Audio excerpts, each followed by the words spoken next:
Good morning, gamers. How are you? This stream will contain spoilers. Please be advised and leave if you don't want spoilers.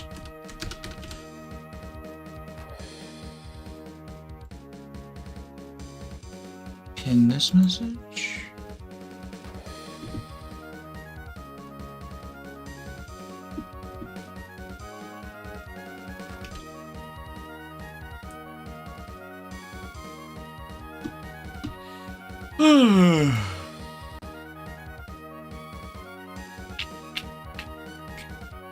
I gotta fix chat. See if that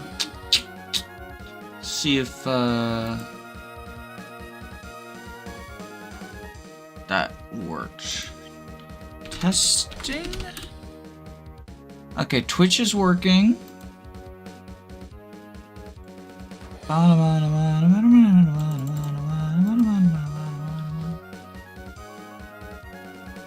YouTube is working. Okay, seems good. Seems good. Oh.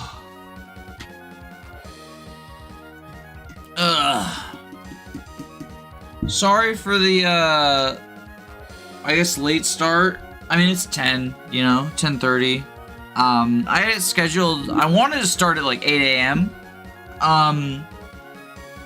But last night, oh, what the fuck? My phone just started making noise.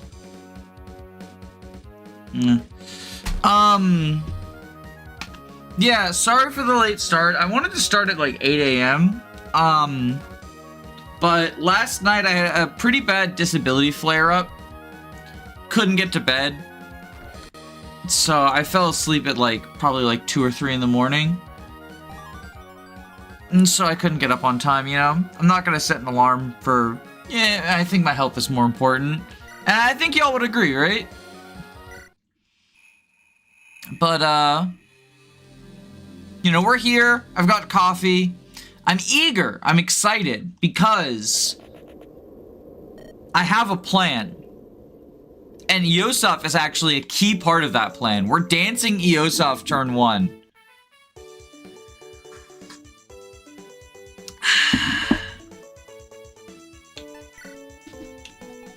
And Yosef has the fire emblem. So, you know, pretty epic. Pretty epic. Krynya's death will cause a game over.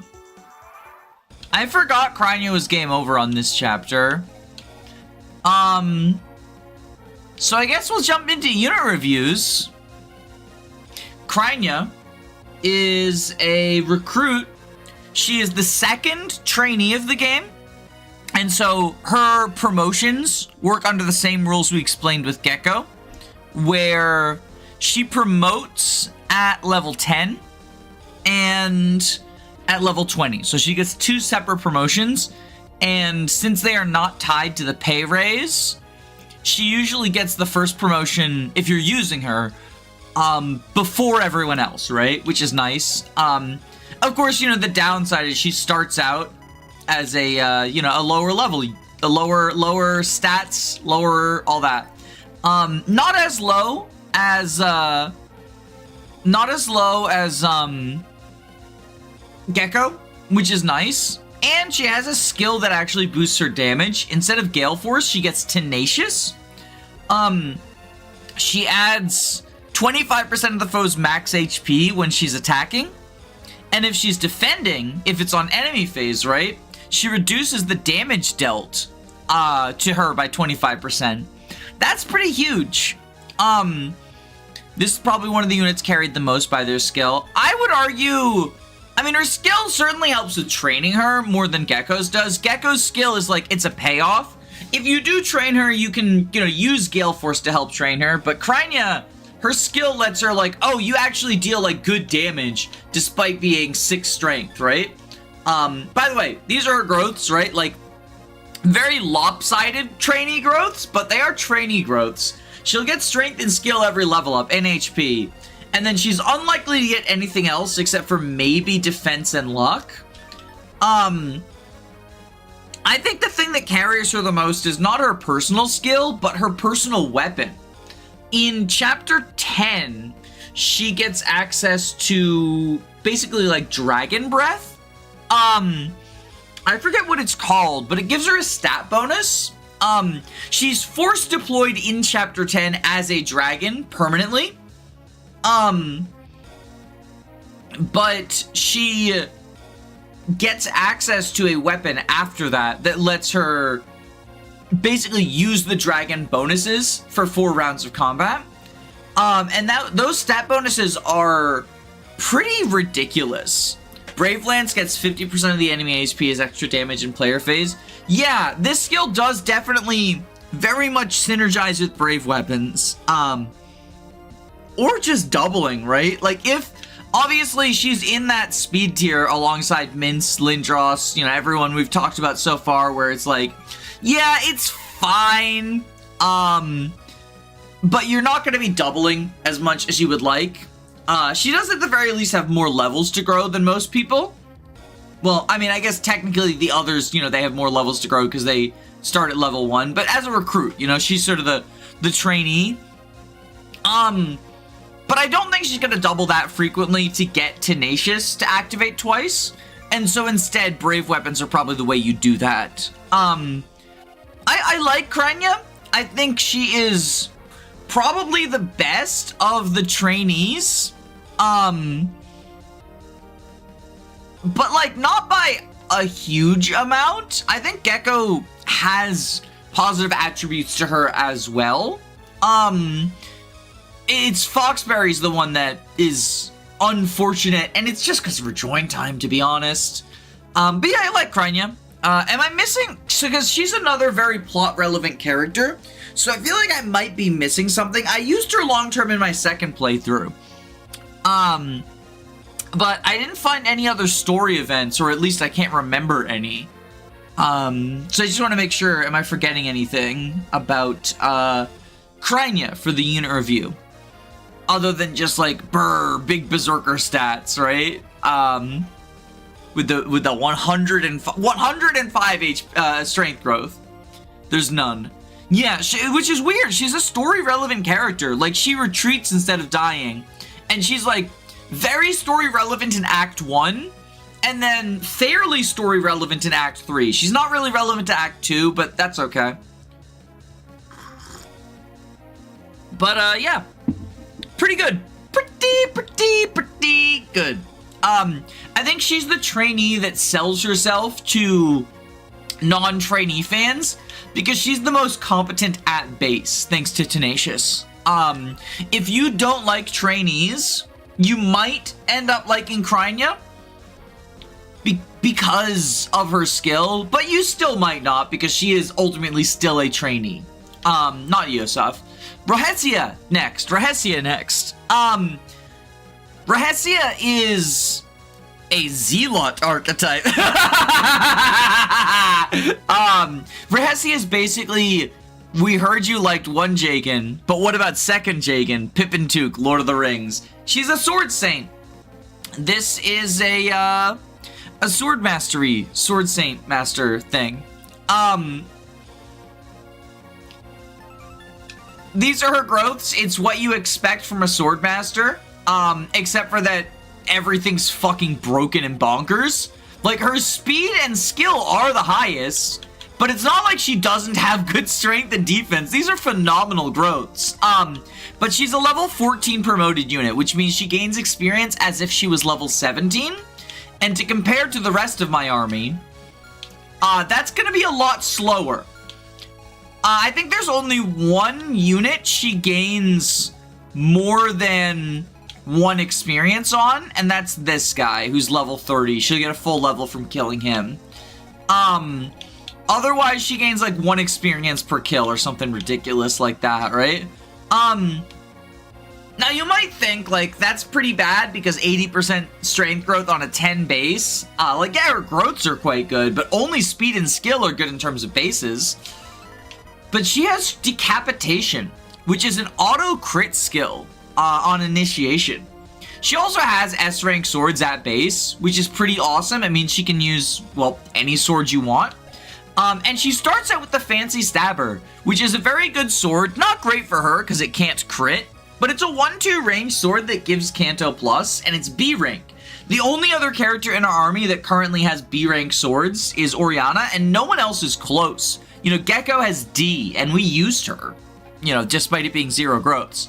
So, the Fancy Stabber, yeah, S rank sword is only after chapter 7, so Rahesia can grab that early too. The Fancy Stabber, the S rank sword we get in chapter 7,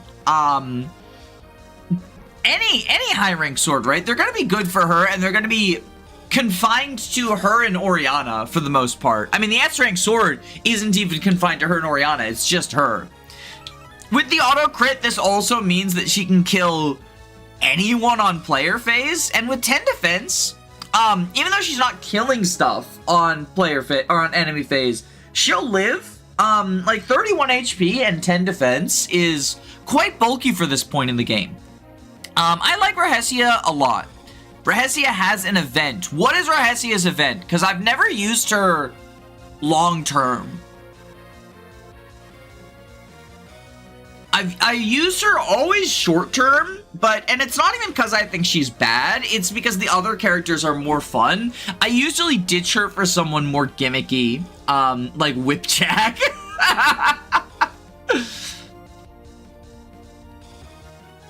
I stayed up late to watch gameplay of my favorite hack, Based, although don't stay up too late. It's a joke event. In the last event, she has her talk with a disciple. Oh, on the last map? Yeah. Okay, that makes sense. What does it do for her? I think by then she will definitely have fallen off, because she is, you know, I made the joke, you know, but what about second Jagan? But she is kind of a Jagan. Like, she will fall off.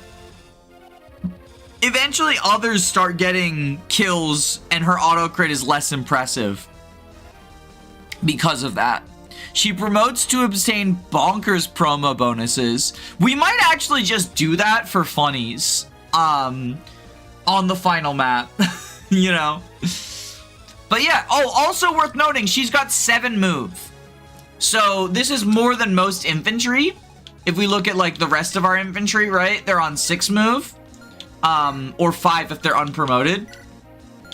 And she has 7. So she's sort of in that like hybrid infantry cavalier stage of things, which is pretty cool. But yeah, Rahesia good. Silverblade compensates for her low strength. Oh, true, because she doesn't need to double because she just fucking crits everything. But also, she doubles anyway because 22 goddamn speed. And it's possible, it's not only possible, it's more likely than not that she gains 2 speed and skill on promo. Pretty baller. And then on the opposite end of the spectrum, we have Marlowe. Marlowe is... I think he's probably the worst early game unit. He's on a horse, so he has that going for him. And like, you know, obviously being on a horse means your stats are worse. His growths are fucking abysmal, right? Like, look at this shit. Not a single one over 50% other than HP. He's a horse mage. He's the horse mage. I think part of it is also he's competing with fucking Lindros for tomes because he's also an anima user. So that feels bad.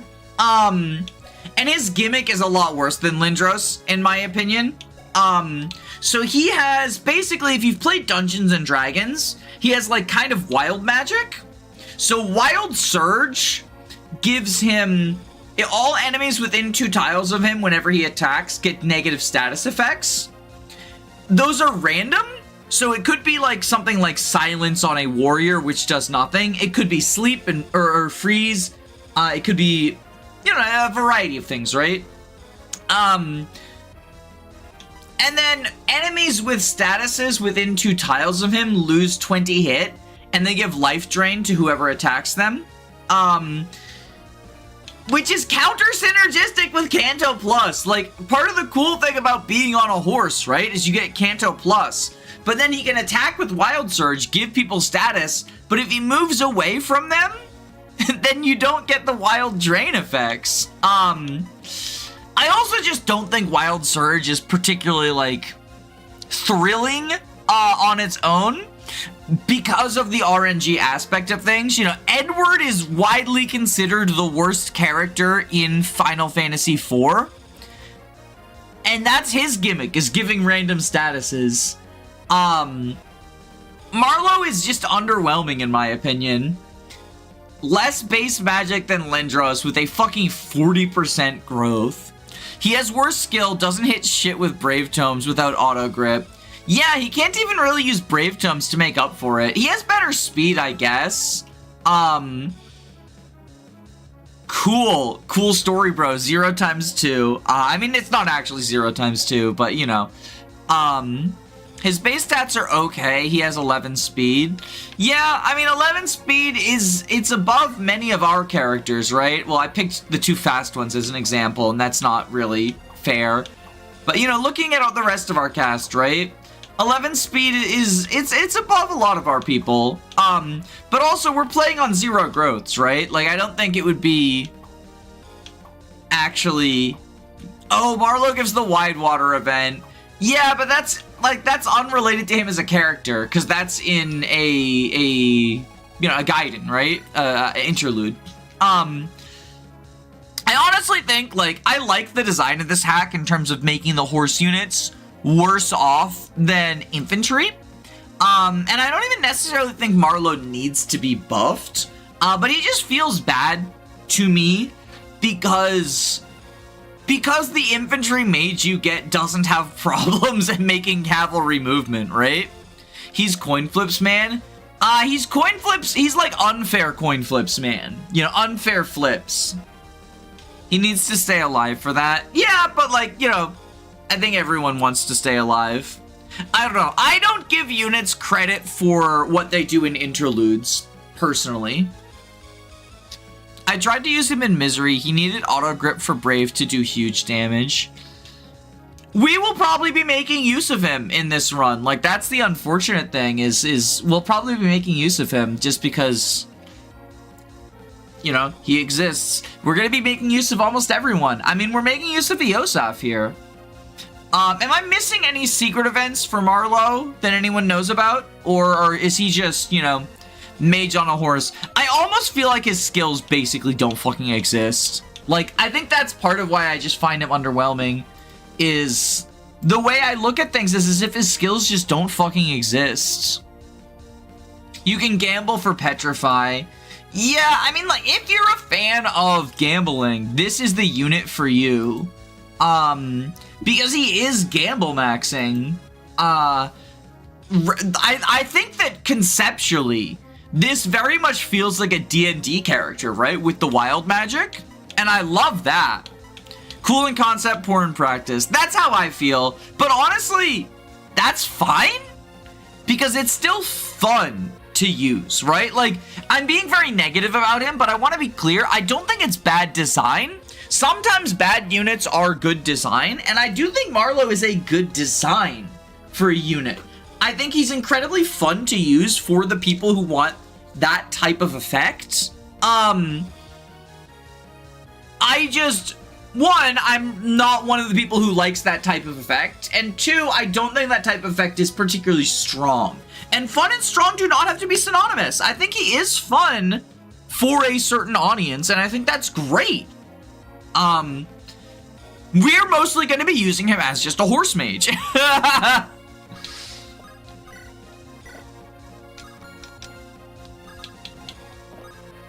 But what we can do is Thunderbolt here.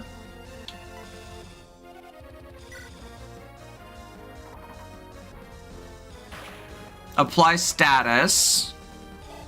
The Gambler's Folly gives you a fast mage for a short if you want. What do you mean a fast mage for a short? Also, they both got berserked, didn't they? That's the worst one to apply. This isn't misery mode, is it? This is not. This is 0% growths mode.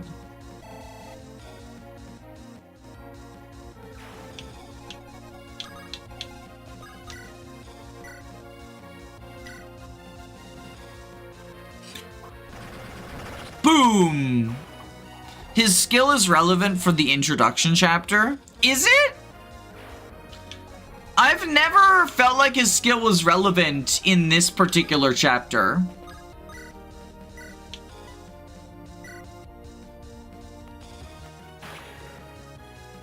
I was wondering if you modded in crit as well. No, I haven't modified the game at all. Zero growths mode it's within the base game. That's just the character's skill is 100% crit. Rahesia is just based like that.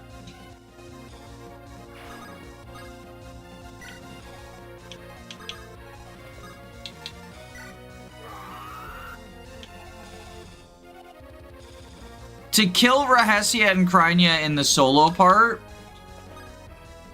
Oh, to heal them! I guess, yeah. Giving them life drain. I've never felt like they needed healing from life drain. Maybe it's because I play, like, more aggressively, though.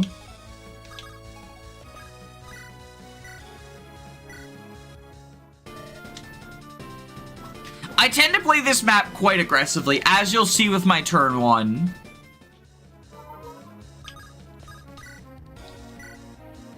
Alright, we just need 1 crit. Yeah! There we go! That's my boy!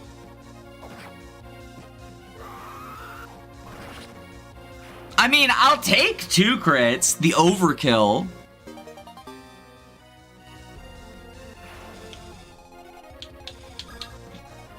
Also, the perfect 1 round because of the fire emblem, the 13th emblem. Between the thieves and the gimmick, it's understandable. Yeah, because there's treasure over here, and thieves will start rushing it. Locust, specifically. Miss Miracle.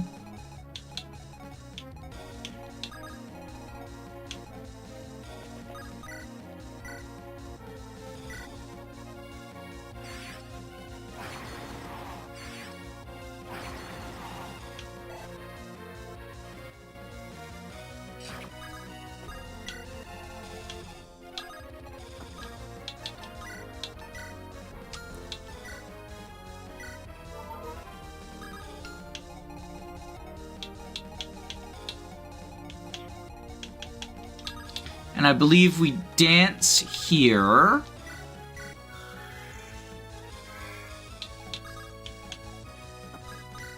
And then Iron Axe this guy from the column, which doesn't matter because of the fire emblem, the 13th emblem.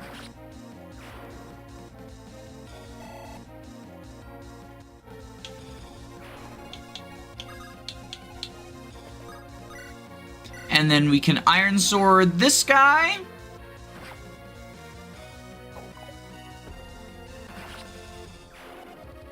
Ba-da-ba-ba-ba-da-ba-ba-da-ba-da.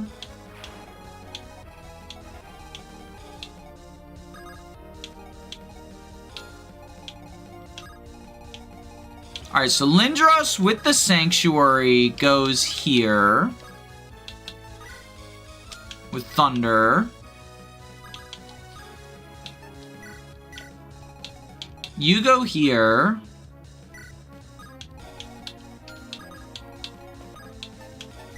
Ride, take, drop.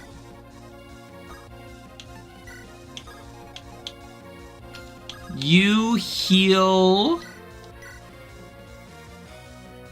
Actually, I think Chalice heal because we want the staff rank on Chalice.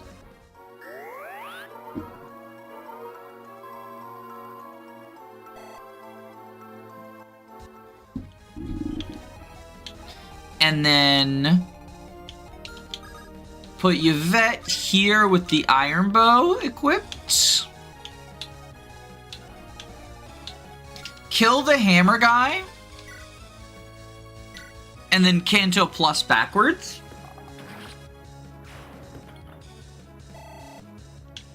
Out of range of the flame sword peg.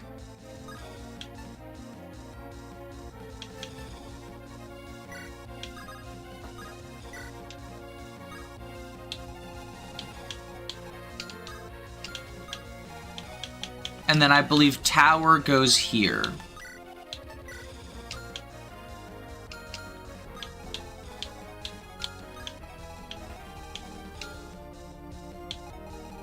Seven defense, but it's functionally 10 defense because he'll be at advantage to everything. Yeah, tower goes here. Okay. I do like the creepy enemy face music we get going on. It gives a lot of ambiance.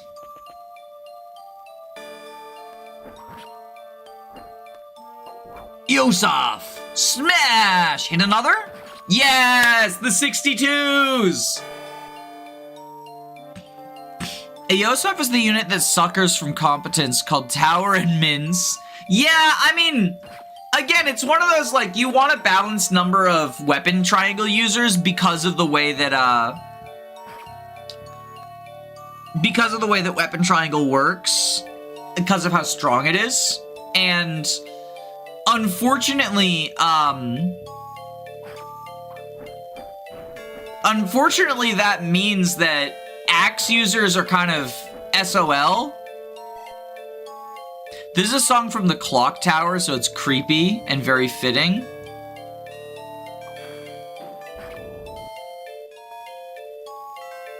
Isn't Clock Tower the, it's like a horror game? It's like a early horror game, right?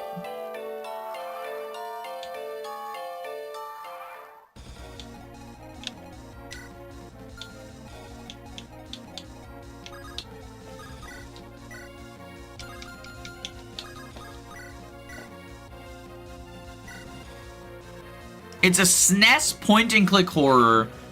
I might play it one day. Like, it seems like the sort of thing that I would enjoy.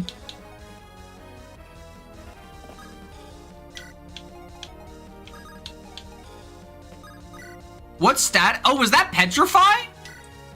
They're both petrified. Yo, petrification.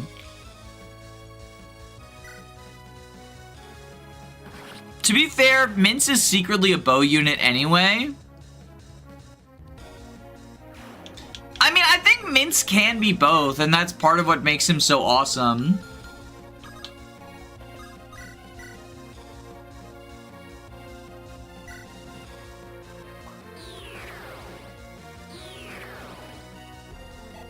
One of my favorite things about TMGC is the SMT music and references. It is cool how Fire Emblem ROM hacks will frequently reference non-Fire Emblem stuff. Okay, so Eosaf, can we get the Fire Emblem to Yvette? If we rockstock you... Ooh, if we could do it from terrain, but we can't.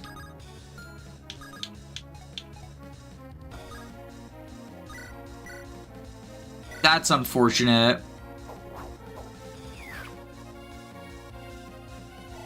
There's Final Fantasy VI music too. Ooh, interesting. I'll be interested to see if I can recognize it when I get to Final Fantasy VI in the franchise playthrough.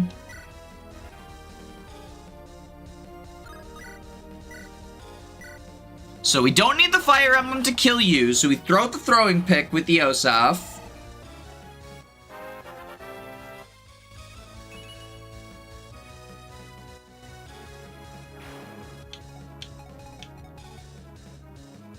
Then we trade Yvette the Fire Emblem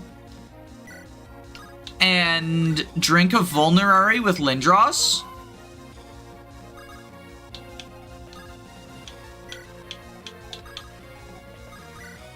Crocodile here.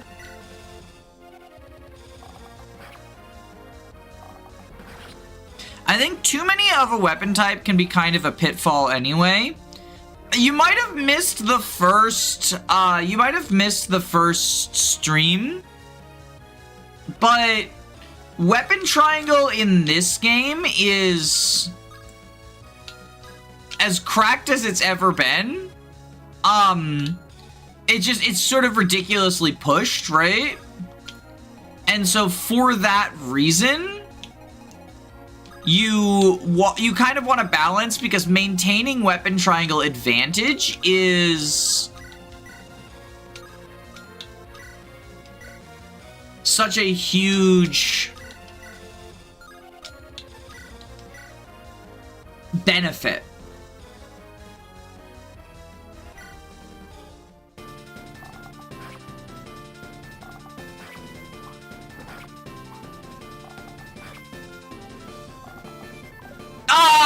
We almost got all 4 of them! Note that tower bends the weapon triangle to him. Yeah, so tower allows you to sort of cheat in that regard. And you don't need to have, like, a perfectly balanced weapon triangle makeup either. But it is advantageous to have access to a certain number of every weapon, because +3 damage, +30 hit, as opposed to, you know, minus those same values, is just kind of huge.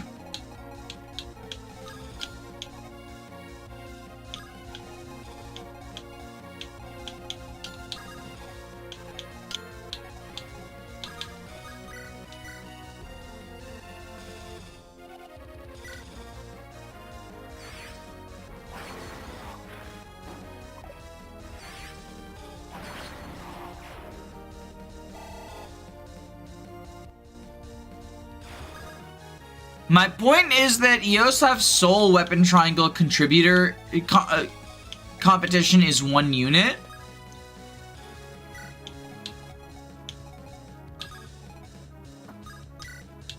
Well, no, because they are fighting over the weapons as well. Like, it's not just the weapon triangle. Tower uses the same weapon type, right? So if you have good axes, putting them on tower or mince is going to benefit you more than putting them on,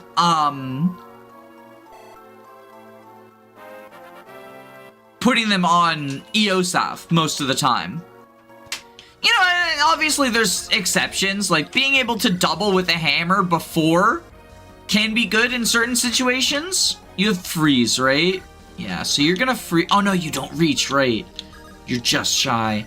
Okay, so we will hammer you. Mince just wants bows. I mean, he couldn't have done that with a bow. I think Mince is a unit who prefers bows over,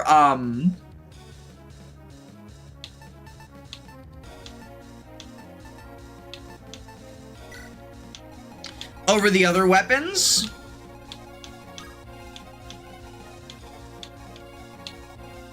But, like, there are advantages to being able to counter at 1 range. Like, you want at least an Iron Axe on him, I would say. There's a magic apps with a name I can't pronounce. It's for him exclusively. Yeah, although Eosaf, if you train up Eosaf, they can use it okay. Someone pointed out they have, like, a surprisingly good magic growth.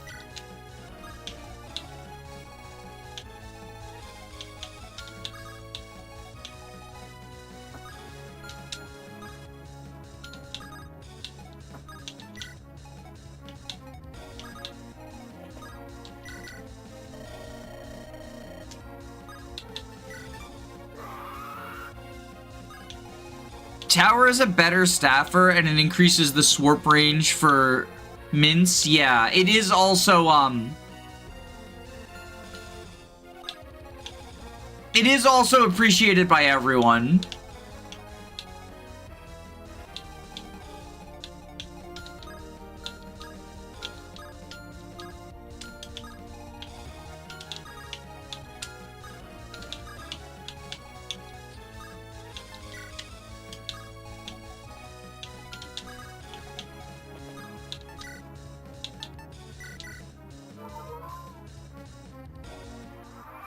Alright, I think we're in a good position right now.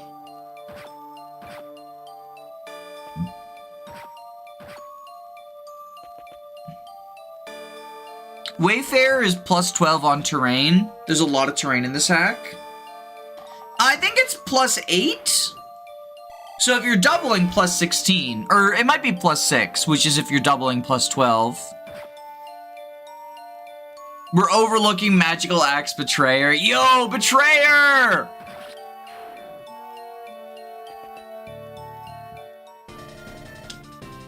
I represent the pride of the Mythic Mercs.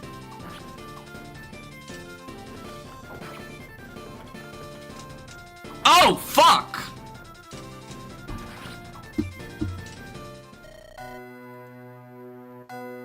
Yeah, I mean, I should have seen that coming. So we're using 1 turn wheel, 1 out of 5 turn wheel right now. I should have seen that coming because, like, you know,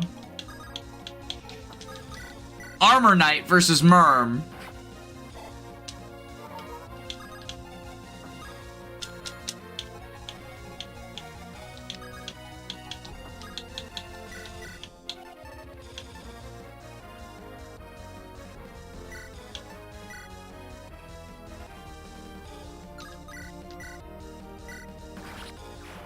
Literally choose to believe the betrayer won't betray me. Anyone else?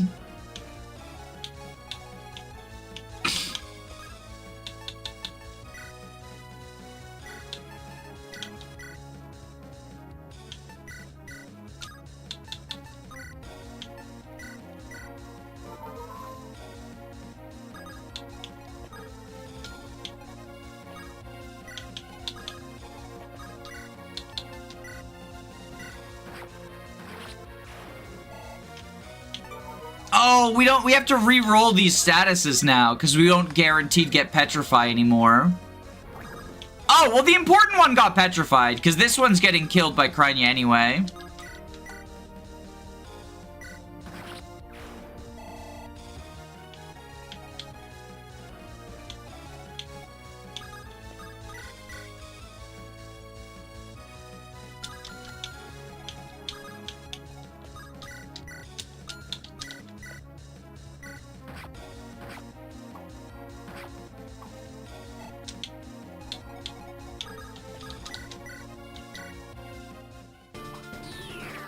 Betrayer is the unit of all time. I used Betrayer in my first playthrough. I mean, obviously not long term because you can't. But, you know, I used him medium term, I guess you would say.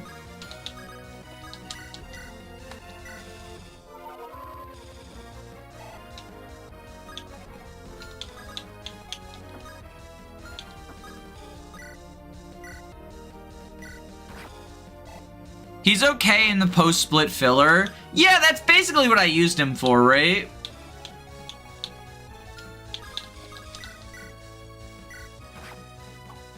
Like, just as a filler unit.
Heal you up, Ori.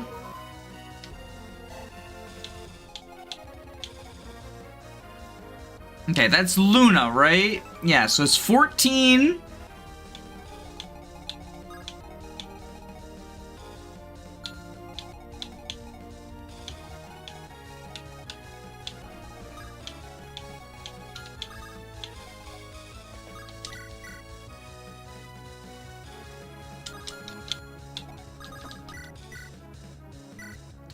shoot you and then canto away. Killing every heavy bread with the betrayer will actually kill him.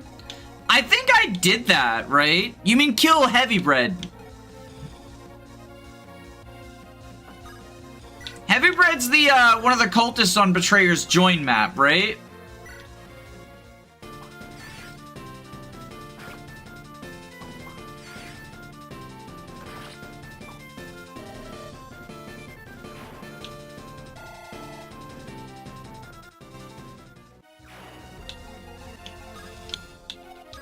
Oh, wait, I put her in the wrong spot. She was supposed to be attacking from above.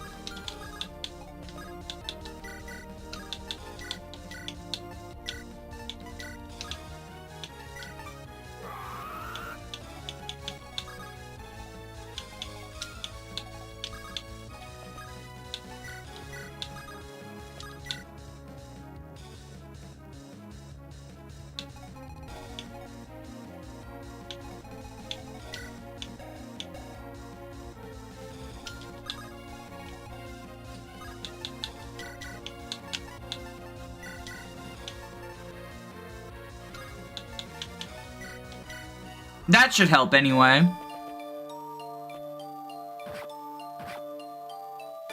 It's one of the bosses in the first Ellerie map. Oh, after the split?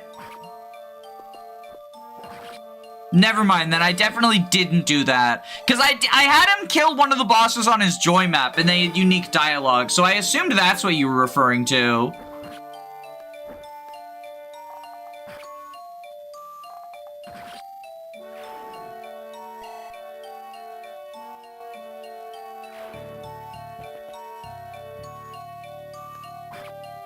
Yeah, no. Raylan's dead anyway. Luna kills her. I meant to attack from above with Oriana, and then I just sort of forgot that the placement mattered. We might dodge, but I don't think so.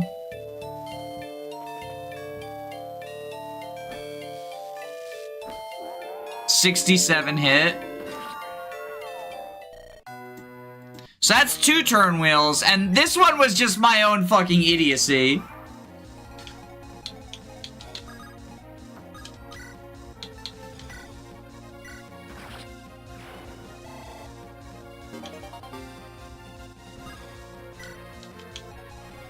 But we could actually, I think we could probably improve this by having Ori use the ley line instead.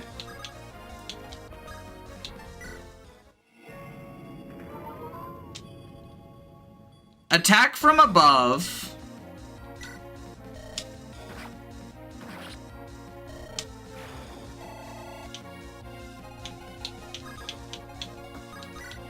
We rockstock the peg.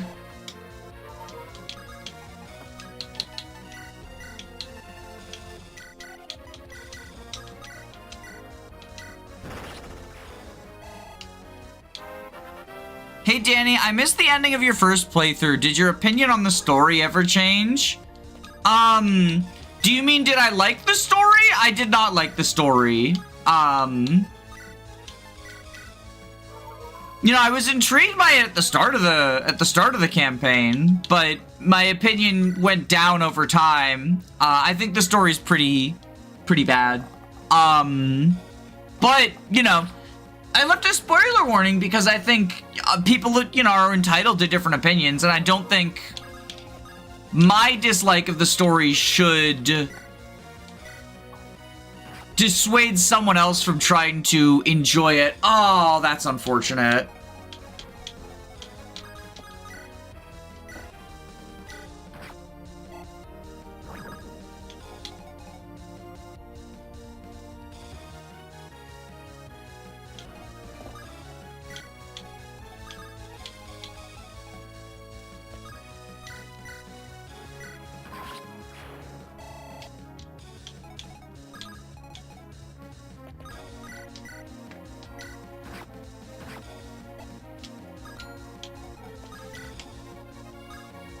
I will say my opinion of the story just went down over time.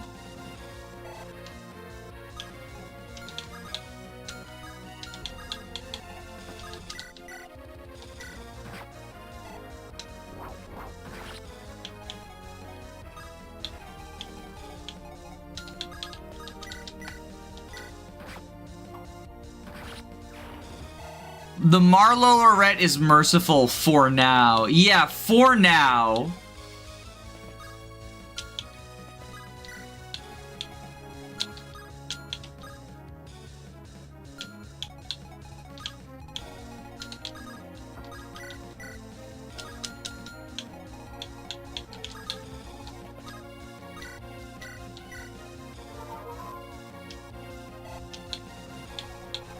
So you have 16 attack, which means you'll deal 0 if I equip Iron Pot.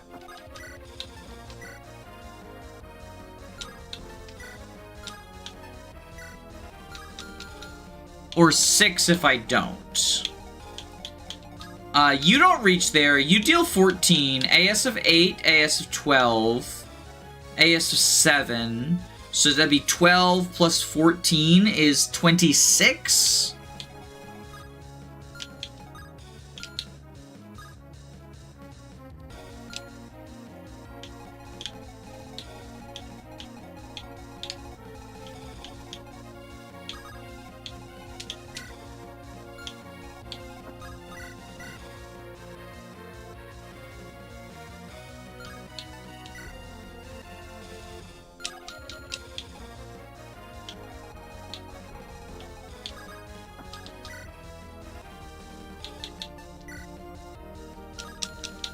Or we could longbow.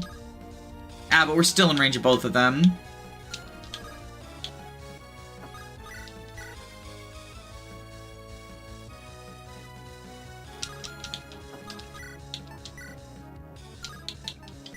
Can we hand axe here? Or pot? Pot breaks on enemy phase, but I think it's worth it. Act 2 was a lull for me, but I really liked Act 1 and Act 3. I mean, you know, obviously you're allowed to, you know, just share a different opinion than me. I just, you know, I don't feel that way personally.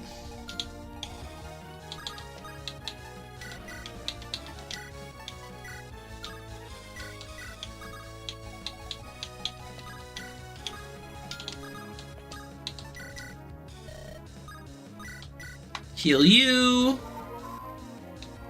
All right. Should be pretty okay now.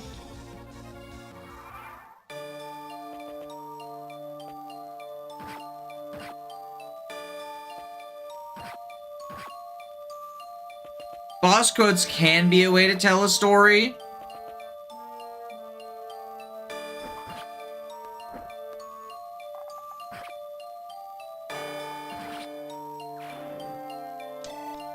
Yeah, I think they're best reserved for, like, giving extra flavor.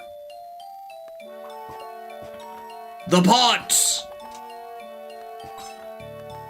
No damage.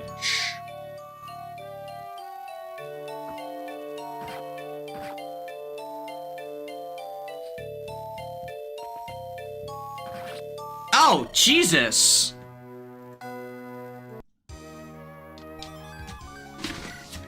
We're using all of our turn wheels this turn.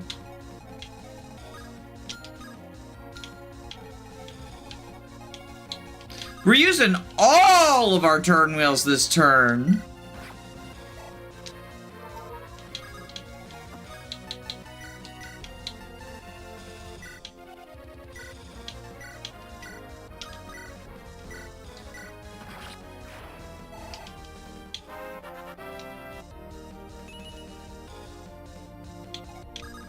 You shouldn't tell the story in optional quotes. I don't know if I agree with that. I think, you know, it depends on how, you know, what kind of story you're trying to tell. Because something like Dark Souls, right? It hides its story in the lore, in, like, item descriptions and stuff, right? And I think that's fine. It's sort of like the background emphasis. It does make for a pretty interesting story, right? So I don't agree that you shouldn't hide your story in, like, hidden quotes. But I think if you do that, you do have to be, you know, ready for the fact that it might,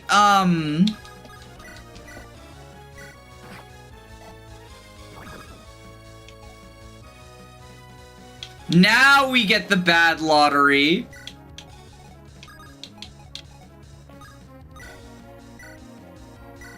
You gotta be ready for the fact that, you know, not everyone's gonna experience it.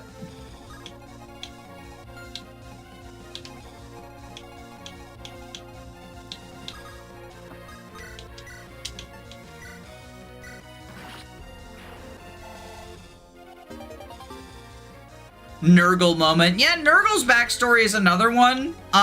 Renault. It's not hidden in, like, boss quotes. It's hidden in, support combos, which is, you know, its own thing.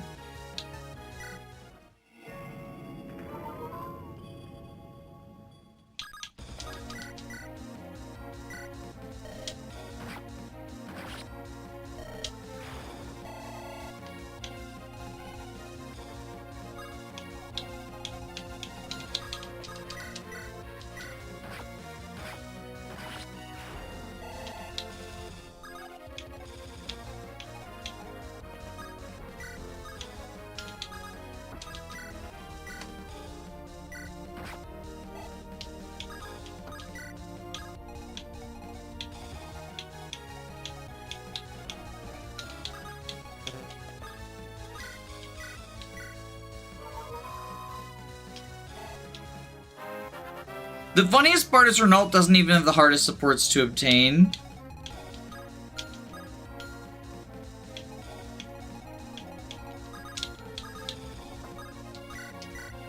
Yeah, we should have done it from here in safety.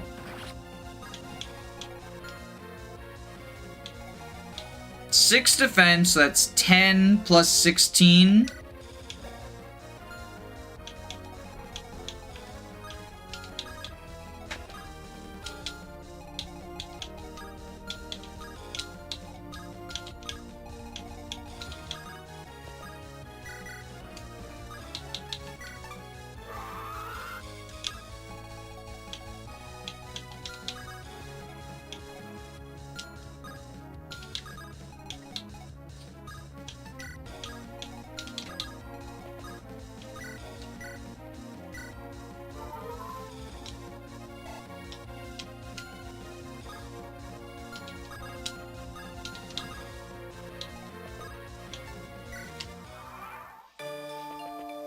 Alright, this should be good. This should be good.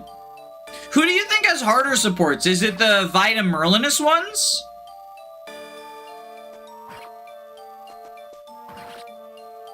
Merlinus Vita Nino forces you to obtain C rank and the B rank in Cog of Destiny.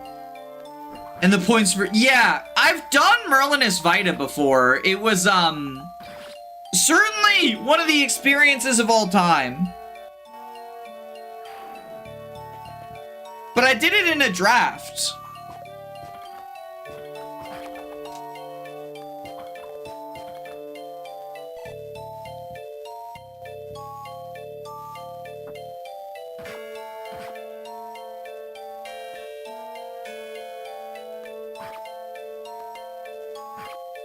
Watch out, Grania, this guy's silenced.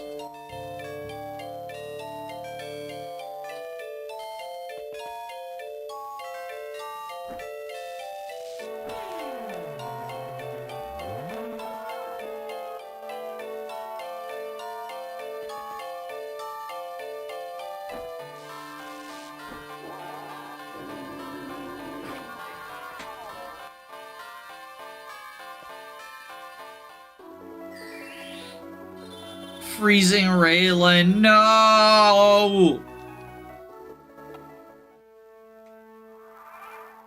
That's actually kind of bad. That's actually kind of bad. At least we get our Amaterasu up, though.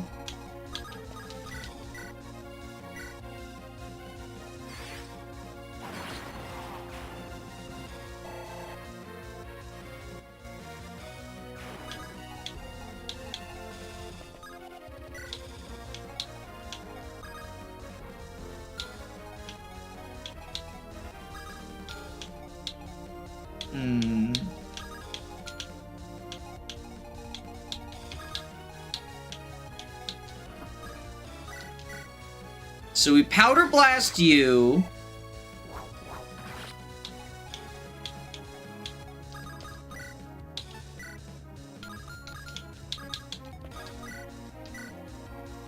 Iron Axe.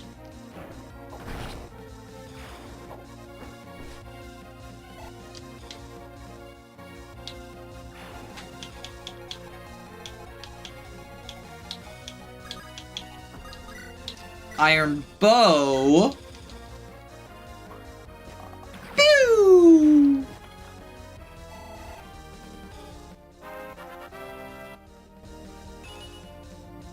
Look at that. Mr. Tens. The bald 10 man.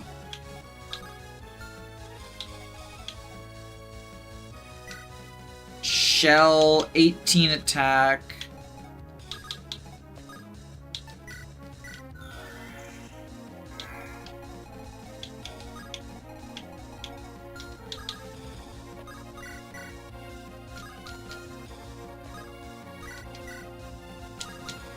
Stun you.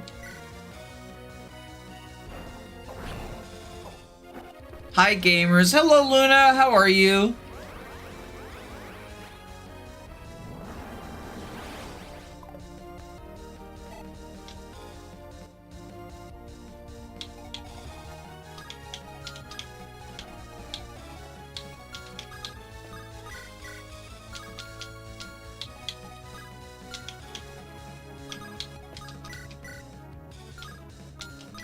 Yeah, let's wind sword this guy just so we can get to the treasure sooner.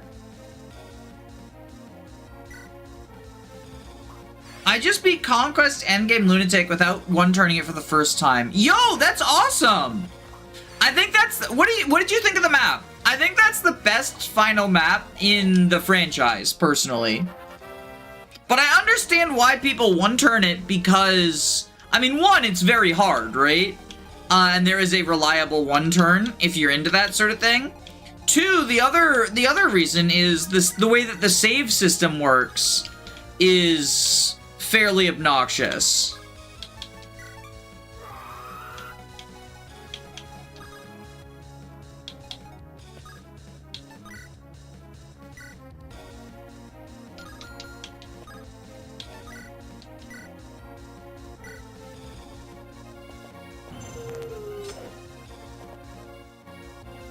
I like the map, but it's not my favorite endgame.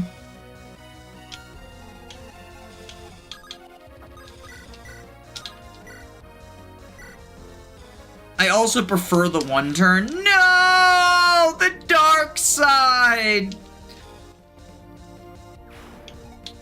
I think it's really cool how the map sort of like pressures you.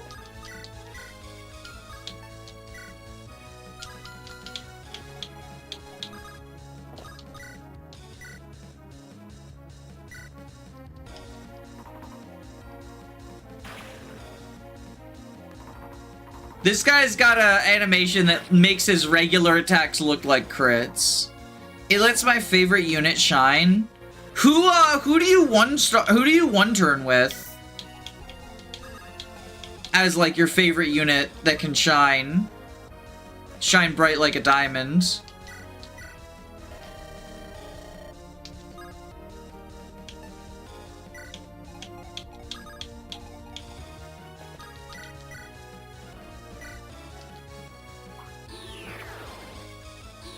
Mozu 1 rounds with Takumi. Mozu is pretty awesome. I do love me some Mozu gaming. Do you do Archer Mozu or do you do Villager Mozu? Because I know there's Villager Mozu enthusiasts out there. I forgot Marlowe is actually kind of useful here. I played this map in Misery recently, he couldn't do anything.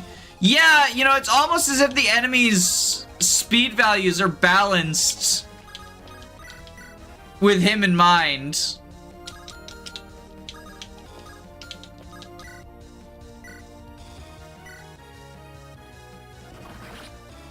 I do Archer Mozu. Did you forget who I am? I mean, I know you like trainees, though. I know you like trainees. Like, obviously, you like bows, but Villager Mozu is the sort of the ultimate trainee aspect of it. So, I thought maybe there was a possibility.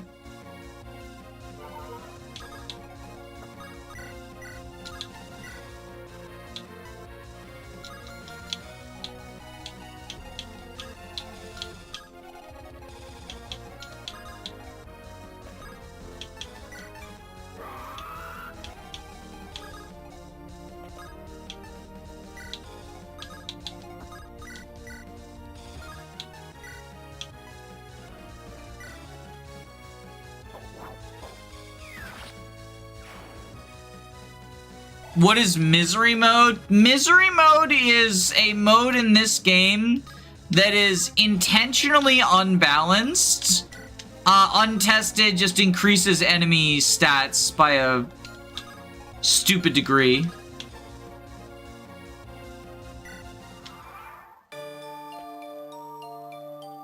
I really wish that Raylan hadn't gotten frozen that turn, but it's fine.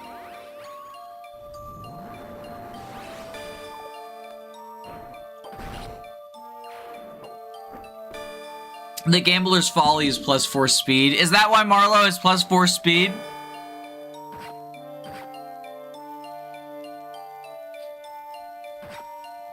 So it's just the average FE highest difficulty? Yeah, but this time it's a ROM hack.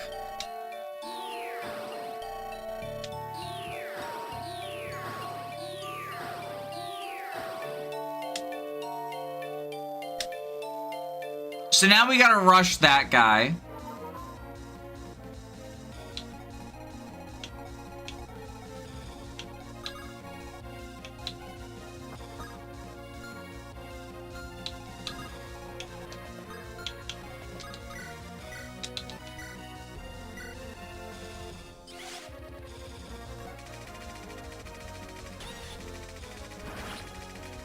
You can't tell me FE12 Lunatic was play tested. FE12 fans might say that. I know 11 definitely wasn't. Like, categorically was not play tested.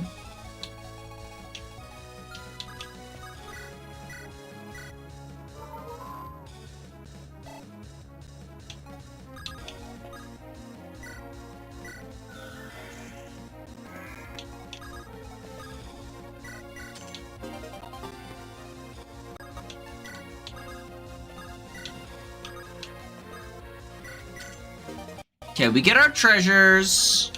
The killer bow. Now we can use Hunter's Folly.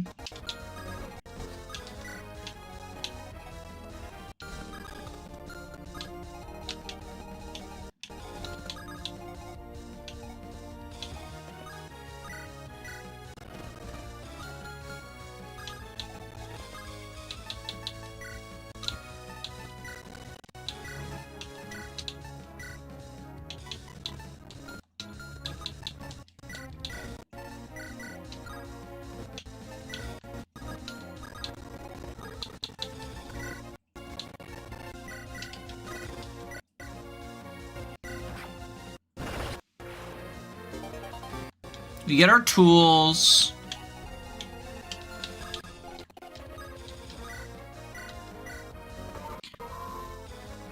I'm not even kidding. The general, not even the general could survive getting doubled. It needs enough speed to double all classes at cap speed except like a swordmaster and sniper.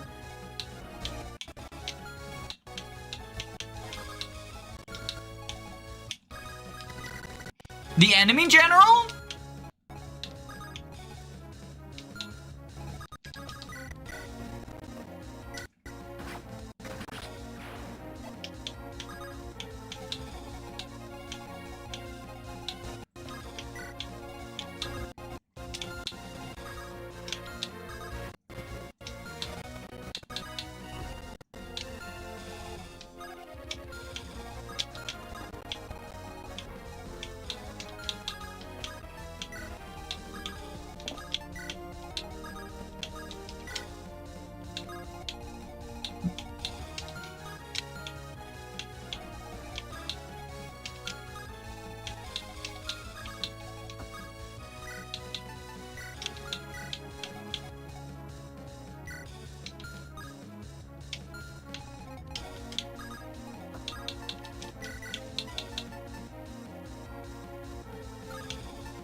My favorite Fire Emblem endgame is SOVs. You know, if you're super into story, I can see that.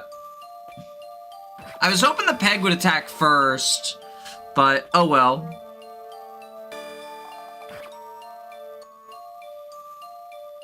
Thieves and Marth don't get doubled, and Swordmaster. Yeah, that's why late game FE12 sort of turns into like Swordmaster spam.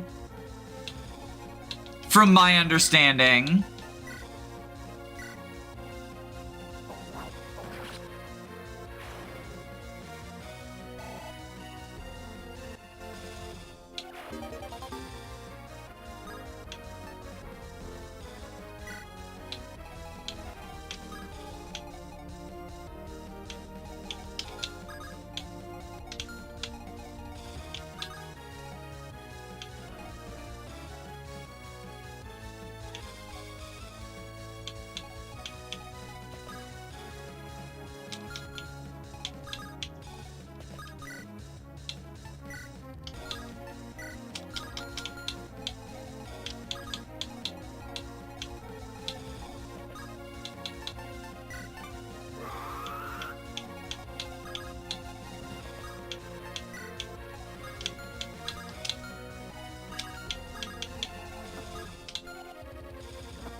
Fanyan Yu. Echo's story only looks good. What I mean by the SOV endgame being like a story thing is it's finally the reunion between them. I know the sort of like, you know, it depends on where you are in the discourse, but I know the sort of the idea is that SOV's story has great presentation, but it's not a great story. I think by Fire Emblem standards, it's a pretty good story. You know, Fire Emblem just doesn't tend to have good stories. I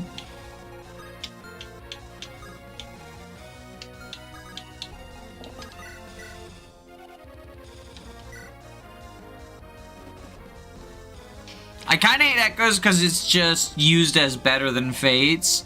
Yeah, that's mostly like the internet loves doing shit like that. Like, you know, Three Houses is used as a bludgeon against Engage now, right? SOV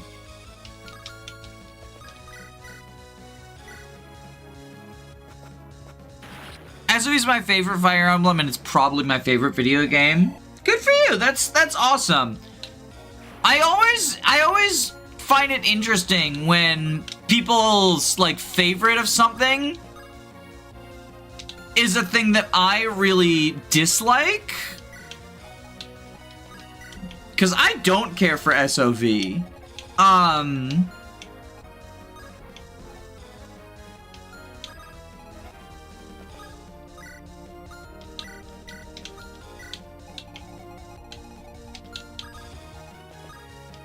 Like, at all.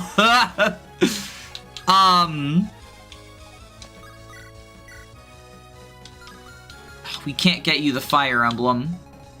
13th emblem.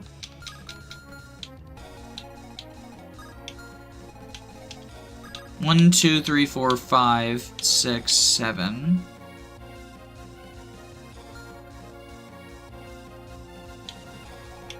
Oh wait, 8, 9, right, because you have the Plucker's Gift. Yeah, let's do this. Feathery Fury. Canto backwards. Iron Axe you. Am I in the midst of a 3-hour video?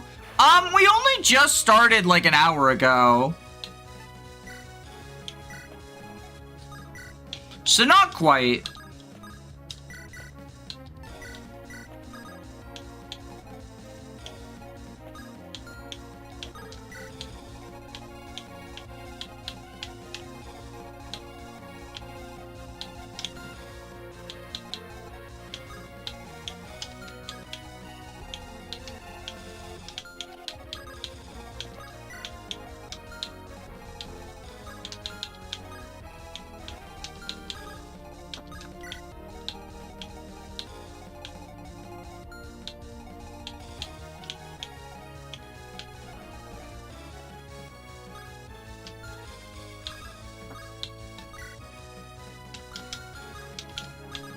Go over here. Okay. Take, drop, dancer. Well, so she already got her dance off, because her dance gale forces herself. What class is the boat? That's a pirate. He just has the ability to go inside a land boat as well.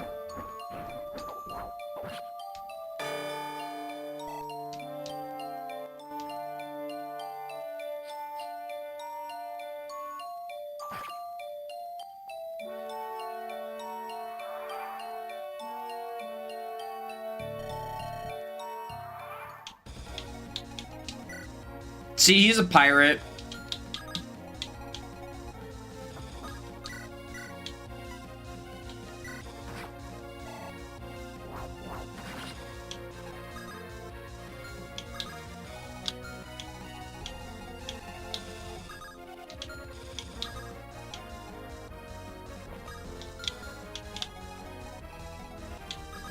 Can you... You can take out this guy. And then we have Leechman.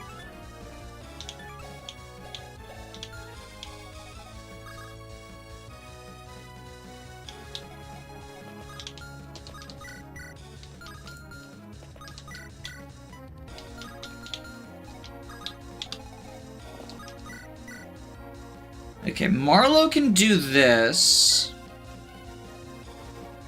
My favorite story is the shitpost in Dye's Emblem.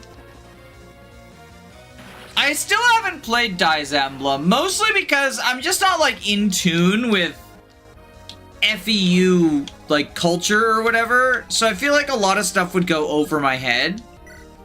14.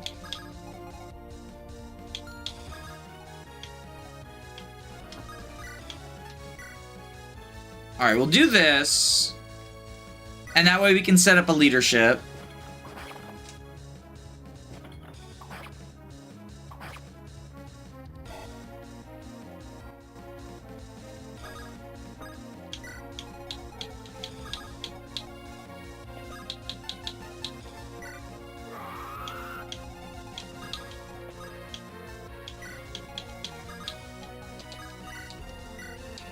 Iron Lance you. I meant I was in the midst of a 3-hour vid and then I found the live stream. Oh, I misunderstood. I misunderstood. Sorry.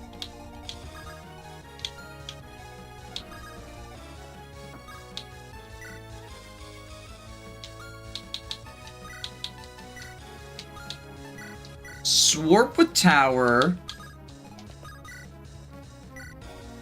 That guy's petrified. Okay, we man-splitter you.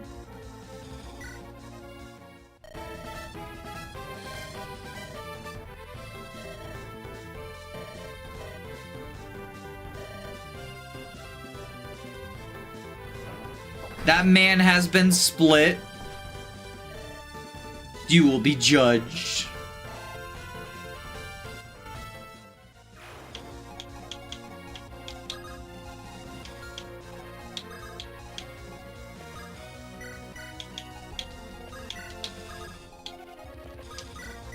Fancy Stabber you.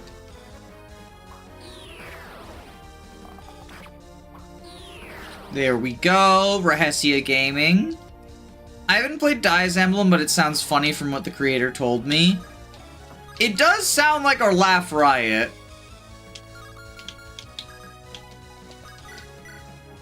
Harm you.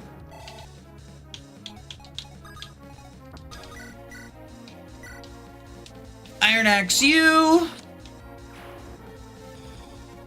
I'm looking for another hack while I rate the Tyranny of Light. What is the Tyranny of Light? Never heard of it.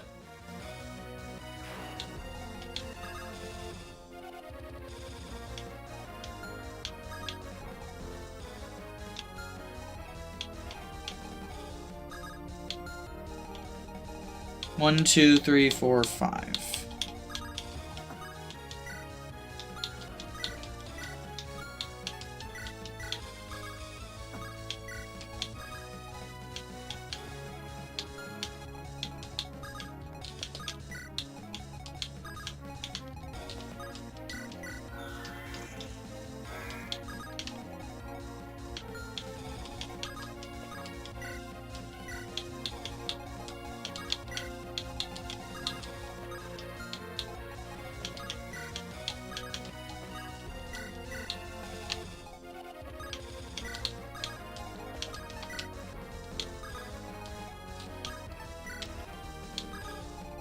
I love that his portrait is literally just Grima.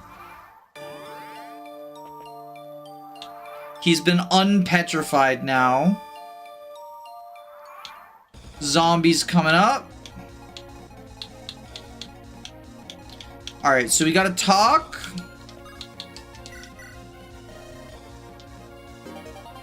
We get the Gambler's Folly.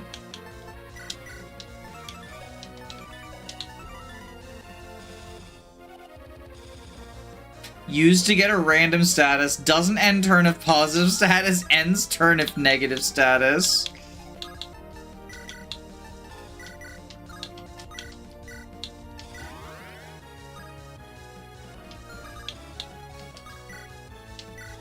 Oh, we got the, we got empowered. Or no, haste. We got haste.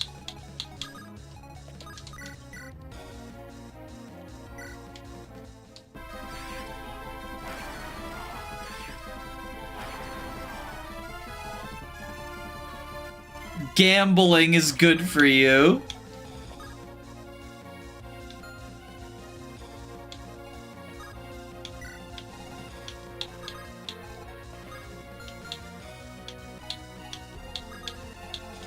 Who needs the weapon rank for the kill? C rank, C rank. Oh, actually, let's see if we can get it on Krynia. Where is she? She's over there.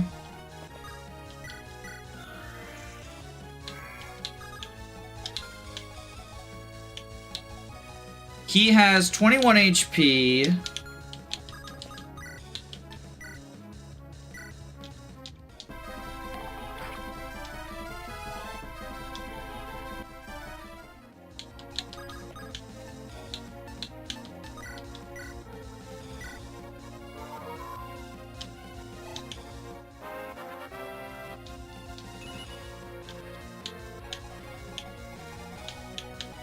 Heal for staff rank. I love gambling. Lie. Hey, I mean, Belatro's fun. Yeah, so that's what that fucking skill does to a MF.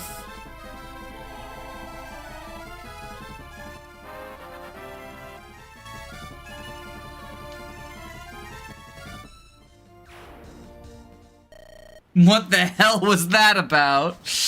Oh, you know. Just my secret daughter.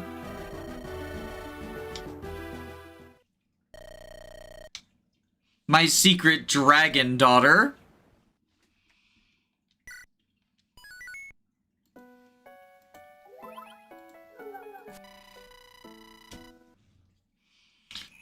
And now we have the shipwreck map. This is actually, I think this is a really fun early game map. You're getting chased down.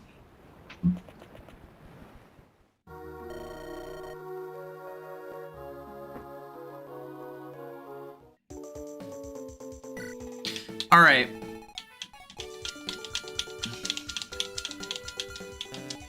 Oriana's coming, Tower's coming, Rahesia's coming, want to train Krynia. We want our horse units. We want our movement units. We want Yvette. We want Talon. We want Chalice. Ooh, someone's got to get ditched for Vermilion.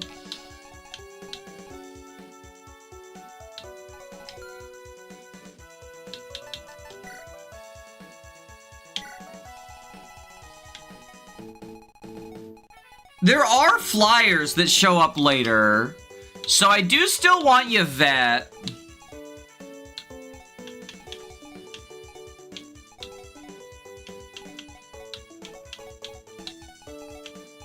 Do you want to know about the Fire Emblem event? I mean, I know about it.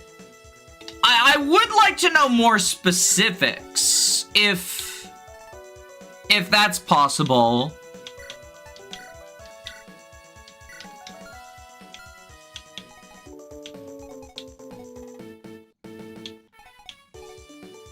If that makes sense.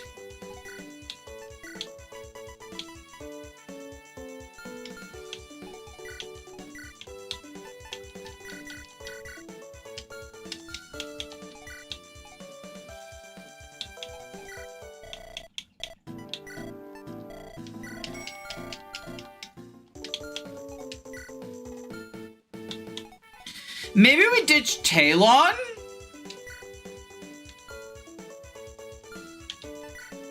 I think if we're trying to train up Krynia, which I am, I would like to promote her. We ditch Talon for Vermilion.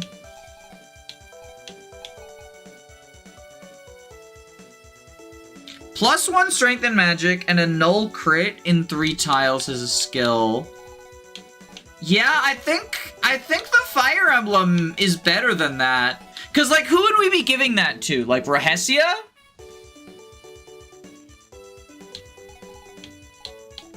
That would be strong on Rahesia, because that's permanent, right?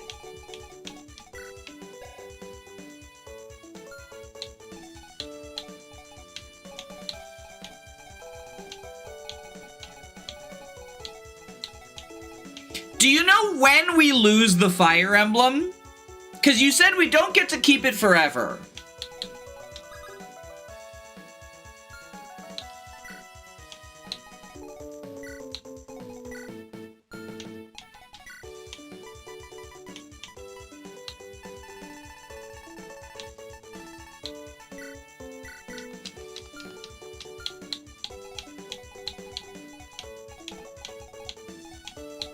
So I'm just sort of debating. I think how long we get to keep the Fire Emblem is kind of probably going to be the deciding factor. Because if we lose it in like 10x, you said it's probably either 10 or 14. 2 guidance from now. So 10x? Because 7x is the next guidance, 10x is the one after that. Yeah, if we lose it in 10x, I think it's probably worth just boosting Rahesia's, strength permanently.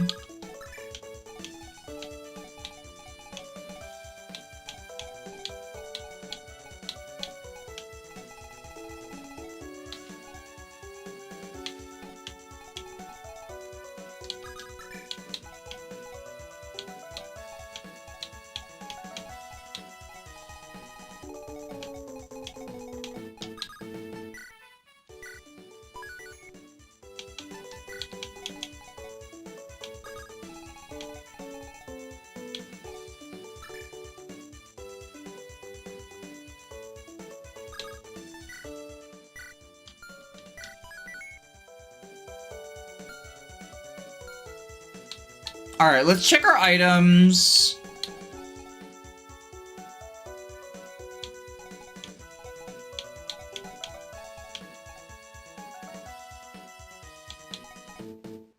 This all seems pretty good.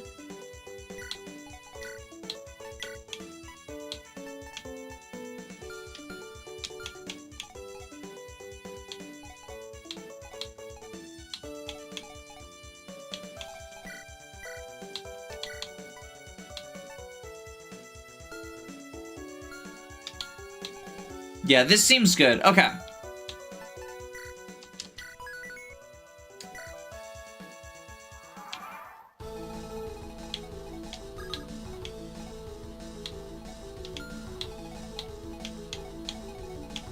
So we crocodile you.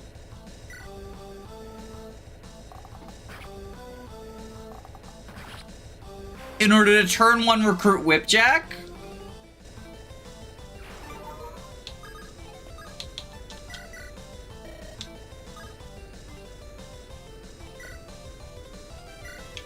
And we should interview Whipjack. Probably one of the more underwhelming characters in the game, but sort of a reminder that being underwhelming doesn't make you, you know, compared to the rest of Fire Emblem,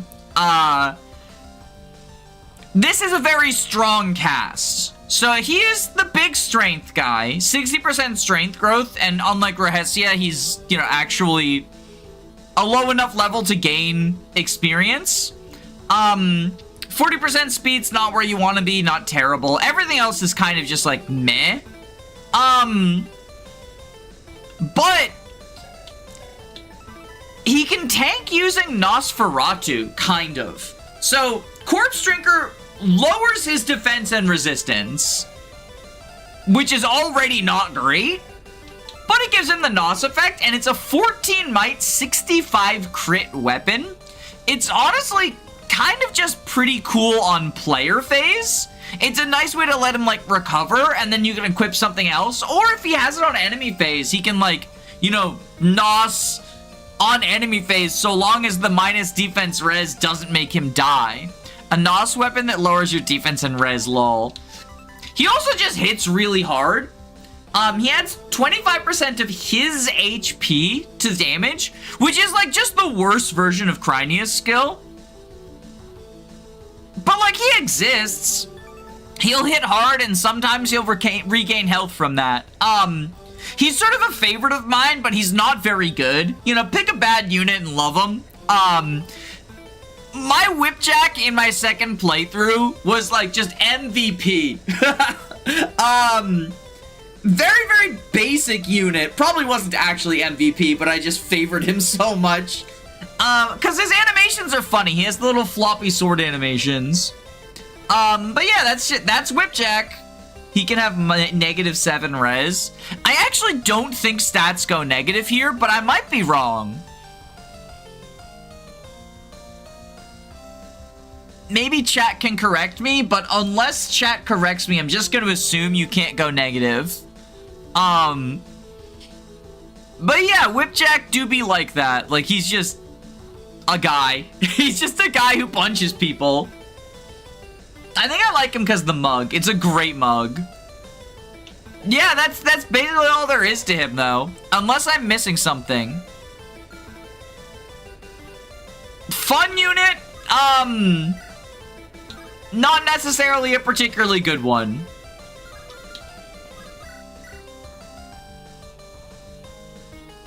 So I think we do this. Yuck. His crit is awesome. -99 plus 99. Fancy Stabber is okay on him. Oh, right. Doesn't he have, right. He has, C-rank swords. So, like, he's relatively close to Fancy Stabber. It's probably better sword rank than you have on anyone else right now. Because, like, Raylan and Gecko are your other options. Right? So that's cool. He can use some better swords than them, but, like, Rahesia exists, right? Whipjack is huge damage in a game where huge damage isn't rare. Yeah, that's kind of his problem, right? Is, like, he can do stuff, for sure. But it's not, like, stuff that's in high demand.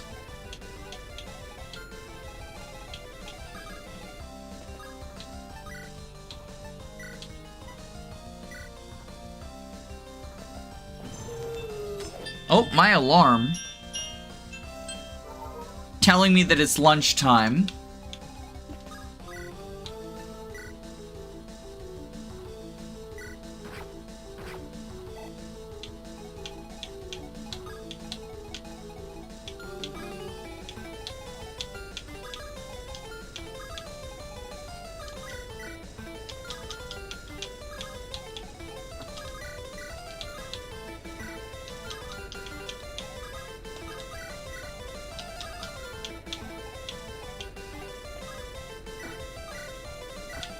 So we'll Powder Blast you to Boom Boom all them.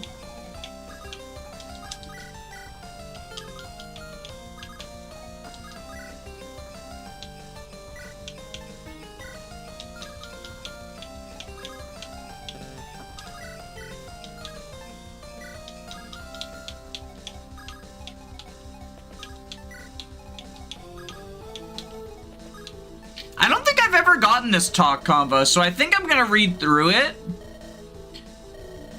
Oh, yeah, because Valen turned dragon. I do remember this combo now.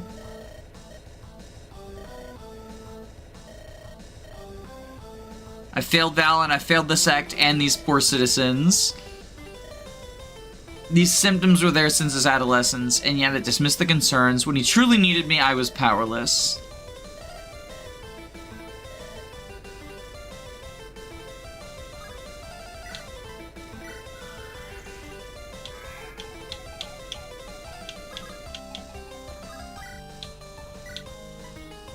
So we Bam Bam you. Hi, Danny. I have therapy right now. Hi and bye. Hi and bye. Good luck with therapy.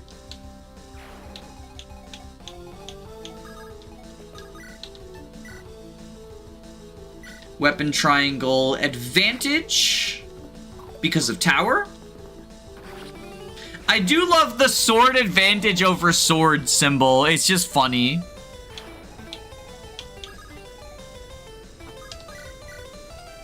Iron bow you. Pew!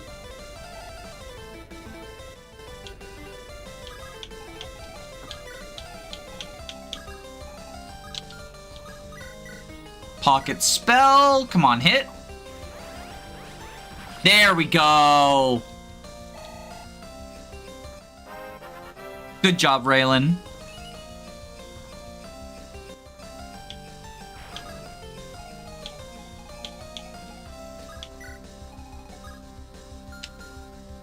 Alright, and now this side of things. Which might be a little bit tricksy. Alright, we Feathery Fury.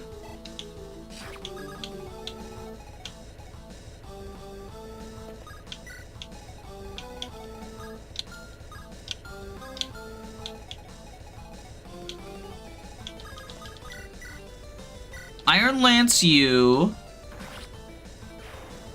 How do you feel about the weapon triangle in general? I think this is one of the only Fire Emblem games I've played where it feels like it genuinely matters. Because it is so low impact, so frequently low impact, that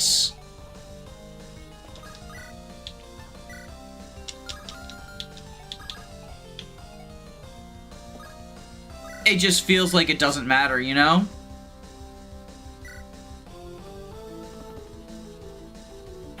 I feel bad. How bad I feel for Whipjack. He joins right after Rahesia. Yeah. Yeah.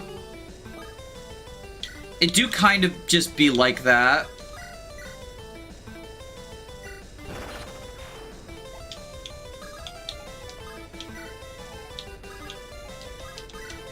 Like, she's just gonna outshine him.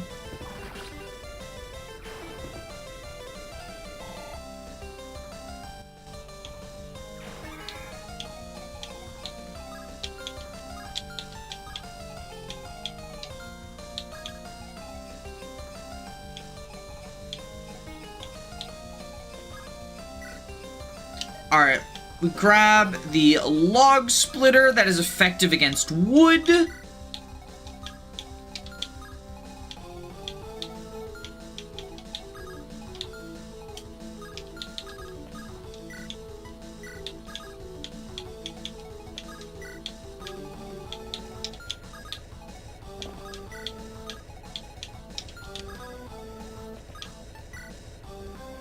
And here come boats that are gonna throw reinforcements at us.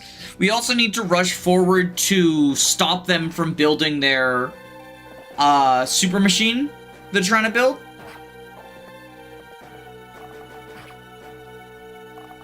IMO, the weapon triangle is one of the most nothing burger mechanics in the series. It is. It is.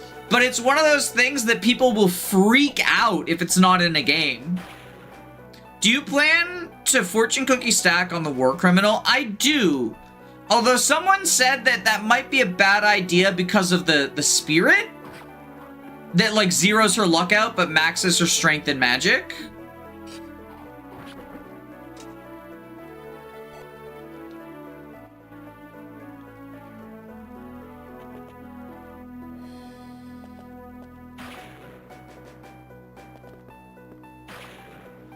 So I do have to look into that. Does anyone have...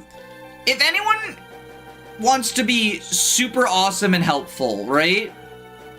A comprehensive list of the spirits that you get would be awesome. Because I would like to be able to plan around that. But now it's time for Funky Francesca! So Francisca is a wyvern. She's our second flyer, our first wyvern. I believe the only wyvern? I might be forgetting someone, but I think she's the only wyvern. She gets flyer penalty in terms of stats. Sort of the strength focused, you know, low speed, okay strength. And she has a couple of interesting skills. Smite on a flyer means that you can, you know, Smite on a flyer means that she's actually the only flyer that can shove people, and she shoves them 2 tiles, which is useful for moving around other flyers, comparable to like railing with swap, right? And collision adds 10 defense and res and the weaken stat as long as she moves 5 or more tiles. So she wants to be zooming around, sort of help protect herself because her, you know, her defensive stats are not great.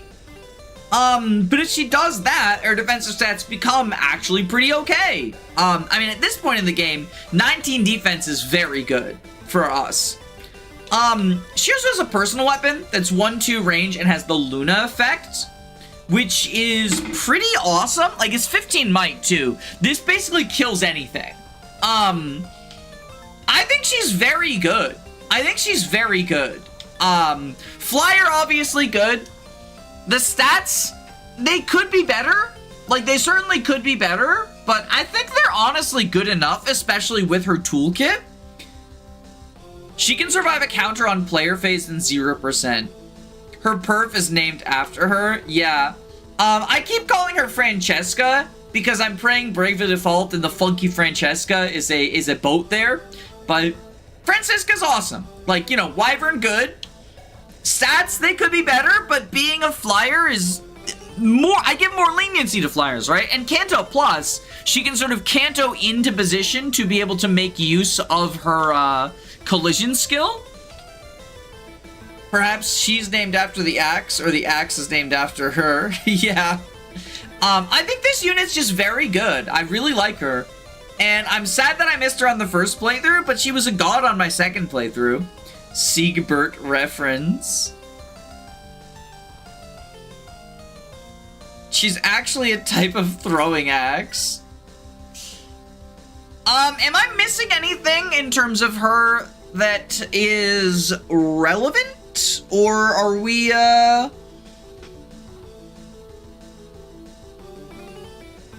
It's a type of throwing axe, that's what the boat's named after. Gotcha.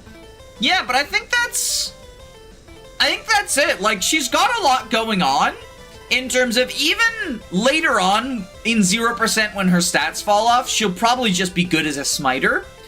But like, just to give an example, like, look at that, right? Look at that gaming right there. Lots of damage on a big guy. I mean, I guess it's not a great example because 0 defense, but like, look at that, right? Okay, maybe it doesn't kill everything, but it comes close. Why do pirates use axes in RPGs? Don't know, actually. Because that's the thing in Fire Emblem, too. And like, Francisca's a pirate. She's a sky pirate. It's funny because like, she can see pretty well, too, despite the eye patch. I don't know, I like her. I think she's pretty good.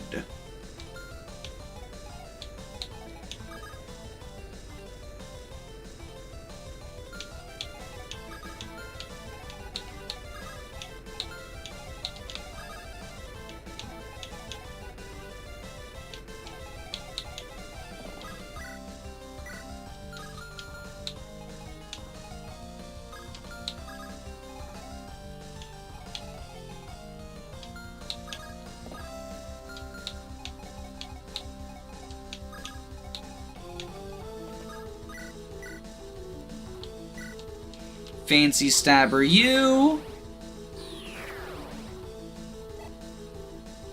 Axes are kind of like a brute force weapon. You know, that makes sense. Like, what, that would make sense for why they're on like brigands and stuff.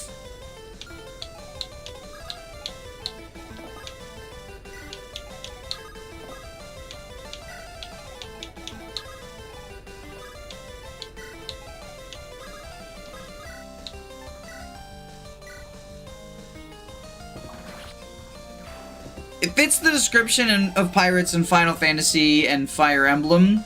It's hard to imagine pirates not swinging cutlasses around. Yeah, you know, that's the more realistic thing.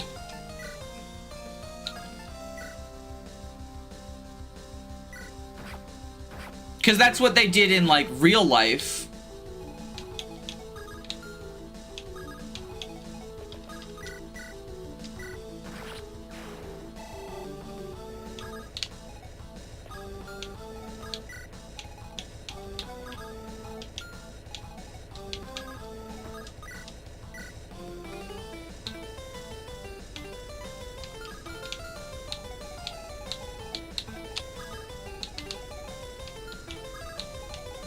We have you, Thunderbolt.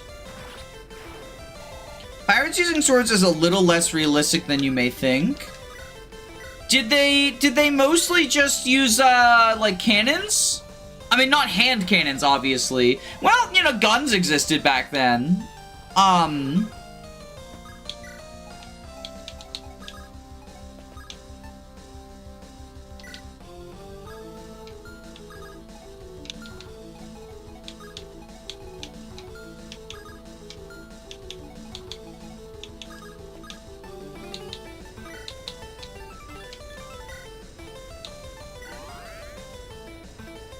Oh no!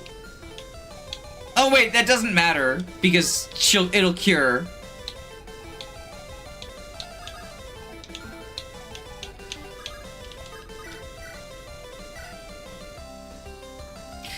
Speaking of pirates, has anyone seen All Hands on Deck?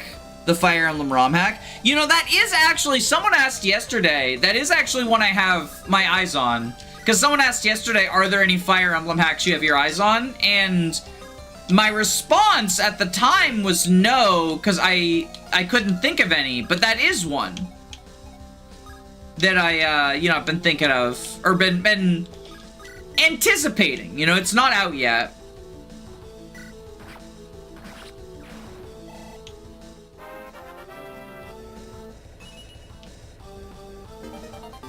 Get the steel blade.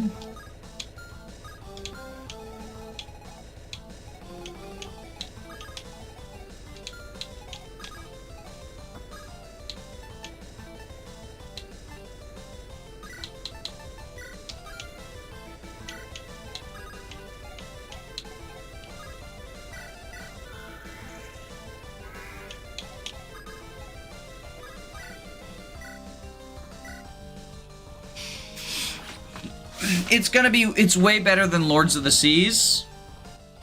I mean, I don't really like, you know, comparing hacks in that way. It feels a little bit, 1,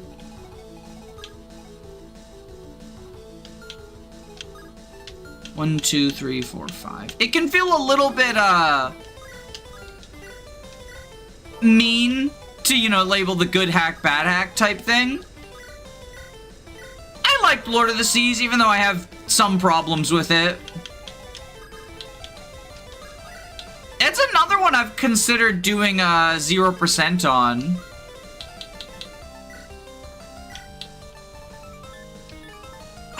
If only the Iron Blade were here. Oh, you know what? Actually, we just do this, right? It's the only other hack I can think of with that theme. Yeah, and it kind of has that theme. That was sort of the biggest disappointment I had, is that it sort of abandoned the piracy theme, right? The whole naval emblem gimmick during the last third of the game. I also didn't care for the story, but, you know, it's to each their own, right? And in Fire Emblem, stories are less important to me personally.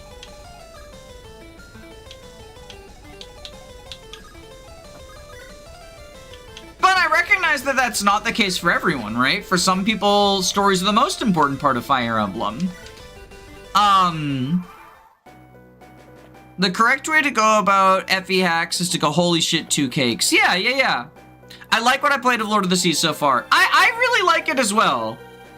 Like I said, it's one that I'm, you know, considering 0% on.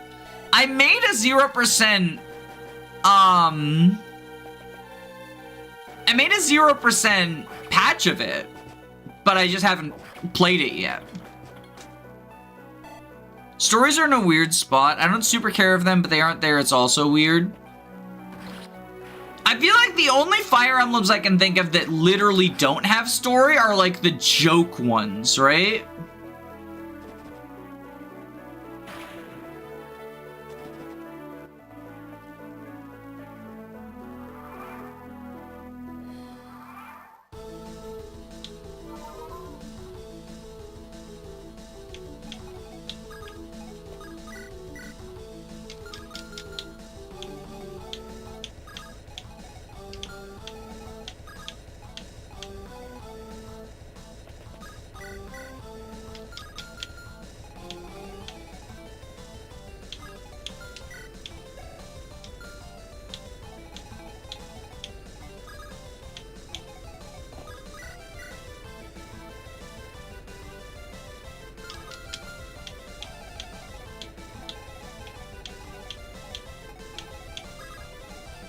Okay, we will heal you.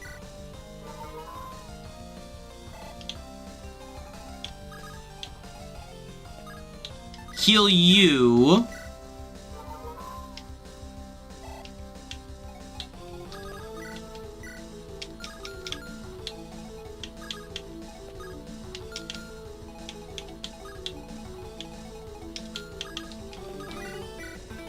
Feathery Fury, you.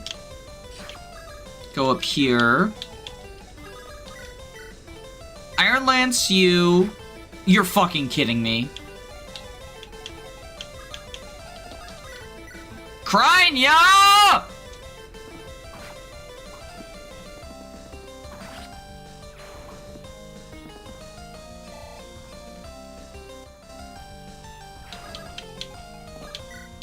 I know it was weapon triangle disadvantage, but I believed in you. At least we healed her first. Didn't spend a turn wheel on it.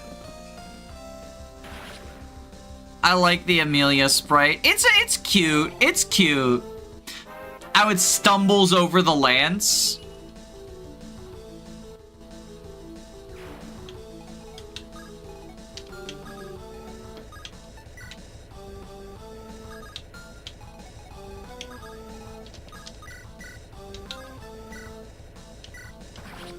Bonk, big damage.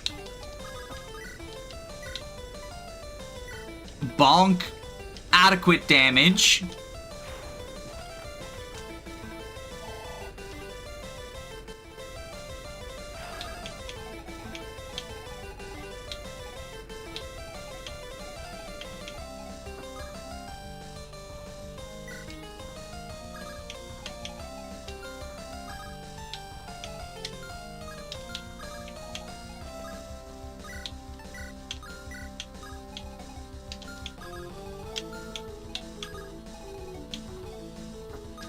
We'll bonk, break you. Invigorate. Oh, invigorate! Wait, oh. Awesome, awesome, awesome. Okay.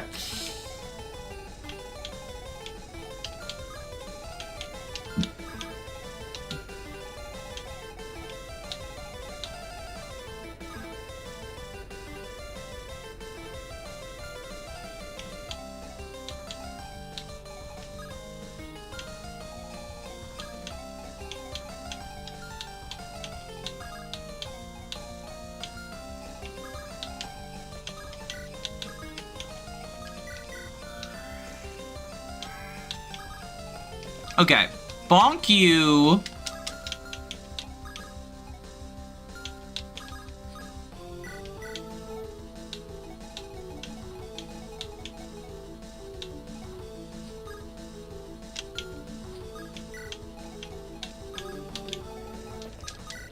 Thunderbolts into tower kill.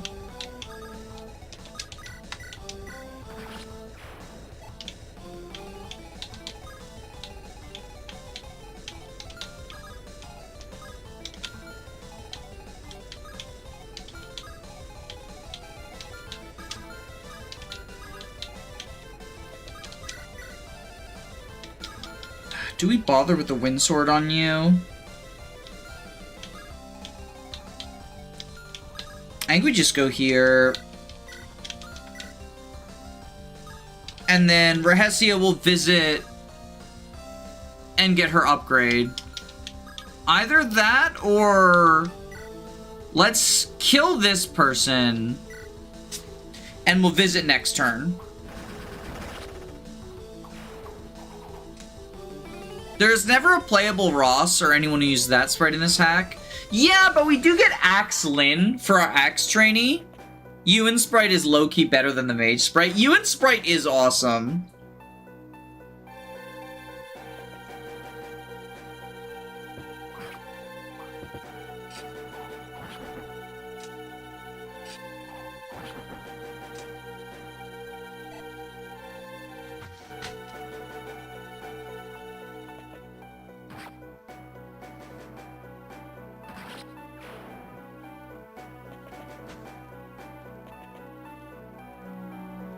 I abused that as my Mage sprite.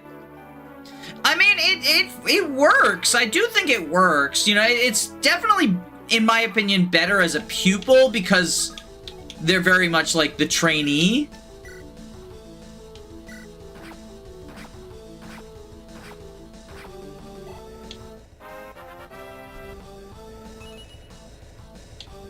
But it does work.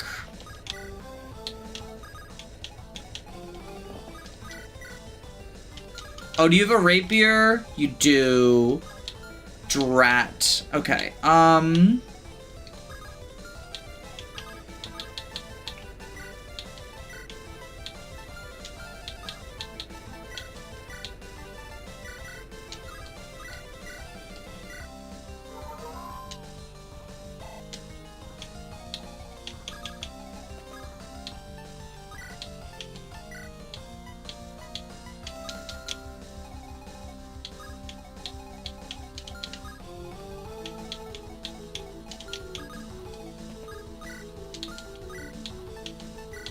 Rescue Krynia forward.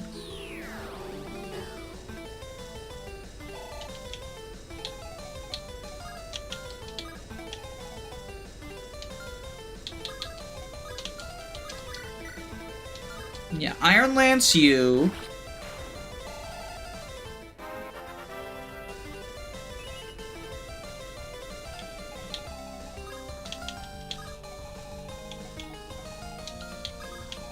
Visit here.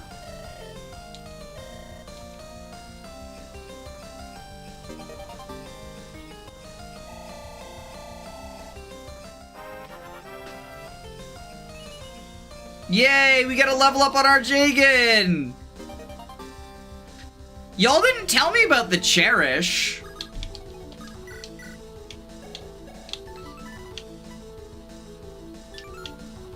I mean, that's probably, like, the least exciting aspect of it.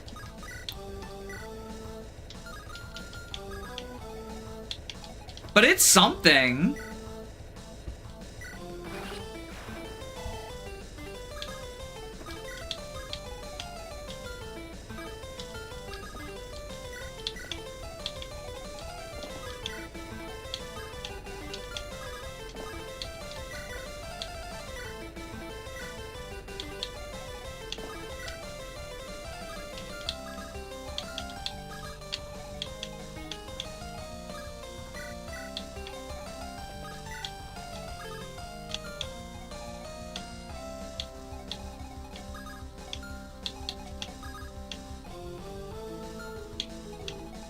One, two, three, four, five.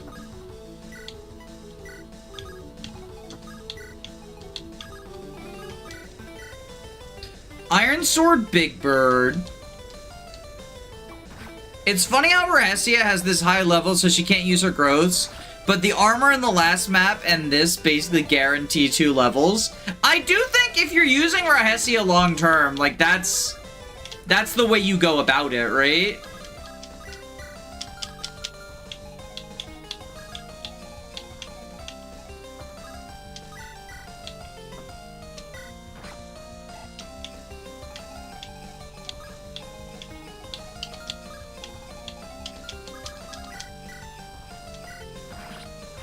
Cherish is kind of good for zero growths. Yeah, because it doesn't depend on your stats. Definitely, definitely.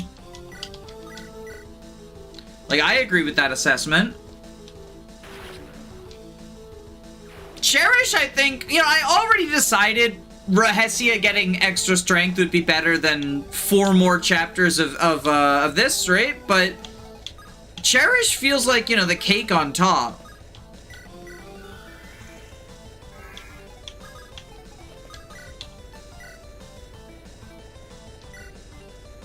The cake on top of the cherry.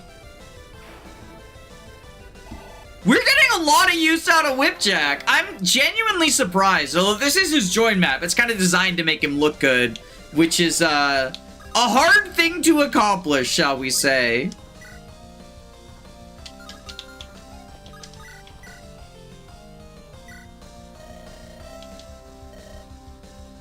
Sorry, Gregory, but we're beating you up.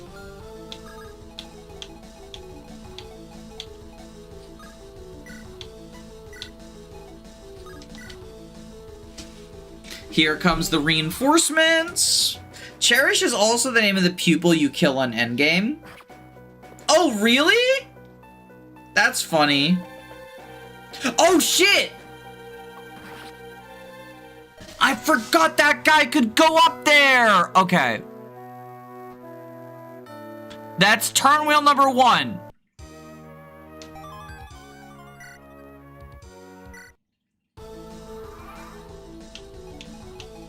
Which is a shame because this was a very long turn, but I guess that's how Cerulean Crescent turns go anyway.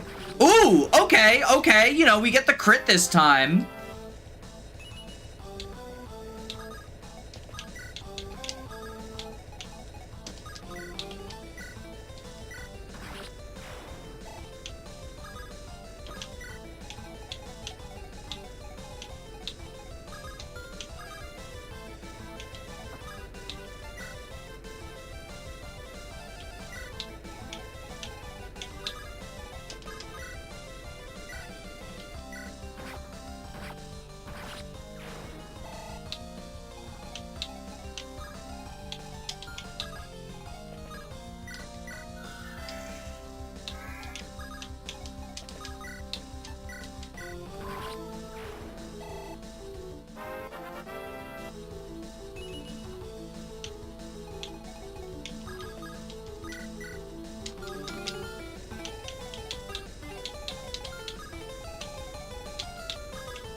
Oh, fuck, I fucked that up. Well, we can just do this, right? Stun him, force him to attack tower again.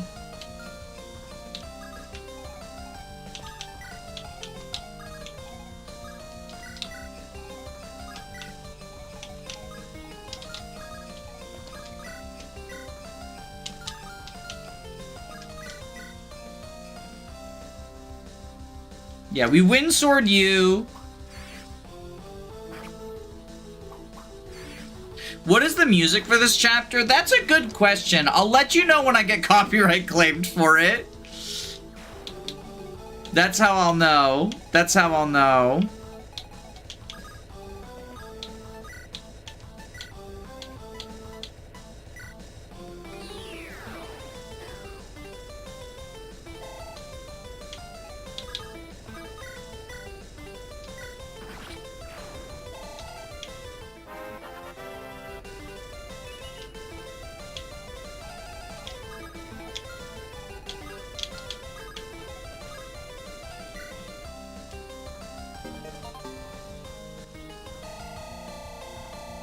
You know that?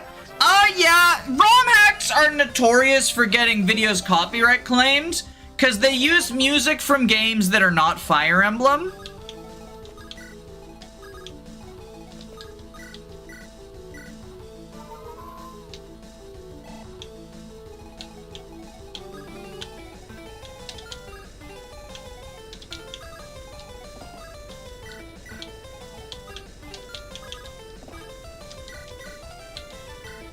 So, yeah, the last stream also got copyright claimed. And I filed a counterclaim because I'm like, you know, it's music from the gameplay, but it's sort of up to the company's discretion. Legally, they can claim it because it's, you know, I mean, I'm not the one who's using it in violation. That's the ROM hack creator, but they, you know, they don't necessarily see it that way.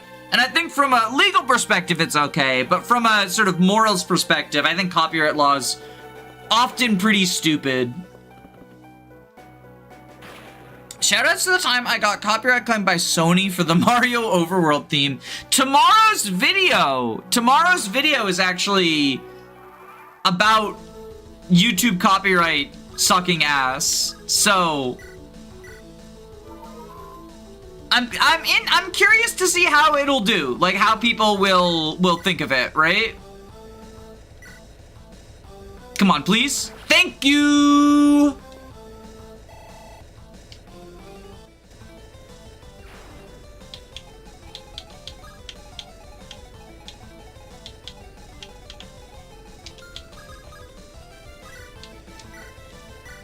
Non-Fire Emblem video.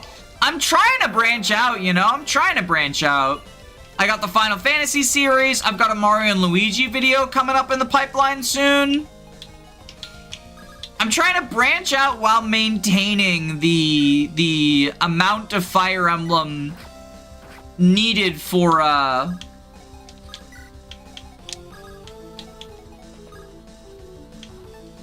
the amount of Fire Emblem needed just to you know, retain views.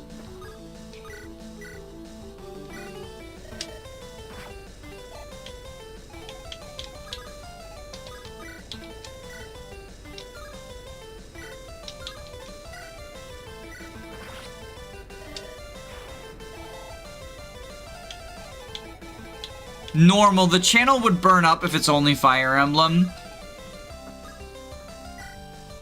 Yeah, like I would get burnout.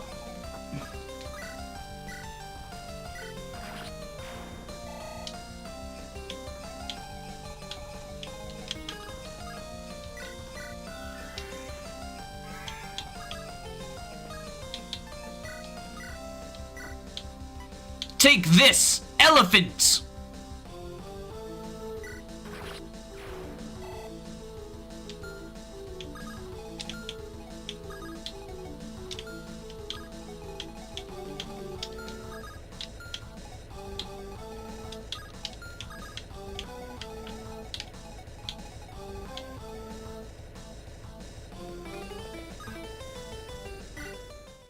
Leyline Vermilion is nuts, by the way.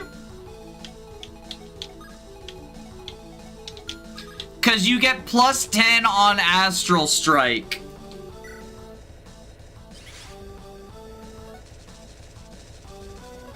Dream Team was once my favorite game. I haven't played Dream Team. I've only played the first couple of Mario and Luigi's. The first three.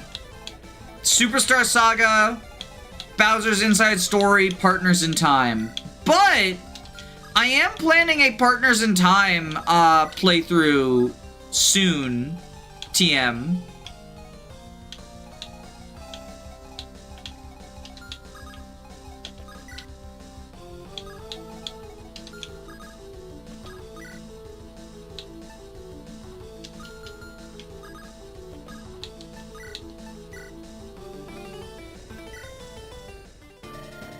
Mean Gene.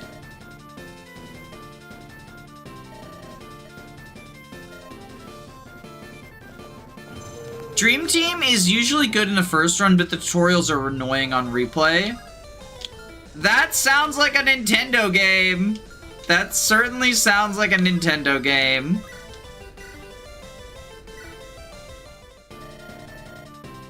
The mightiest mage of the generation? Really? Generic? Generic?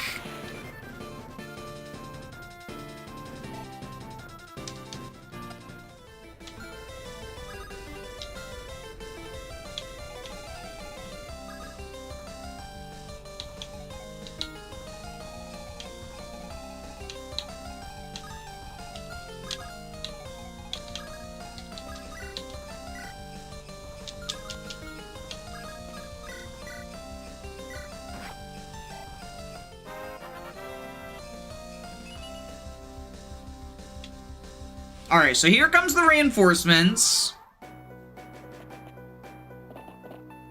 Oh my god, enemy heal AI moment. Oh no!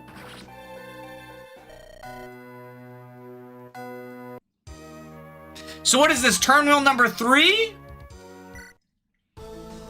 I once again didn't realize I didn't scroll down enough.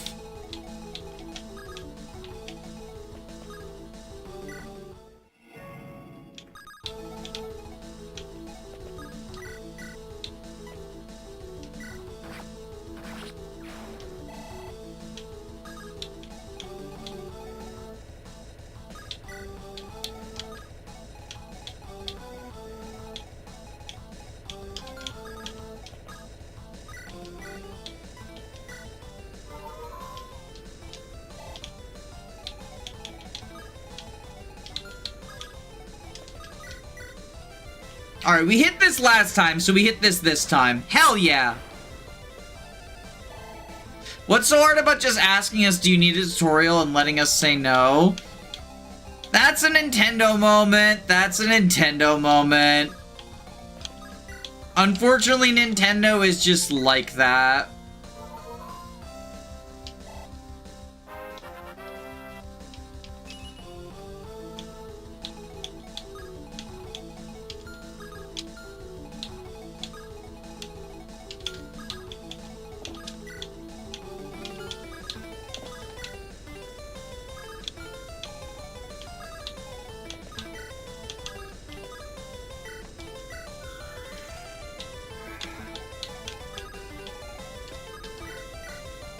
So, Funky Francesca.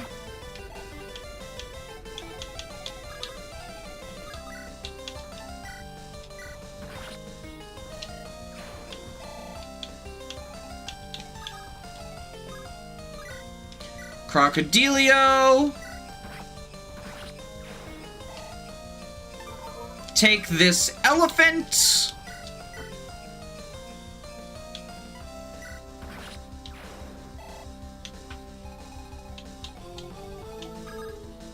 Lunge. Generic.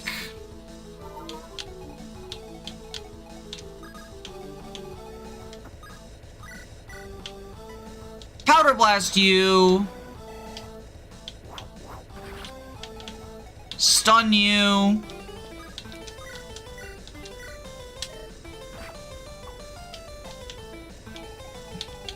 Zappers you. Hey Danny, I hope the stream is going well. It is, it is!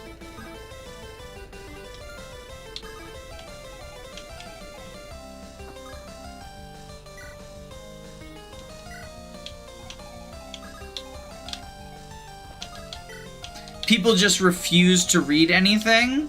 Did I miss something? I thought it was, I thought you were complaining about tutorials, but this feels like out of line in that. Hold on, let me scroll up. Fire Emblem fans can't read as a joke, but people just refuse to read anything. Yeah, okay, sorry. I missed that last one. Maybe I'm proving the can't read allegations. Although, it's, you know, because streaming moment, right? Like, it's just hard. It's just hard balancing everything.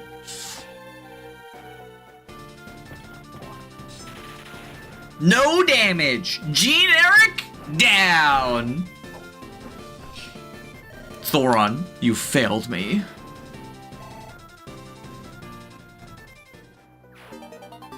We get the eagle roast. Nom nom nom nom nom nom nom nom.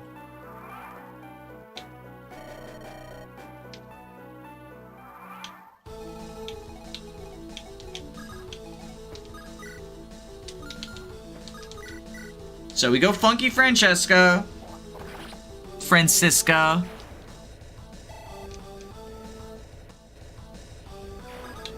As much as tutorials suck, I've genuinely gotten bug reports from people that didn't read the tutorial pop-up.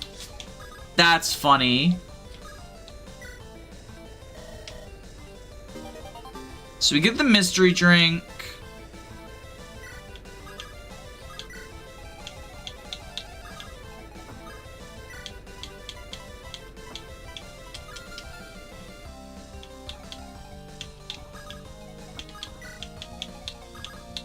dance. 1, 2, 3, 4, 5. Okay, so we go here. Item, pot, swarp.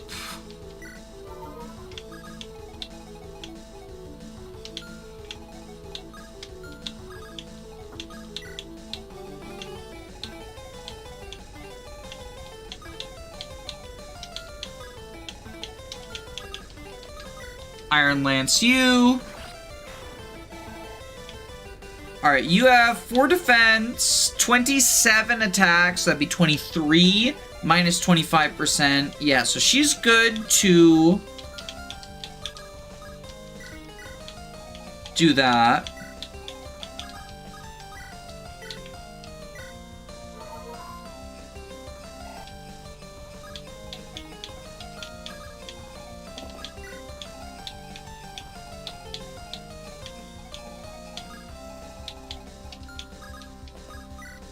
Heal you. Just trying to get staff rank, you know?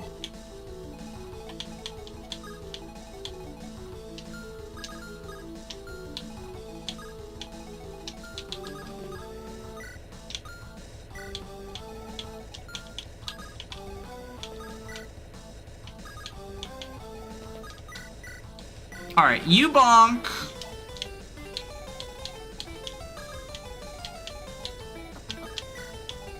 Y'all escape.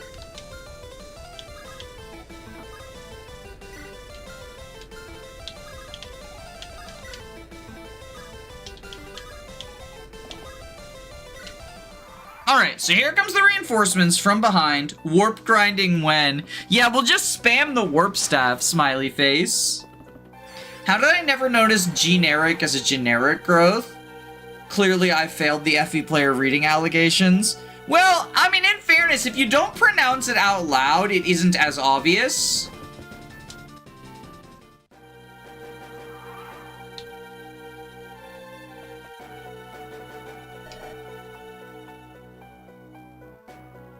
Here's the scary GTFO reinforcements.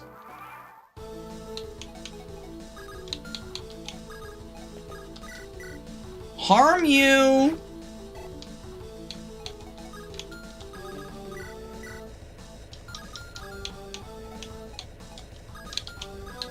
Fancy stabber.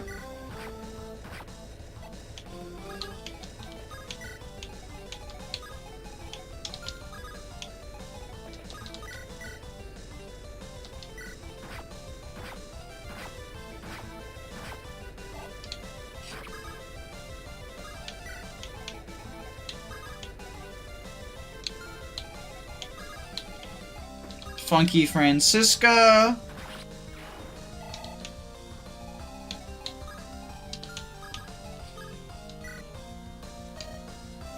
Grab the javelin.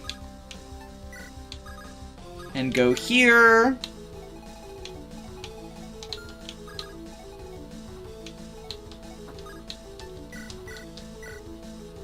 Crocodile.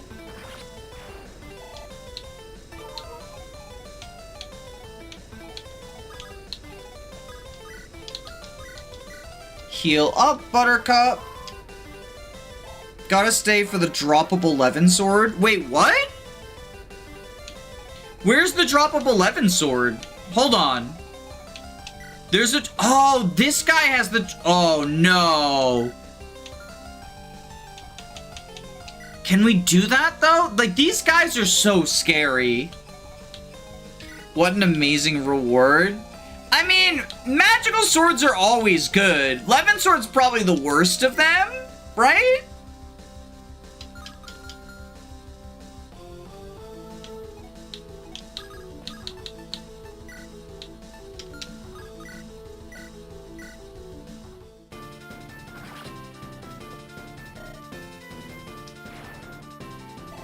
Don't tempt me, chat.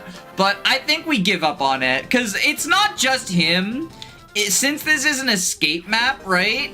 It's also... You also have to bear in mind it's also, like, Evil Sage and Swordmasters, right? Like, this is the they kill you dead moment.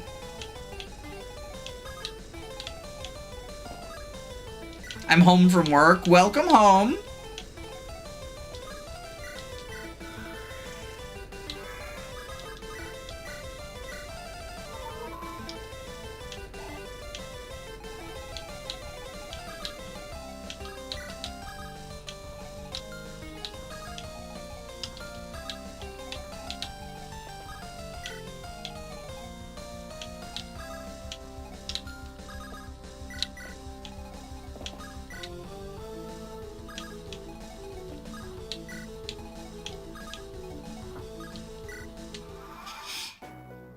I was mocking the Javelin House. Oh! I mean, I like the Javelin because it means Ellerie can power of leadership from farther away.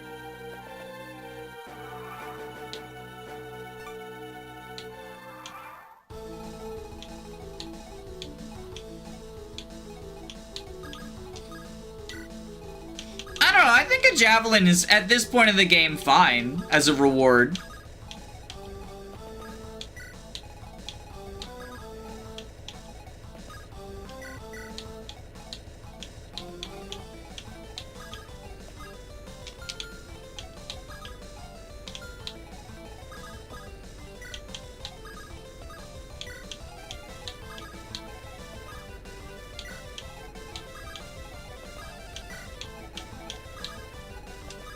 Whipjack left alone behind everyone. Javelin House sounds like a sports bar. And we're watching the track and field javelin event.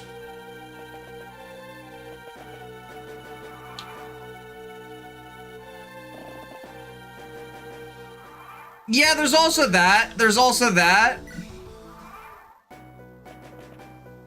Like, there's no way on earth we get the fucking Levin sword. Without sacrifice, at least, you know? And maybe Whipjack's an appropriate sacrifice. Who fucking knows?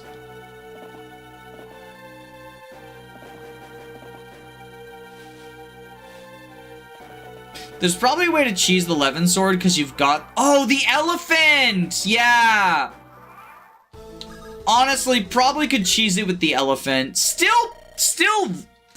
probably difficult to pull off, but if I had known about it, I could have planned ahead.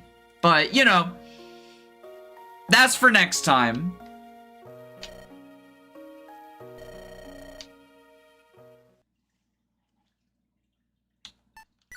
That's for next time.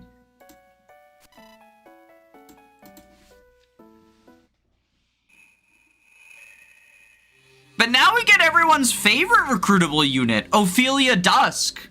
S-tier best unit in Fire Emblem Fates Conquest, because she life and death sweeps everything, right? Smiley face?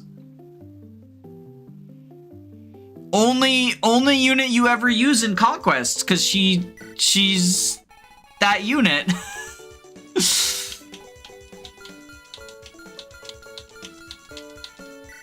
Alright, let's figure out the team.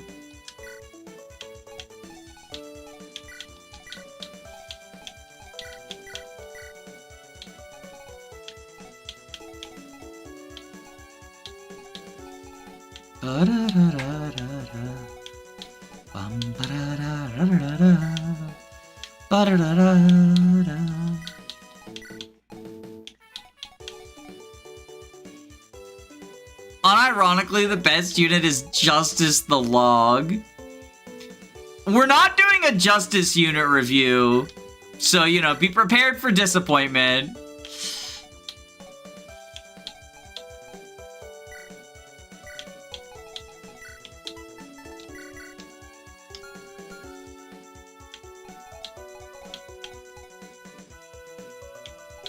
Life is often disappointing.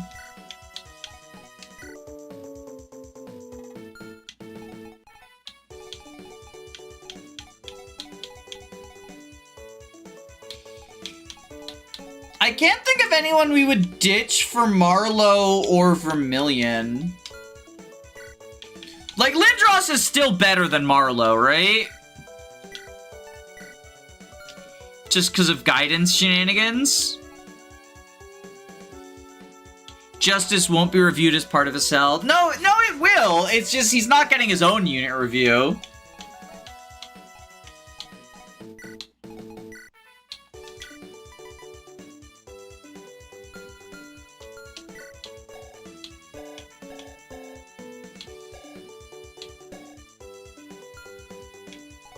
Marlow tier. I get it. Marlow tier. Yuck, yuck, yuck, yuck, yuck, yuck, yuck.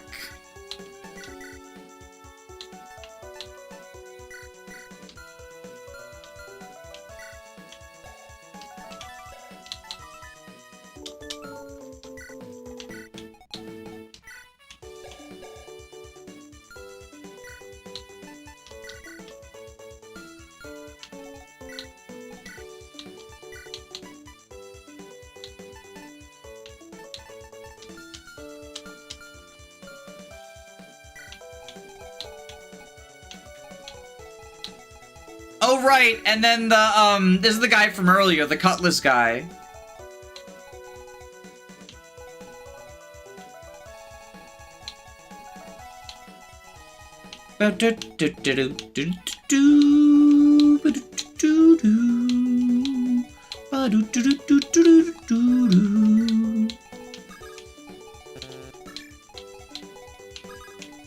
It's funny because, like, the dissonance between the tone of this song is like, we're out for a fun adventure! And then the fun adventure is just War Crimes EXE.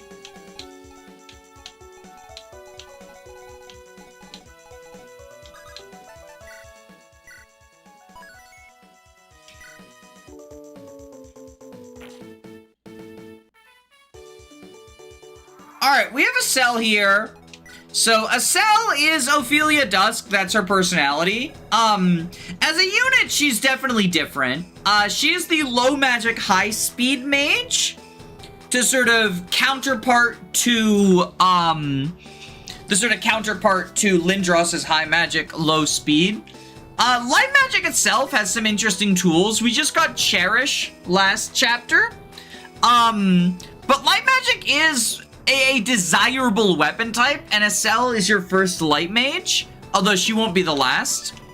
And she has the summon ability, Logmancy, which is sort of her gimmick, is summoning a disposable log, right? However, unlike something like the Sacred Stones, first off, summon allows Kanto, right?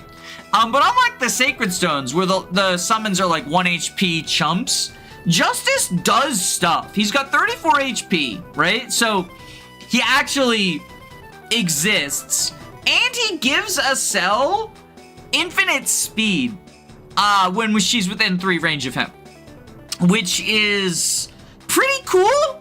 Like Acel, I think it doesn't need assistance doubling in normal play, except against like Swordmasters and other fast units. But in this, it means that she'll never, her speed at least, will never fall off, right? And that can really help her. Also, Obliterate, the guaranteed crit, but targets defense. Yeah, just another one of Light's interesting tools. Pretty good. Justice also just has okay stats. He has growths, but like, why? And then Justice gets reposition and Kanto plus. Like, this is part of Acel. I don't think Justice gets evaluated as a separate unit, but the fact that Justice is not only infinitely reusable, basically plays on fucking Phoenix mode, but also repositions Acel and boosts Acel's speed, makes it a really useful part of her toolkit. In Misery, it's useful. Well, these unit reviews are not for Misery mode, because Misery mode isn't the intended way to play, right? Like, but yeah, it is good to just, like, guarantee she can double. I guess it helps against, like, Speed Screw as well, right? If you fail the coin flips. Because I say she's the fast mage, and she does have the fast mage growth, but it's still only 50%. So being able to sort of overcome that weakness I tend to prefer Lindros, I know, predictable, but I like having the extra damage and being able to just like throw a Brave Tome on or even just hit for big damage, whether it's with a Brave Tome or not. But you know, Acel is also useful, and access to light magic I think is, I mean, every weapon type has some awesome tools. He has Luna on his weapon. Oh, Justice? No, but it's uncounterable. I mean, I guess we'll see, right? 22 attack. Will this be 22 damage? No. So no Luna, but uncounterable, which is nice. The log is stuck like a magnet. Not necessarily. Like, one of the advantages of Acel having a good speed stat and not needing Justice is you can have them spread out from each other. You don't have to take advantage of Justice boosting Acel in all situations. Like, sometimes you're gonna want it if Acel's having trouble doubling, but look at all these units. She doubles the majority of units on this map without Justice's help, right? I haven't seen a single unit she doesn't double yet. This one. The dragon. She doesn't double this dragon. But, like, you know, that's sort of the point, is that Acel can double people without Justice's help. Good speed, 4 con. 3 con, actually. But she uses tomes, right? So, like, yeah, she loses a little bit of speed with this, like, 5-weight tome or whatever. She loses nothing with lightning. Like, the low con isn't as big a deal in this game on mages as you would expect. It's not like Tellius, right? Where they'd be like, this book weighs 10 pounds. They're not carrying around dictionaries. The Mage Dragon is the last enemy Acel would want to fight. Well, in fairness, Obliterate hits on defense, right? So she can be an anti-mage mage, which is kind of cool. Like, I think Acel's good. I think Acel's quite good. It's just a matter of, so is everyone? So the question is, how good compared to others?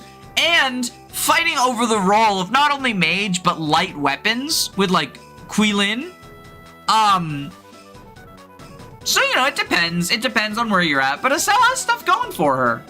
And she's got a personality that a lot of people gravitate towards.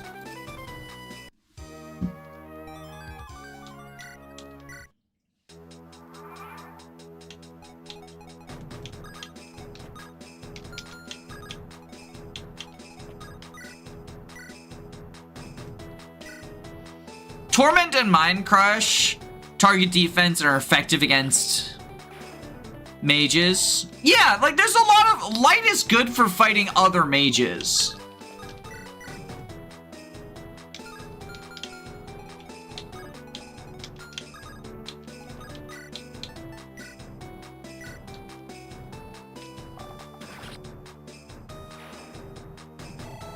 Danny, can you bring her to endgame for the secret? There's a secret if you bring Acel to endgame? I didn't know that. What's the secret?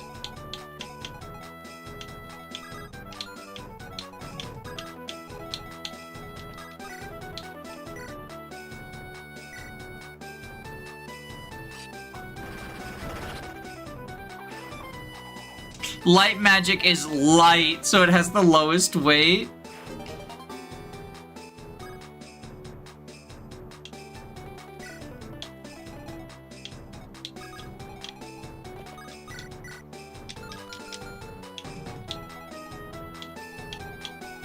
Oh, she fails to double that guy. She fails to double that guy. Okay, we found one. We found one.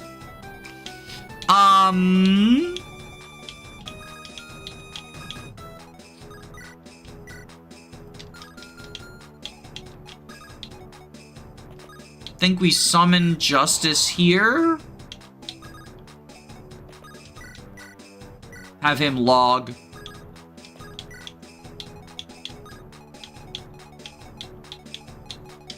And then we Iron Sword you.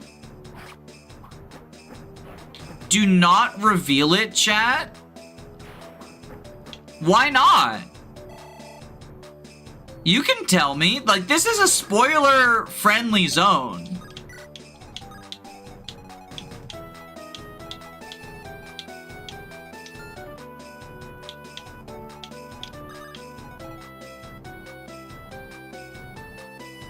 One, two, 3, 4, 5.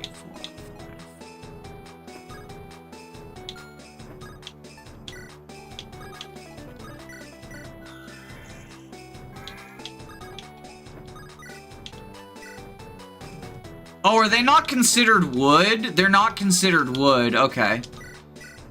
So will Francesca you? I thought the wood lords would be considered wood, but I guess not.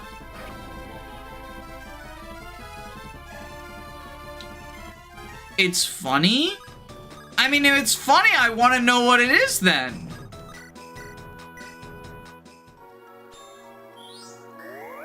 Because we're probably not bringing a cell to, we're probably not bringing a cell to endgame, if I'm being perfectly honest.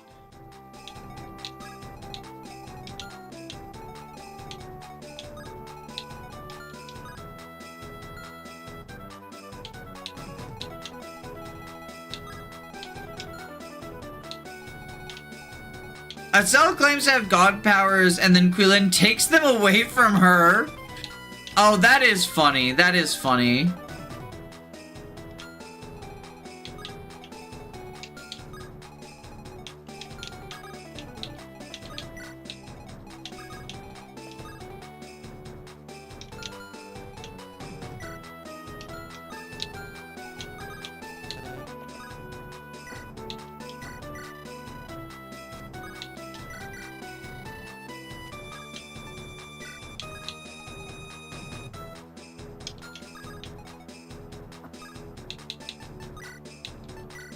Okay, we swarp here.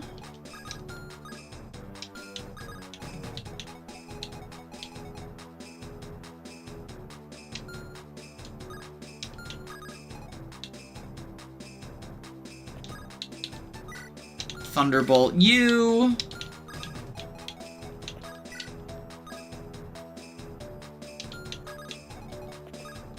Shove. Visit.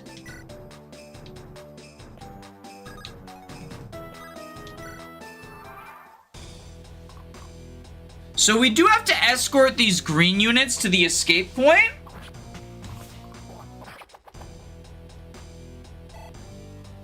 Hey Danny, did you get my email a month ago? I don't think so. Remind me what it is, in case I did and I just forgot. But I can look after stream.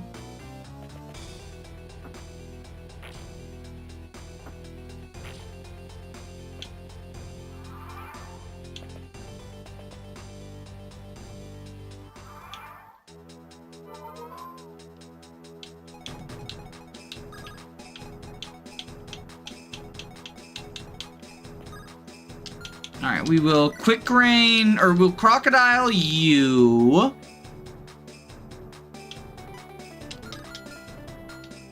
No, we can't crocodile you.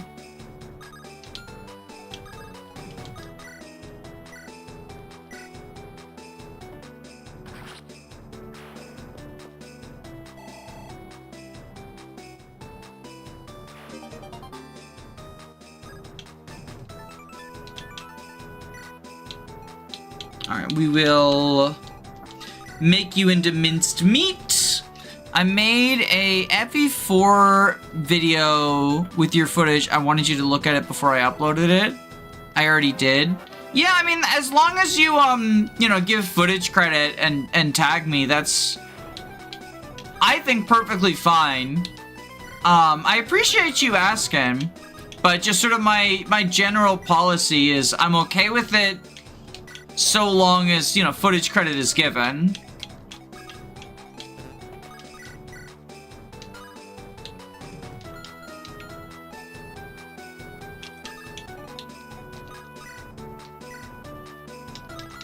We're just shy with everyone. We're just shy with everyone.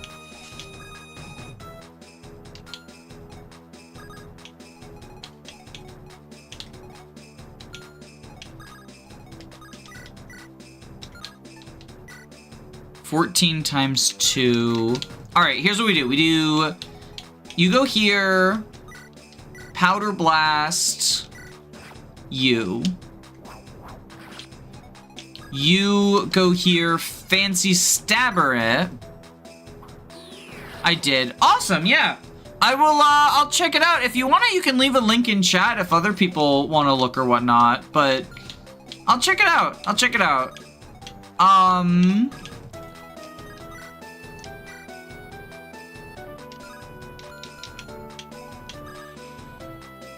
Okay, can you... 31. All right, so what we'll do is we'll Iron Bow you. We will have Lindra's Thunderbolt.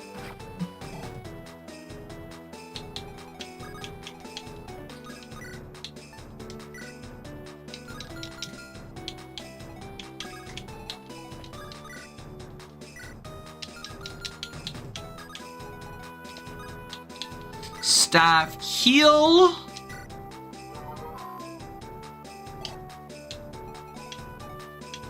Rondel Dagger. The Woodlord. Once shy, twice bitten. Why twice bitten? I'm missing something, I feel like. There's context I'm missing.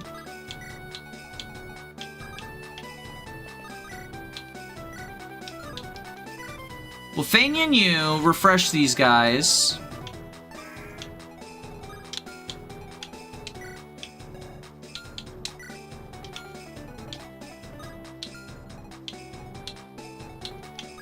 Funky Francisca. Do this.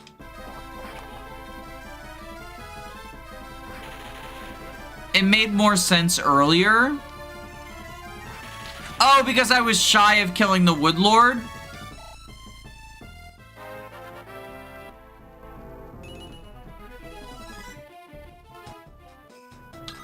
And go here.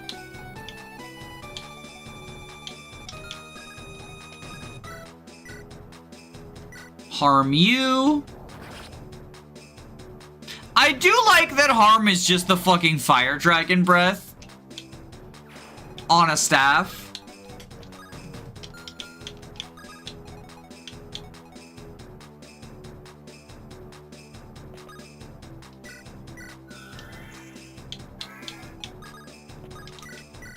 Log.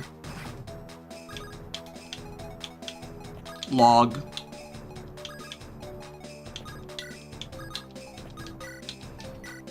Iron Sword you.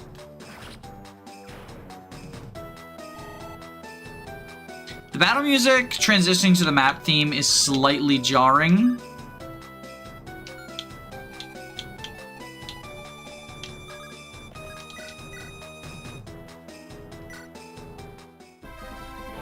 Bonk you with Tower.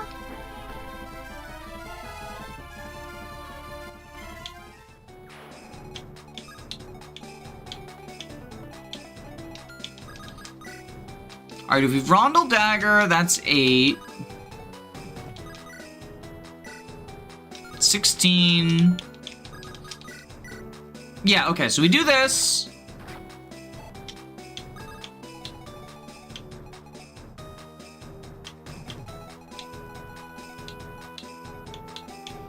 And we fly down to here, I think, because we're gonna rescue you next turn.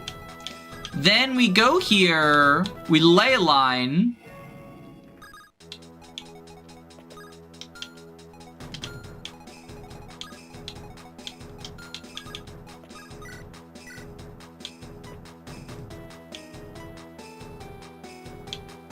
Crocodile you. The boss theme of this map is giving me FF3 PTSD. Oh god, wait, no, it's not the Cloud of Darkness song, is it? Oh no, I'm gonna get PTSD too. So Crocodile, you...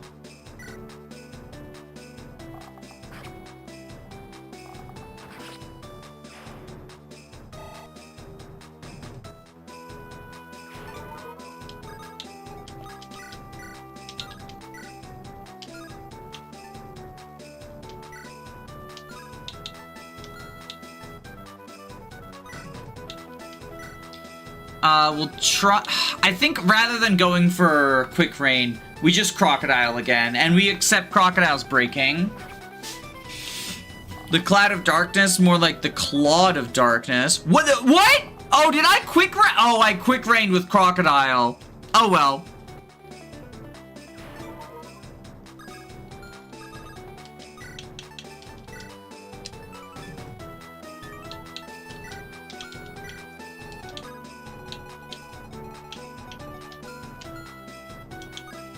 Look, I think we got good use out of Crocodile anyway. Powder Blast you.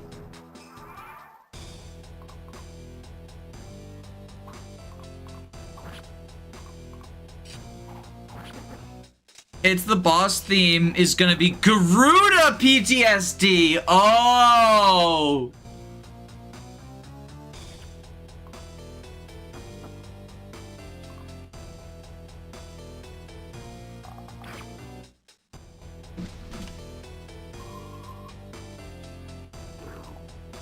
Fucking Garuda.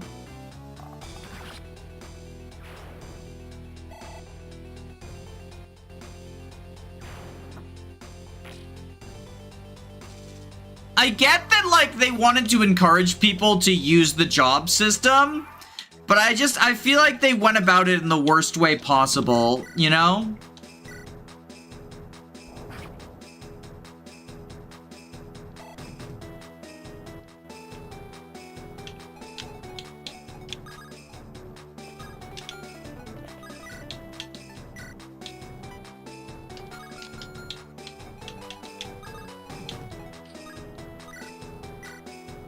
Okay, we pocket spell you.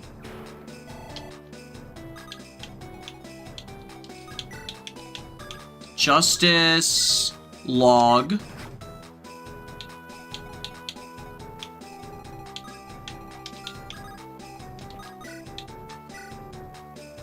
All right, so we will kill you.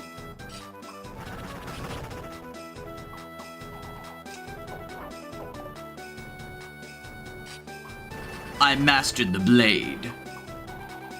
I do think it's cute that Oriana can become a sword master.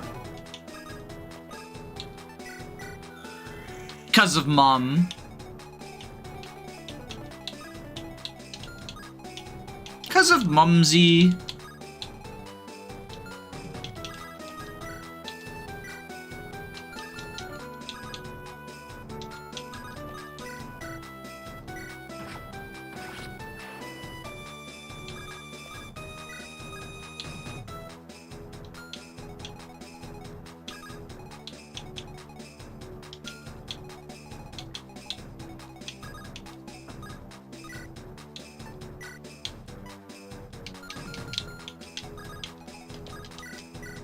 All right, so we will bow you. I'll bow him down.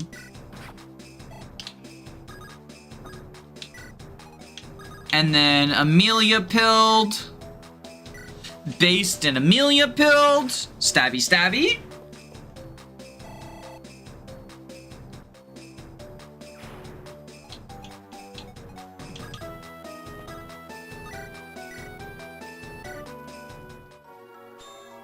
Without any context, I'm imagining a boss that can get you fired from jobs such that you can't use those jobs later. No, it's just that the majority of bosses are designed as sort of like gimmick fights that really only work if you use one particular job.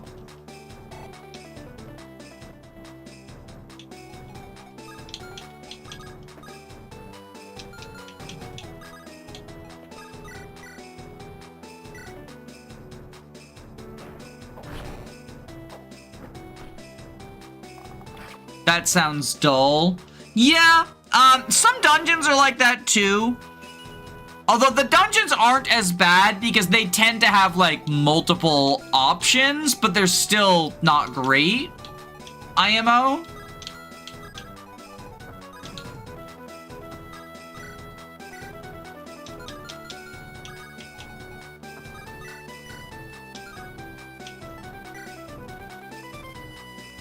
All right, let's hammer this guy so that we can also hammer the spider. And hammer has the might to kill him too, which Iron Axe didn't. Is this FE4? No, this is Cerulean Crescent.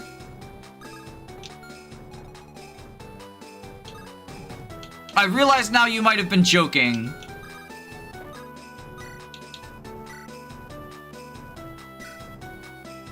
Gerudo and Salamander are the problematic duo. I mean, it's not just them, though. Like, the boss of the Split Cave is, another Garuda. Like, Dragoon has a couple where it's like, oh, I guess we're supposed to just use Dragoon now.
Alright, we spellbane you.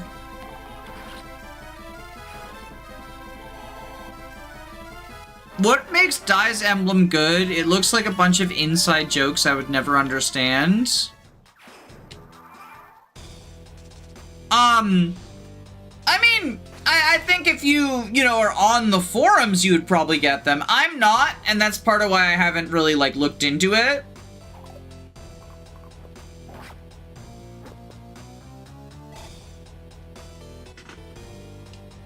Look up Dai's emblem, you'll be able to play it. Are you giving bad advice to a newbie? That's not nice. I mean, maybe they can. I don't know. But I would assume if it's like the inside joke game, that's probably, you know, it's not...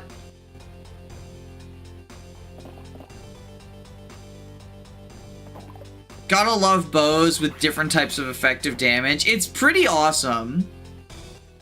It's a ROM hack where units die.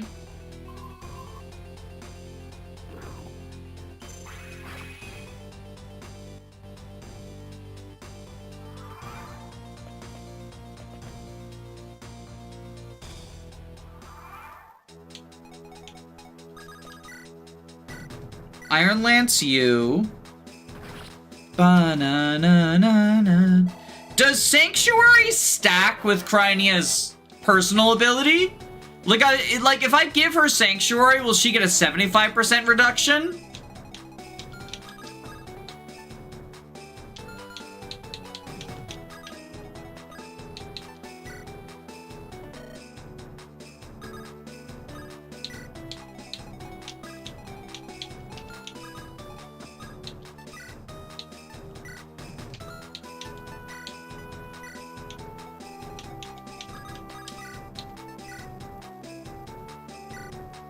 It's like a Nuzlocke for Fire Emblem. That would be like an Iron Man. An Iron Man is when you don't really reset in Fire Emblem. Those can be cool, in my opinion. But I don't really like playing them myself. I'm more like watching other people do them. Iron Emblem is... Yeah, Iron Emblem is kind of like a Nuzlocke for Fire Emblem, I think is the... That would be the one that I would describe as that. Yeah.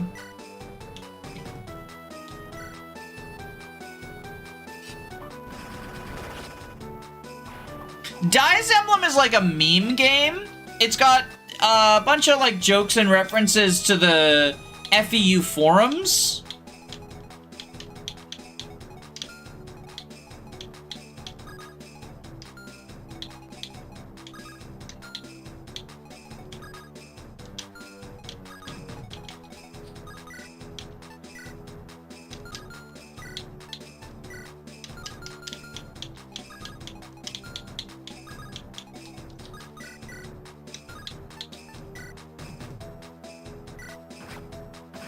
There we go.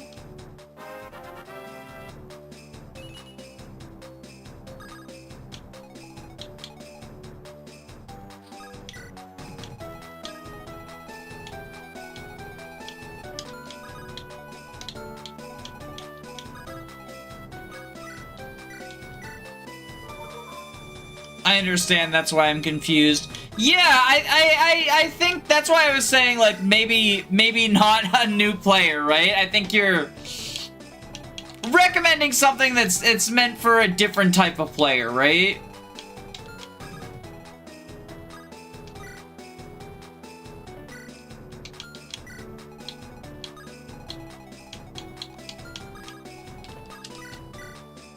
Log.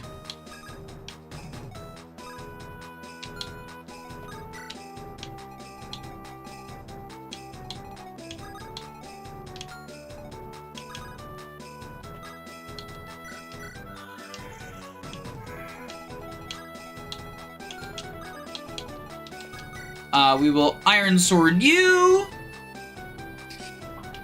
But yeah, Cerulean Crescent is very based around units having different, like, absurd skills.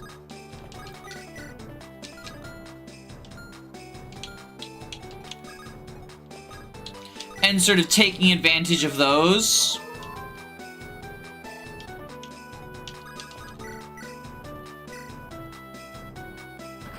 Only Fire Emblem game that I've played is Three Houses. How did you like Three Houses? This is definitely like a step up from Three Houses in terms of complexity. Because so many of the skills have like really weird effects.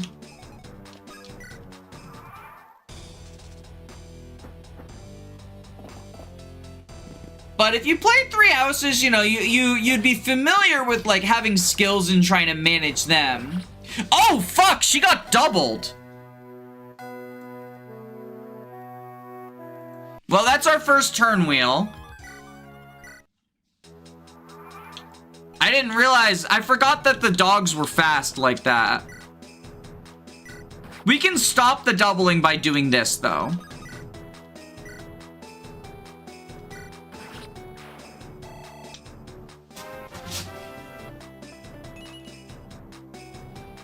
And then we can have Ellerie visit the house.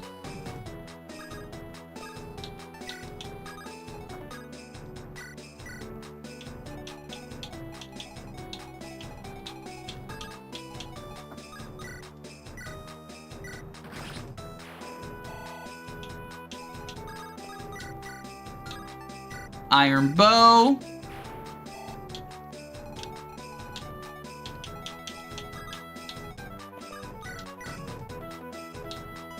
Log.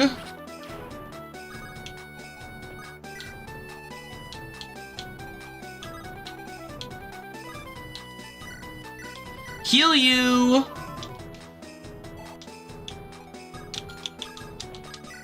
Crit you. Blue Lions was my favorite route of the three. Are we not counting Silver Snow as like its own separate thing? Which, like, is fair. It's kind of just like What If Golden Deer again.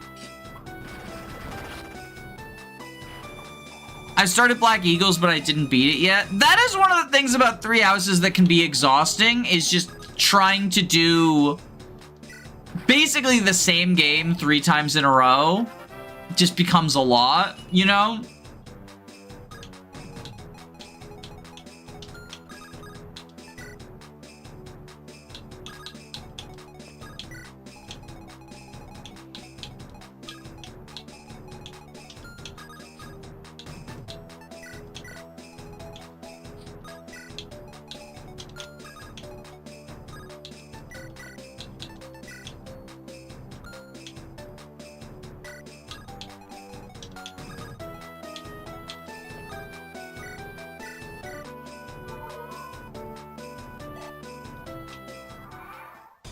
When is Fortune's Weave? Sometime this year, but we don't have an exact release date yet.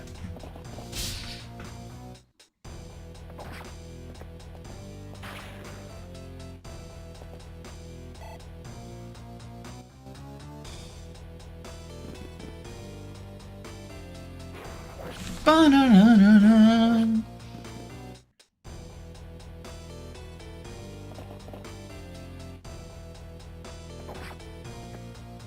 My biggest complaint, I wish there was an option to skip around if you were playing. Yeah, like skipping part 1, or at least like skipping part of part 1. Or if they made part 1 feel different, because it feels the same. I know the maps are like, technically they're different because you have different characters, right? So how you approach things with like the blue lions is going to be different than how you approach things with the golden deer or whatnot. But it all feels samey.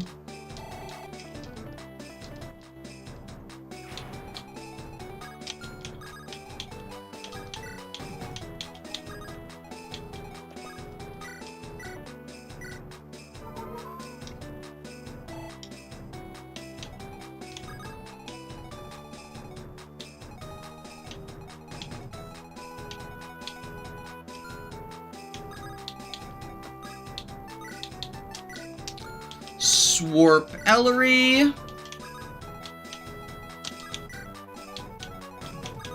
Shoot you in the face.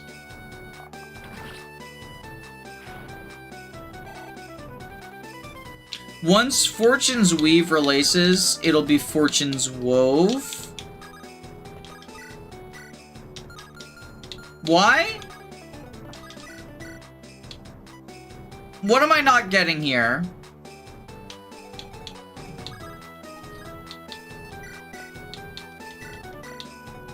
There's some joke I'm not getting here.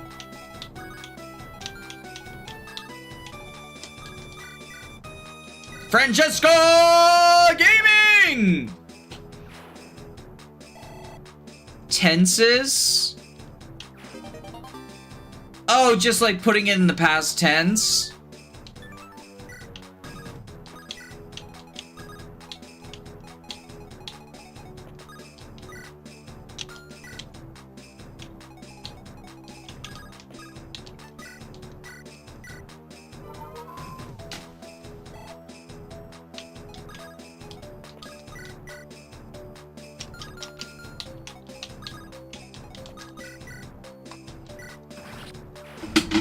Fancy Stabber Gaming.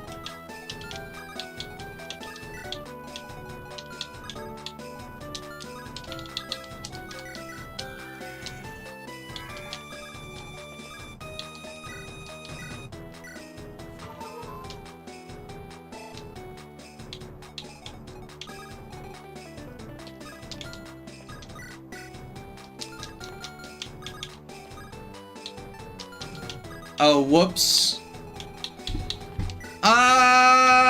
Hopefully a civilian can live one spider. Yeah, 20 attack. They live one spider.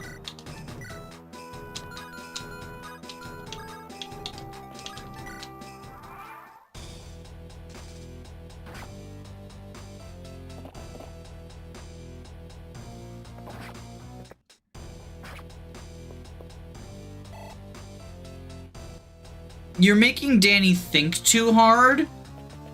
It's the no thinking zone here. I gotta devote all of my thinking... Ellerie, why would you say that? Good job, Ellerie, girly pop. You fucking jinxed it.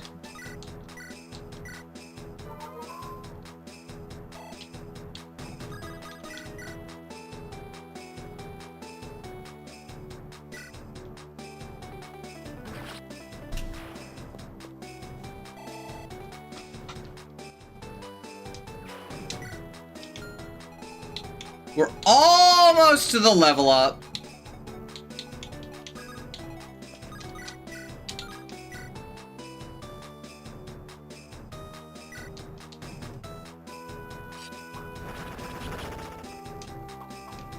Share if you don't think. I can't wait for Fortune's DLC, Fortune's Troop. What is Troop related to weaving? I don't know enough about, like, sewing to get these jokes. Y'all are too smart for me with your sewing jokes. But I guess, you know, you reap what you sow. Yuck, yuck, yuck.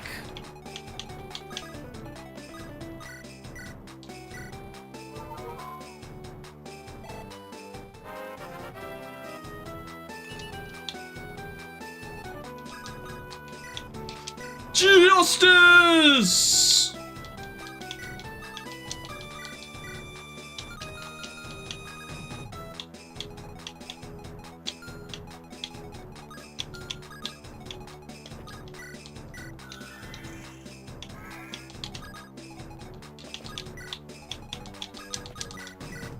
Okay, we'll lightning you. Get the loot. I love Justice. It's just a stupid unit. Are we just ignoring that a cell exists? Is that what we're doing today, chat? We woke up and we chose to ignore Excel. 1, 2, 3, 4, 5. So we swarp you.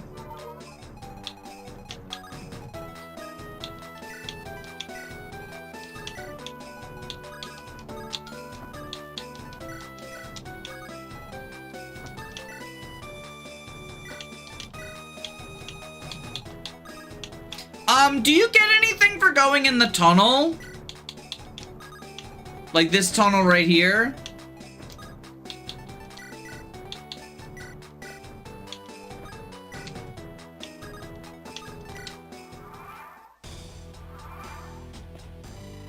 Unit escorted. Unit escorted. Unit escorted. Unit escorted.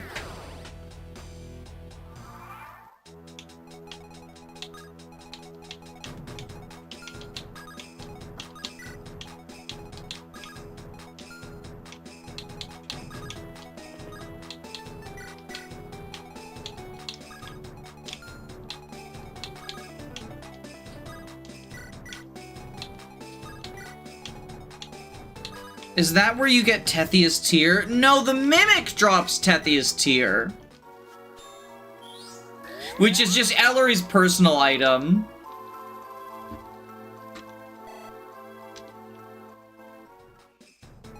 I will send you a vet there, because she's not doing anything better with her life.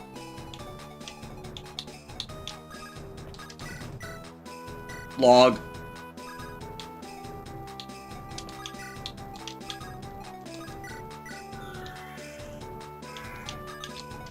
Log.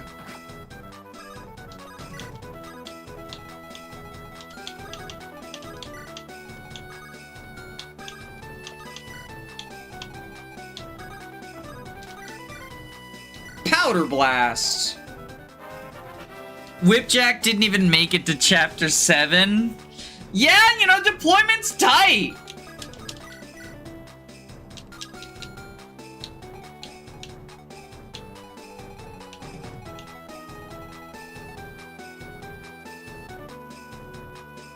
I'm not sure I get the logic behind Justice. Yuck, yuck, yuck, yuck, yuck. Oh, shit! No, he's fine because he has Sanctuary. He would have been fine without it, too, it looks like.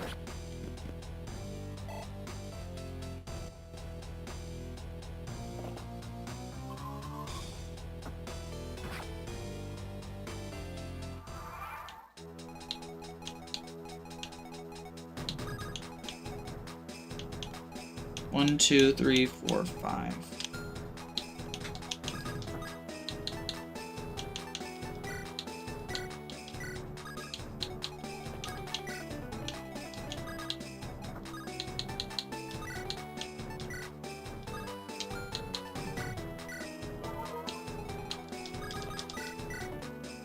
Just trying to feed Krynia while we can, right?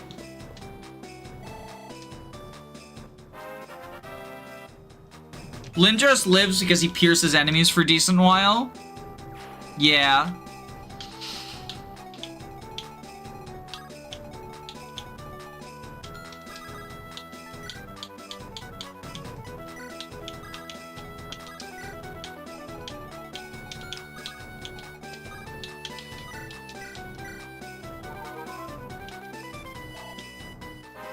If justice is wood, then fighting woodlords makes it an anarchist.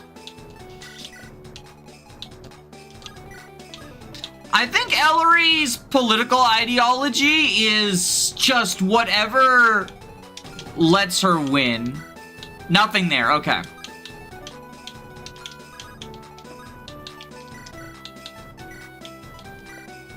We got all the houses, right? Yeah, we got all the houses.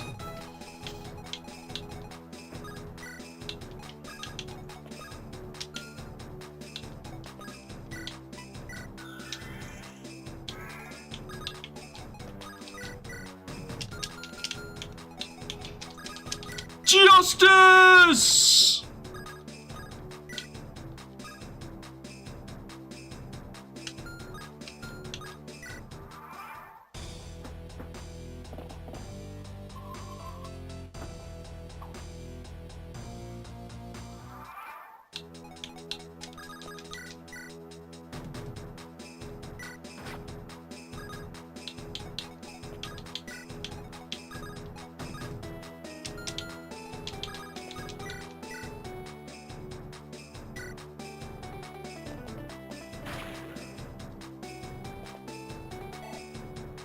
Old Craniao had level 5, so she was already promoted for me here.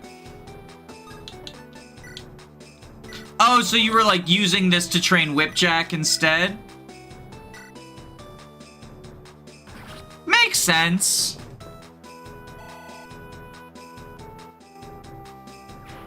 Was it on a 0% run or just a regular one?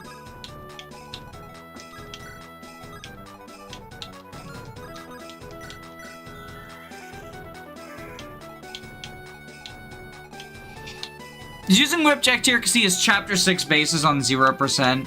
Yeah, just unfortunately, I feel like a lot of other, especially, you know, Raylan and Francisca for flying people around. And then, you know, Mince makes it because on Swarp, Lindros makes it because, well, he hasn't lunged actually, but it was, you know, the idea was that Guidance Lunge is just better than Chapter 6 bases. And yeah, this will get Krynia to level 10, which is the whole reason I've been feeling her.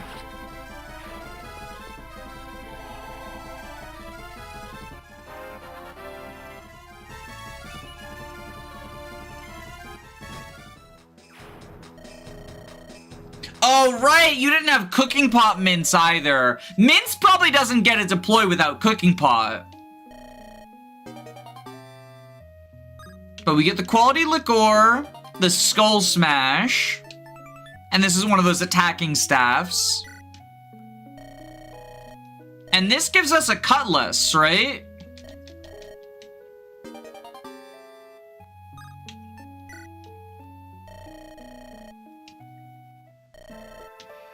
And now we teleport.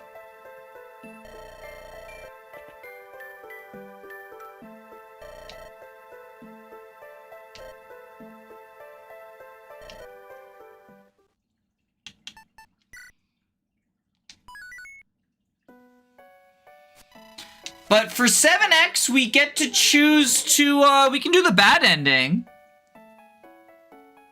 0% growth run complete. Yeah, we could do the bad ending. We could do the bad ending here. I'm actually curious, because I didn't have Francisca at this point.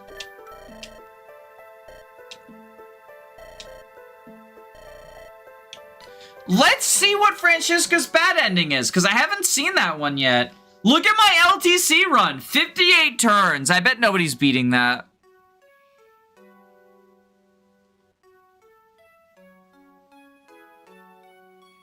We can do the Gecko quest teasing. Yeah, I've seen most of the bad endings already, but I haven't seen Francisca's. While bad ending is playing out, I'm gonna go get some food from downstairs, because I need lunch.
Alright. We didn't miss Francesca, did we? Francesca?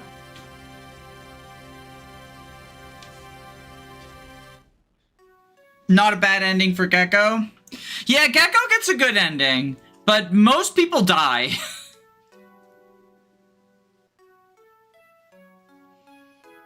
Not yet. Okay, awesome.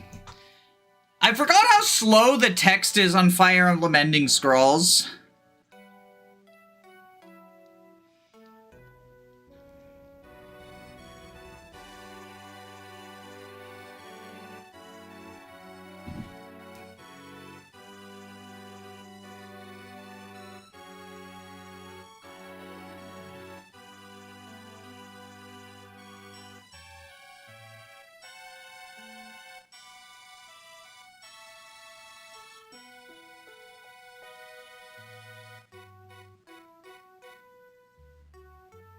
Talon continues on his endless adventure. Gecko should have an entire spin-off written around her. I mean, maybe that's the next project, right?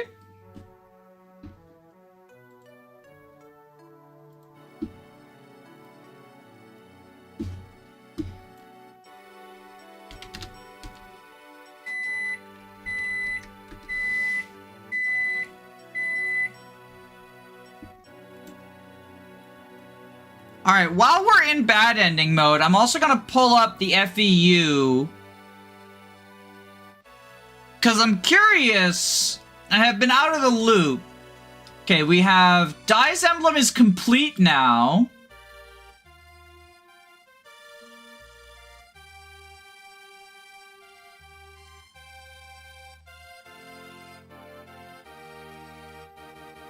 Third dungeon for Four Kings sequel.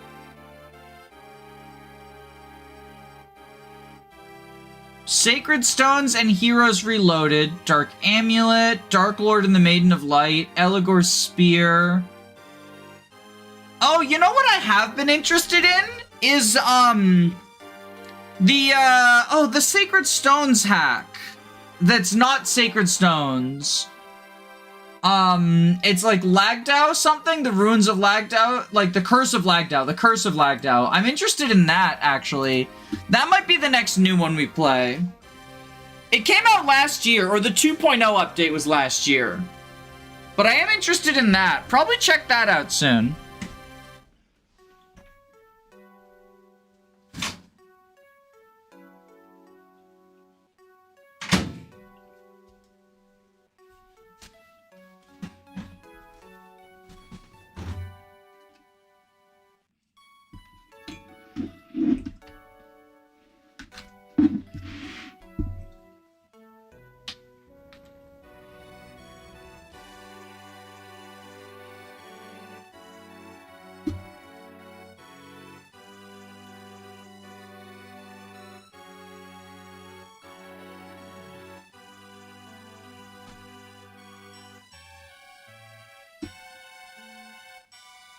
Wily Whipjack!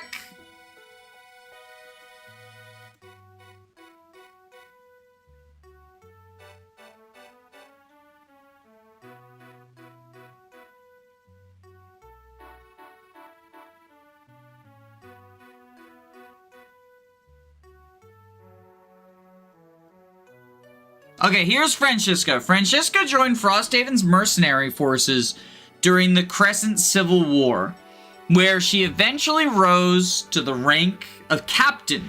However, work became too dangerous, and she took her hard-earned wealth and fled. Alright, that's what we were going for. That's what we wanted. And I think they're in order. So Acel will be next, and then, they do like Oriana Tower, Ellerie, right?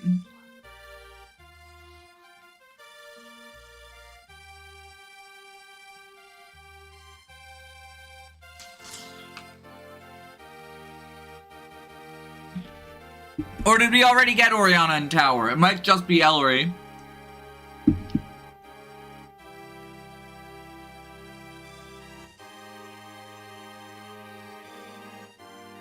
Oh, Sun God's Wrath got a final release.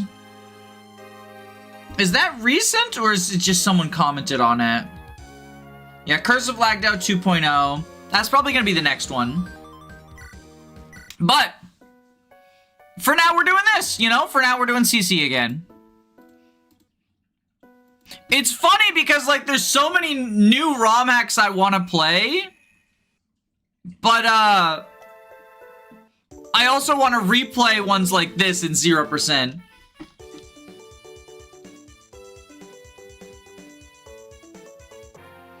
So yeah, Crynia boost for Chapter 10, 0% brain rot. It is! And I had a lot of fun streaming Hag 0%, so I thought, you know, why not stream this one as well? Because I could always just do like a playthrough rather than a stream series, but streaming this just seemed like it would be more fun. I like having people to interact with, and Jacob hasn't played CC yet. Jacob's sort of like my go-to for co-hosts. So, rather than co-host, chat is the co-host now, right?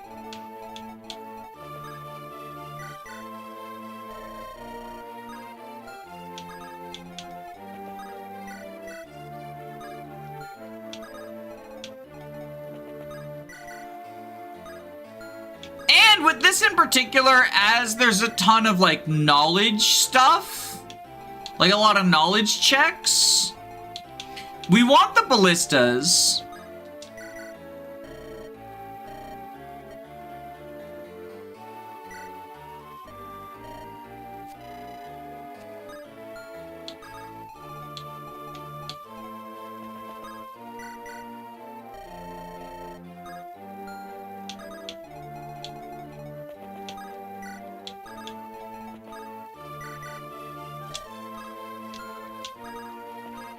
You need the CC brain rotters in chat. Hey, I mean, you know, you are appreciated. All right, so this is collecting materials. Rare ores, uncut gems, Adam Sandler, mana cubes, and coffee.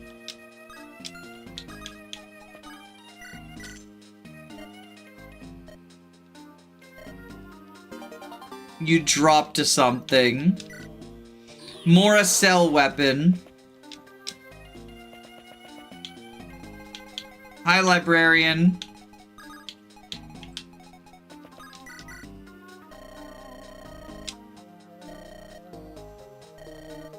So yeah, we're gonna look for the book.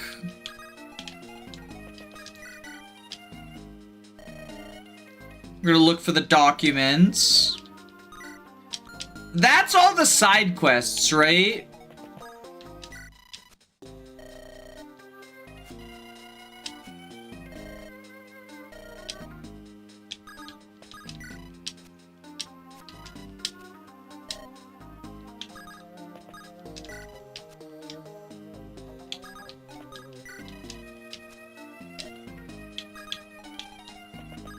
What monster are we gonna create? I think Inspiration Bot, right?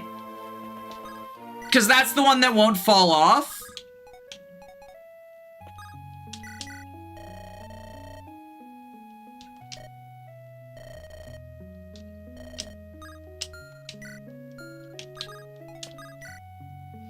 Oh, did I forgot to sell my sellables?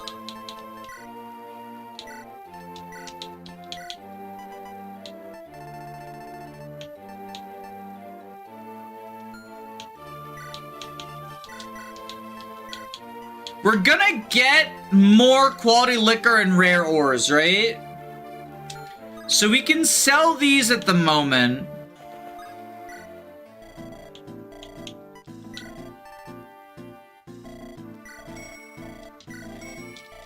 Because we'll get more of them. You get 2 more rare ores. You get 1 of every ingredient. I know that. Curved weapons. We should get a curved sword for Rahesia. And a Lance Reaver.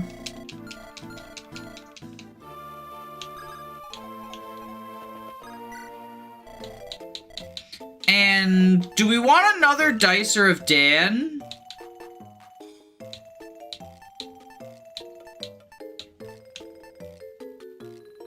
Oh, Physic. Let's get a Physic.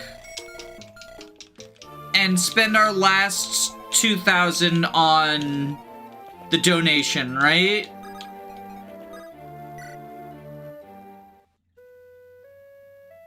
Liquor is... Oh, right, coffee's the material.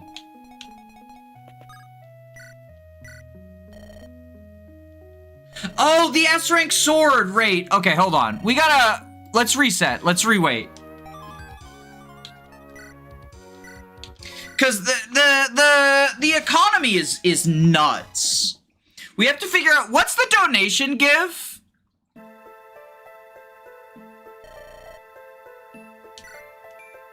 What does the 2,000 gold donation give again? Can someone remind me? Gil is so bad. Yeah, but we want his weapon. The donation gives coffee? Really? Donation gives coffee?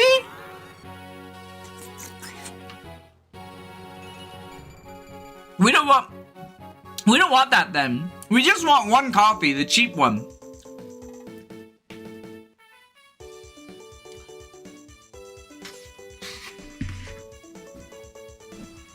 Well, coffee is a speed booster, but I think we're fine without it.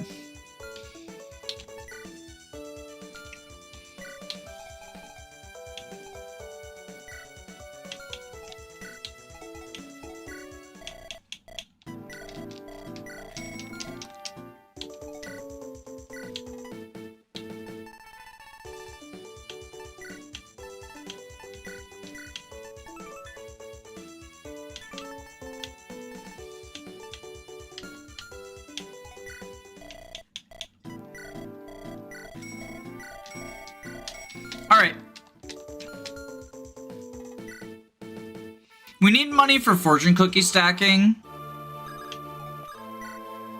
I do want the S-rank sword though, right? It's magical, which is unfortunate.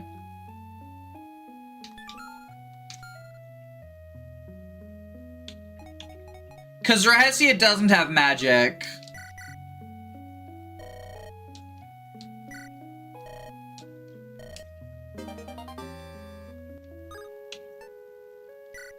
That's still 24 times 2. Well, and it crits. Right? Or can it not crit?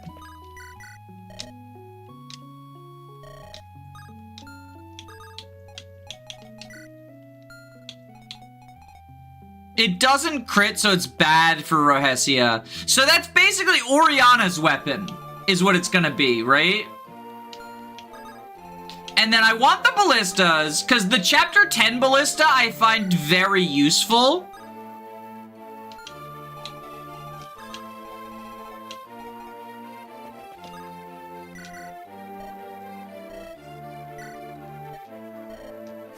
Or Igo. Does Igo have a good magic?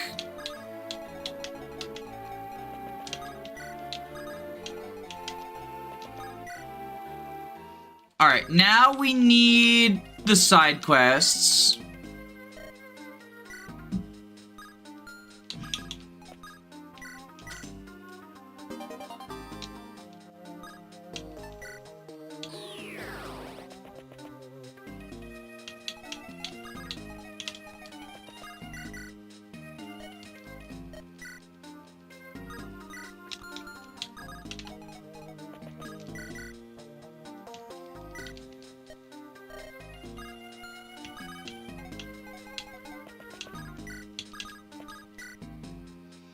Igo has 22 base magic. That's a lot.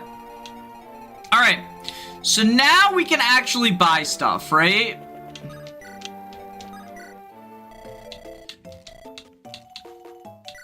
I think we go with a Physic. I do like a Physic.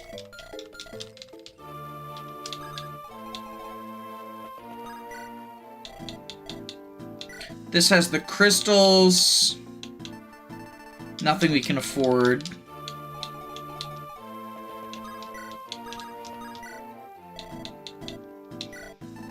And literally just steel lance, steel weapons. So I think we're good with just that, right? Are any of the talk combos things?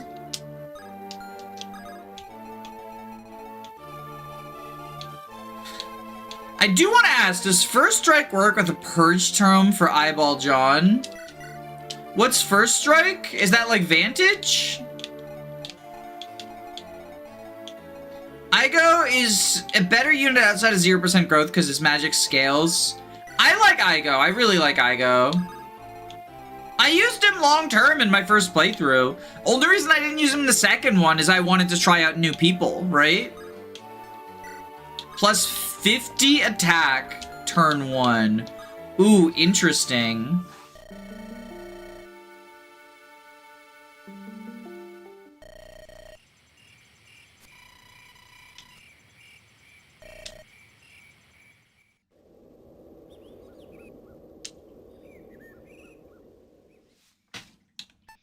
Interesting, interesting. Inspiration and First Strike are in different pools, so we could potentially get both of them, yeah.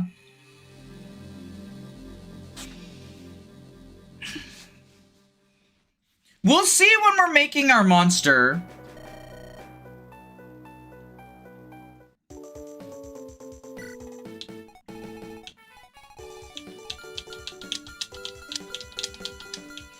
Alright, so, Acel, Oriana, Pomelo, Tower, Lindros, Mince, Rahesia, Chalice, Francesca, Raylan, Yvette.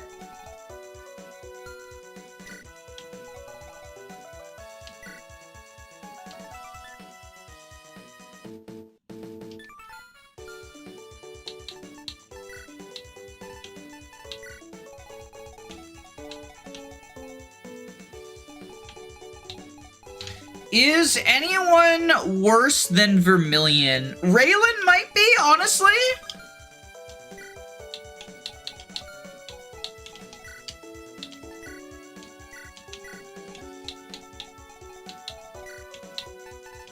Not flying, but like the extra move, right? And we're gonna get Murky on this map.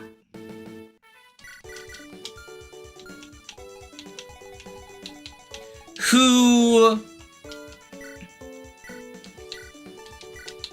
will give us, you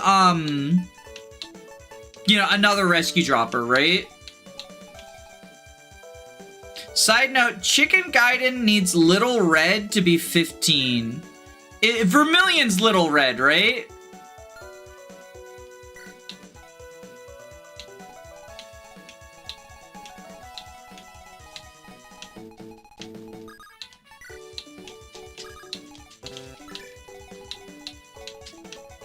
$17. I mean, do we want Chicken Gaiden? I can see Chicken Gaiden being a potential soft lock zone, right?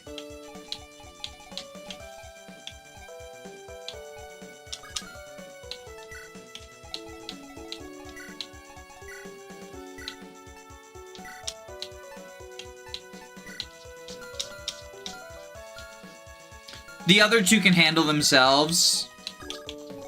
I mean, I'll trust you, chat, but if you steer me wrong, I'll break into your house and poop on your couch.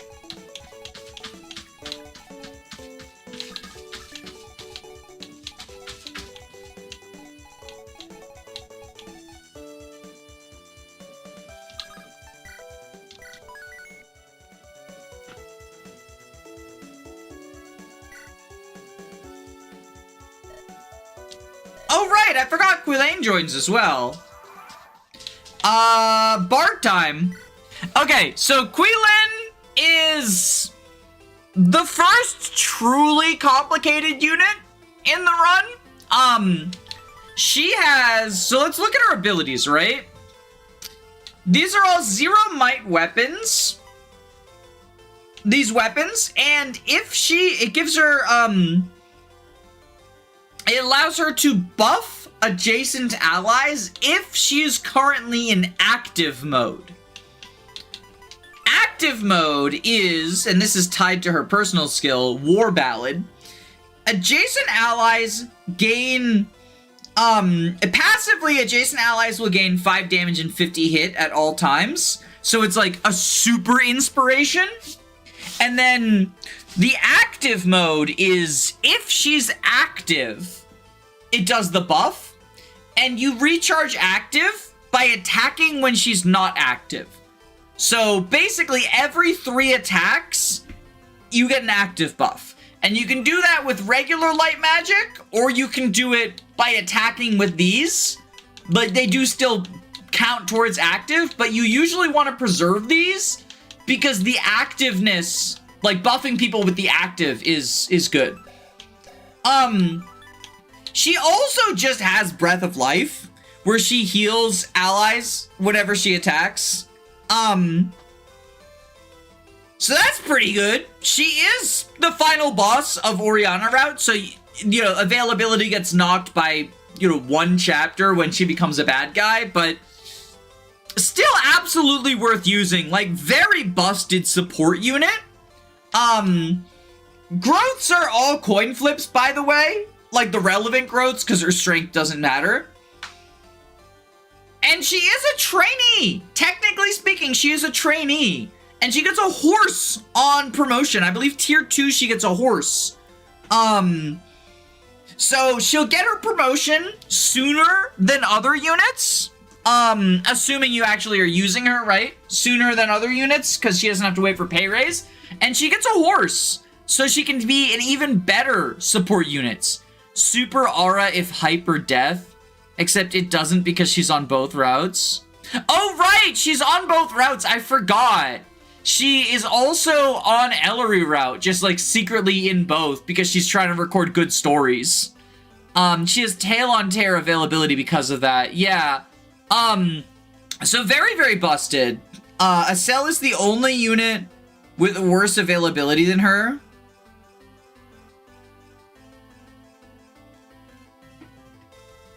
Wait, what? No, because people join after her. Trainee final boss.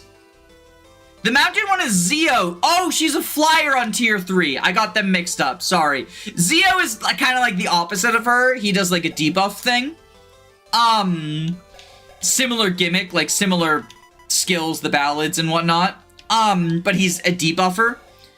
So yeah. Zio gets a horse. She gets a flyer, and it's only on tier 3. Okay. There's a lot of units to keep track of, and they all have like 17 different traits. So this is why I have chat here. I had no idea she promotes. Yeah, she's a trainee. So she promotes at level 10 to tier 2 and level 20 to tier 3 and will eventually be a flyer, which just makes her even better as a support unit. I mean, look, I'm not making a tier list. At least I don't think so. But like, if I were, easiest S tier in the world. Bards and dancers are just always good. And even though she's not a true dancer, like, very fucking easy stuff. I think she's top 3. I can see that. You know, I haven't really solidified any sort of thoughts on a tier list because the units are just, they've so much, right? But I can definitely see that. Like, she's busted.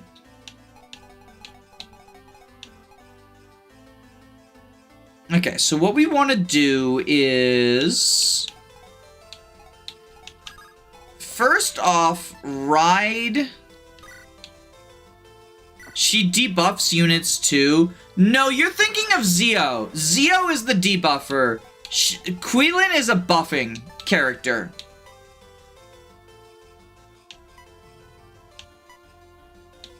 See? Oh, right! She gets Draconic Hex with her promotion. Right. In tier 2, she gets Draconic Hex. Fuck, you're right. She does debuff people. Because of Draconic Hex. Holy shit. I forgot how fucking busted this unit was. Like, I forgot just how busted this unit was. Jesus fucking Christ.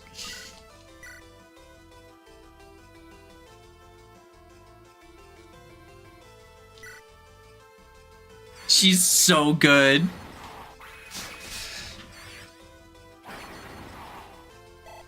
Decay at level 20? What does Decay do?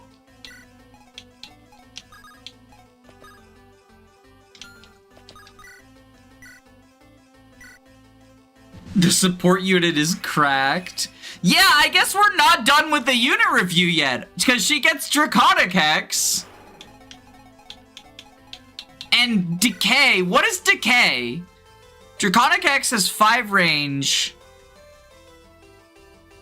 Draconic Hex is 5 range? What?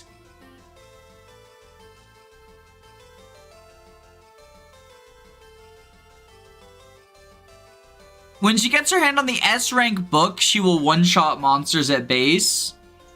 Yeah, because, like, you know, she has trainee stats, too. Draconic Hex is only using her PRFs? What? No, Draconic Hex is a skill. She gets Draconic Hex as a skill. I know this because I used her in my second run. She gets Draconic Hex as a skill. It's not on her PRFs. It's on everything.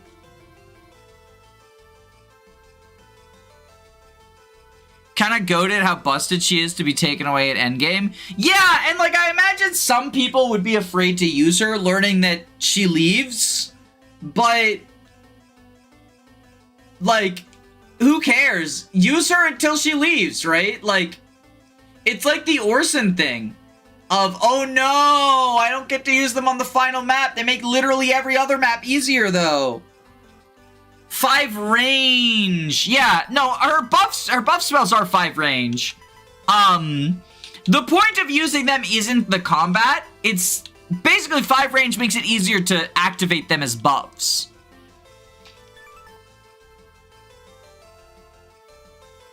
She has better availability than units you currently have. Does the math work that way out? I don't think that's true. Like, obviously, she doesn't have to split in the way that others do, but I think it's still... She misses a few maps, and she missed the early game.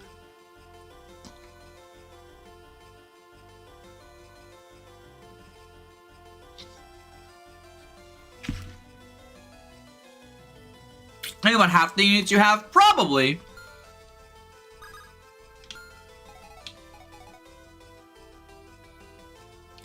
You get an extra deployment. She also doesn't leave until late. You get that extra deployment slot for favoritism. Yeah.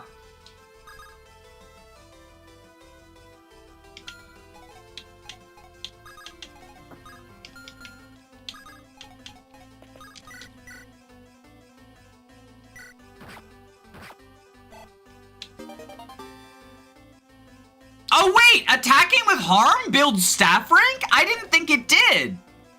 Wait, that's so goated. Shit.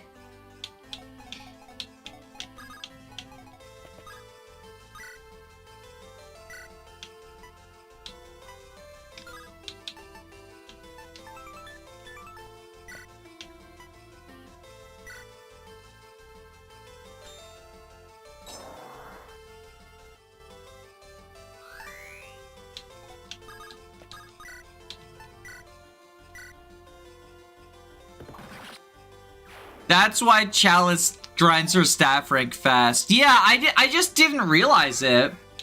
Anyway, also, in case you didn't notice, Quilin gets an extra turn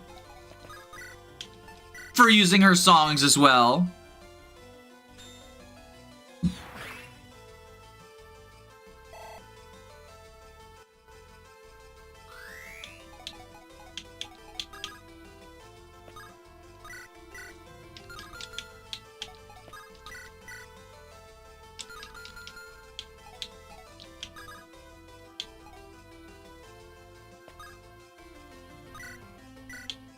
Alright, we'll harm you. Good unit might be kind of good, chat. Good unit might be a little bit broken.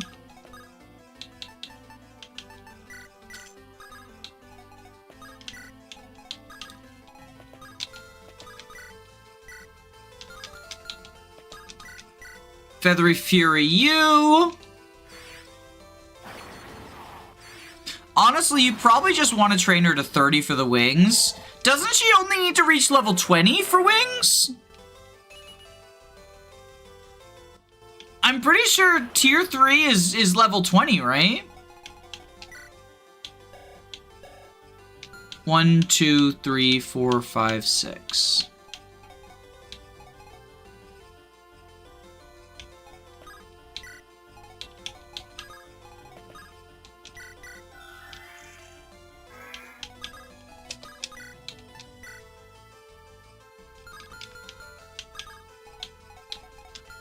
You have 12 moves, so 1, 2, 3, 4, 5.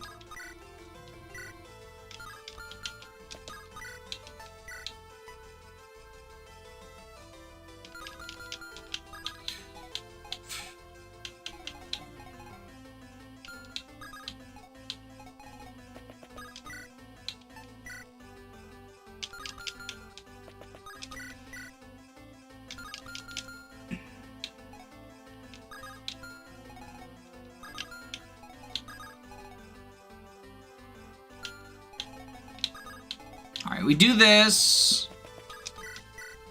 Feathery Fury, the defender.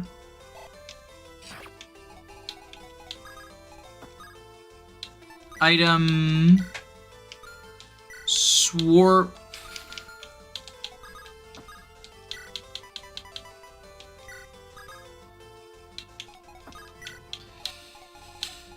We have y'all coming up here, so we go... You don't move, you do. Okay, Funky Francesca. Oh, she needs a shove.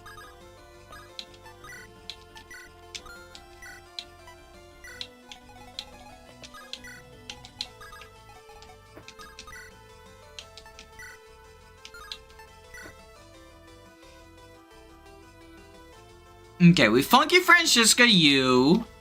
Vermilion might be falling off already. The old king chicken, he fell down. I mean, we've got Kui Lin, though, right? Like, Kui Lin can buff Vermilion's attack, and then Astro Strike just goated.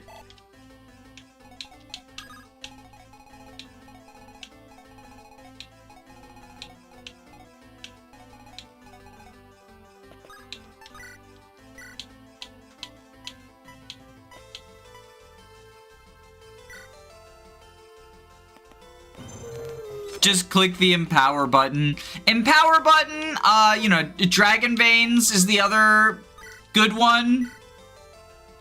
Thunderbolt.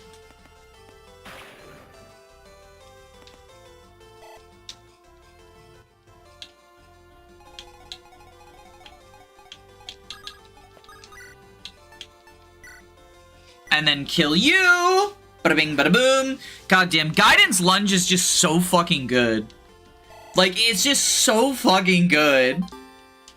A-rank swords! Oriana's on her way to the magic sword!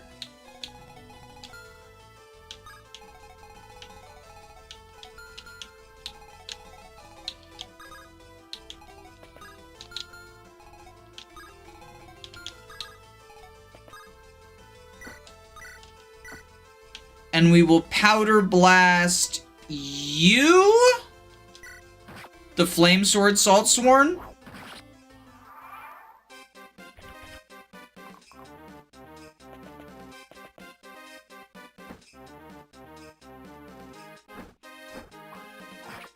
Bazappers! God, Lindros is such a ridiculous unit.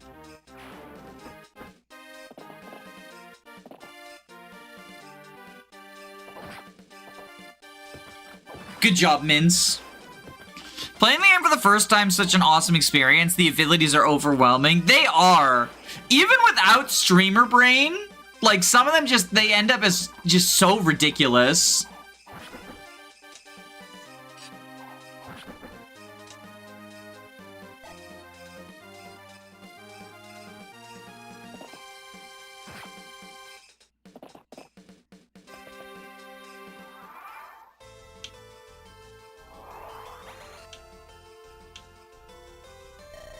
What was that flash? That couldn't have been good. Definitely the artifact. Oh, right, it's empowering them.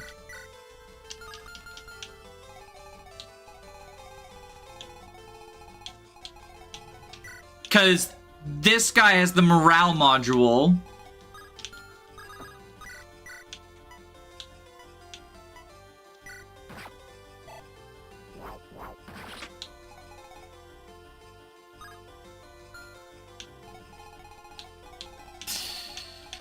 Vermilion, how you do here? Feathery Fury doesn't quite kill. But Astral Strike also doesn't quite kill. Okay. Fancy Stabber kills. Okay.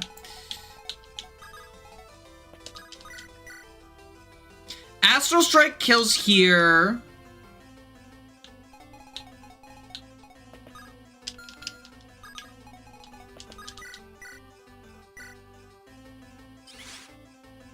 Lindros is just good for setting up Ellerie's personal ability. He's good at a lot of stuff, right? Like, he's good at just stupid shit.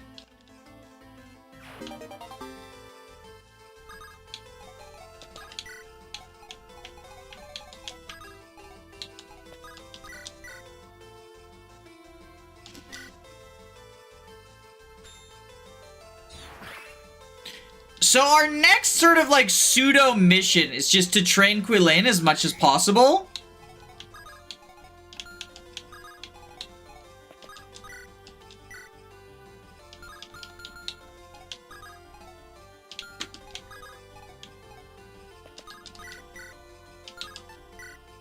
Alright, we pocket spell you.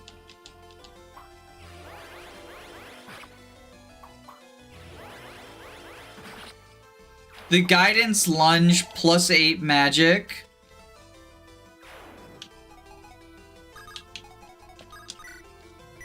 Alright, so Thunderbolt you.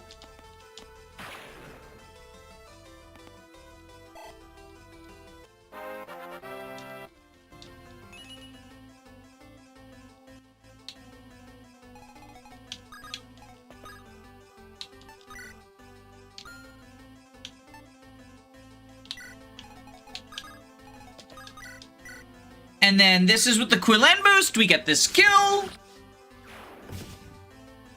I don't know why, but my favorite instant hacks always end up being the magic armor types. I used the magic armor in this one. She's fun. I want to harm you. And then Quillen can get this kill. Then we dance for her. And get the other kill too.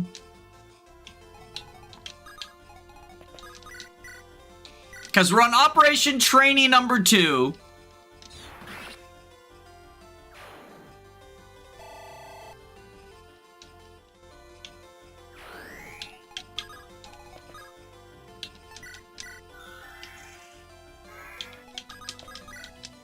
And we shine again, because I don't want to use the spell. Runeplate Girl is honestly not very good. Yeah, I needed someone bulky on the team, and she was just fun. Like, I don't think she's good. Big armor plus magic is a cool combo. Yeah, I agree. I think she was quite fun. Even if I agree that, like, even without the availability, she feels a little bit lacking. You throw at physical enemies and she lives and they don't. She is a good enemy phase character. Like that's sort of the appeal. And that's why I ended up using her, right? Is I needed someone who could actually take a hit. But, Murky is not someone who can actually take a hit. Murky is another staffer. She's our horse staffer, our dedicated horse staffer. Ellerie eventually becomes a horse staffer. But Murky, you know, underwhelming magic. 30% growth on an 8 base. Not exactly what you want. The stats are actually kind of meh, other than speed and luck. And res, you know, and res. But her sort of, her gimmick, right, is the combination of her weapon, Dissect, which is a defense targeting staff that buffs her magic, and boosts experience. And then this. It is a crit skill, Execute. When foe is not at full HP, guaranteed critical hits. And so you get like a guaranteed crit with Dissect, and then buff Murky's magic.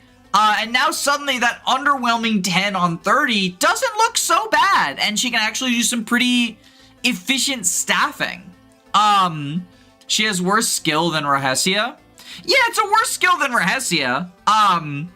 But it sort of combos with, like, Rahesia doesn't have staffing or a horse or the ability to buff her own stats, right? Like, obviously her personal skill is just a downgrade from the Super Swordmaster. She has a 15 space. Yeah, because it's +7. It's essentially a pure water boost, but offensively. And it goes down 1 per turn, I believe. But you can reapply that buff with Dissect. She's pretty cool. You know, Horse Staffer, always appreciated. Decent damage dealer. Surprisingly decent for 0%. I mean, crits are always a good boost, right? I think of the 3 primary staffers, Merc is the one I like the least. But Horse Staffer is always appreciated, right? I think Ellerie getting a horse kind of makes Murky's long-term feel like, oh, well, you know, that was the thing that made you unique. But, you know, she's alright. Like, we'll probably use her for a little bit. Kind of all there is to say about her. Unless, does she have an event with Quilin? Because I know they have a prior relationship. Ellerie should never be clicking anything other than attack. I mean, I disagree. Obviously, Power of Leadership is really good, but you can't always set it up. And, like, I don't know, being a horse staffer is okay. We've been doing some staffing with her, although it's mostly to get her rank up. Like, obviously, when you can set up a good Power of Friendship, it's the best thing you can do. But you don't always have the positioning for that. And sometimes you need a staff more than you need an extra action. Like, it's always context dependent. I do think that usually, if you can get at least 2 people leadership, then that's, you know, a good thing to do. But you can't always do that. I don't know. And when she's not using Fangin, it can be a little bit disappointing. Like her combat.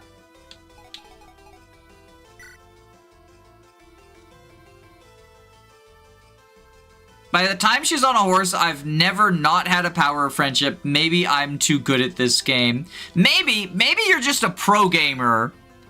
Maybe you're just a pro gamer.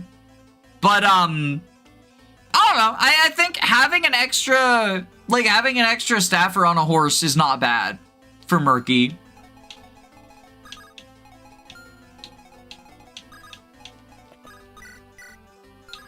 Obliterate. Technically 1 damage more.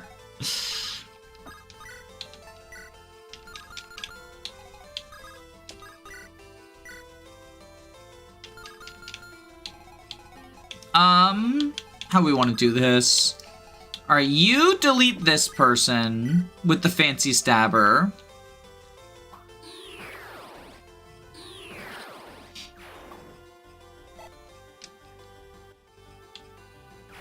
Skull Smasher Murky. Yeah, you know, that can also work.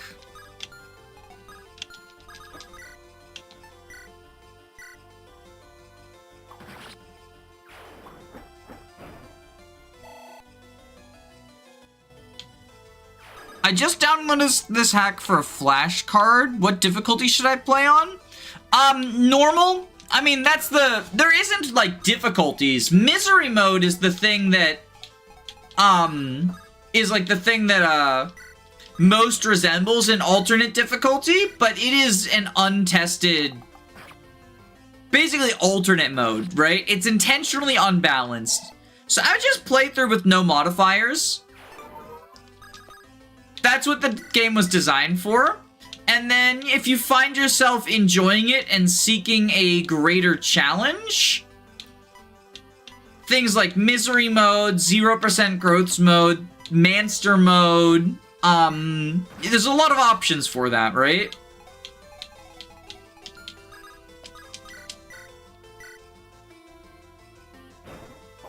Sounds less fun of an experience for a first playthrough.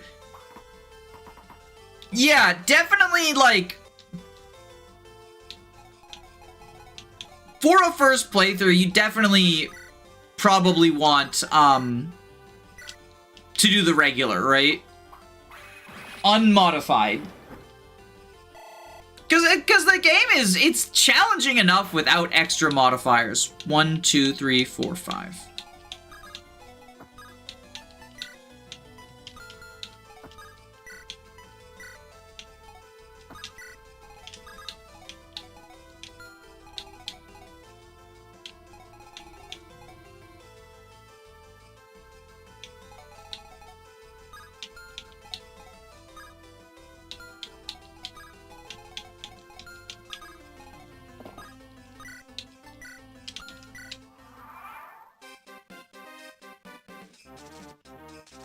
Bum bum bum bum bum bum bum bum bum bum bum bum.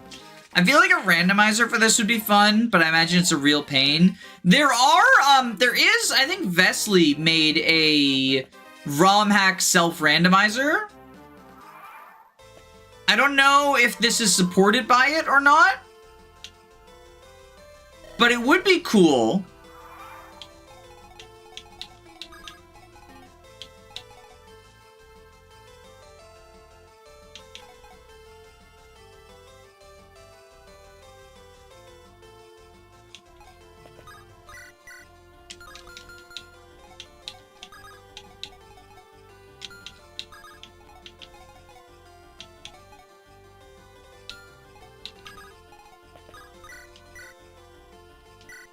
Harm you. The gameplay is better without modifiers. I agree with that.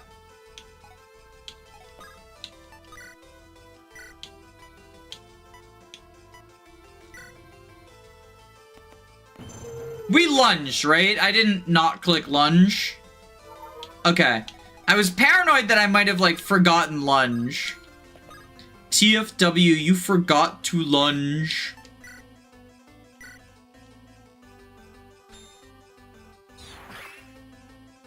There's a lot of replay value in randomizing as an option. Reverse recruitment is pretty cool too, so you just don't get tired of a game. I think it depends. Some of the more vanilla Fire Emblems, the reverse recruitment can feel like...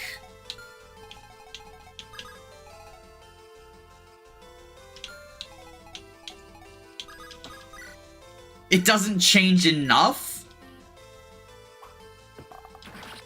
Because a lot of casts will have just, like, you know, a mage at the beginning and a mage near the end, you know, that sort of stuff.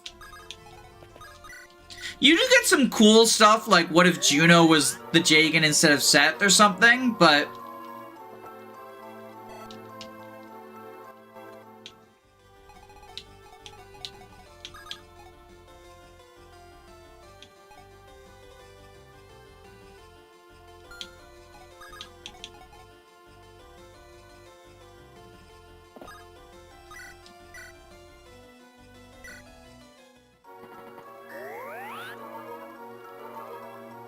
that's why we only reverse recruit goofy games like TMGC.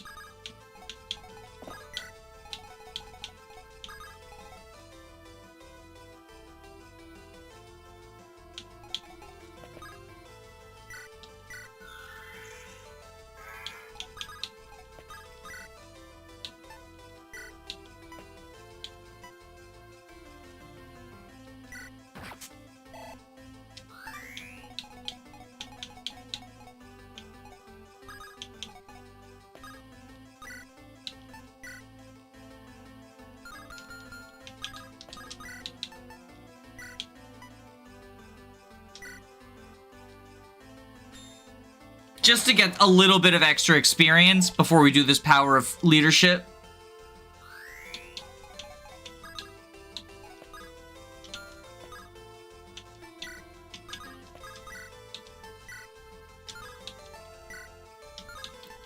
This is before Tethia's tier, isn't it? Or did we equip Tethia's tier? We might have. I might have forgotten I might have done it. No, that's before Tethia's tier. Like, that's just the power of... all the different stacks we did.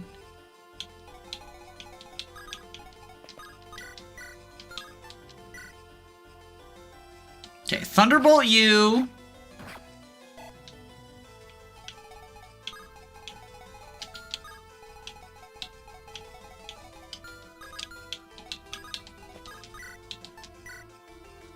Shine bright like a diamond. Can't wait to reach 100 with Fortune Cookie. What's her luck cap?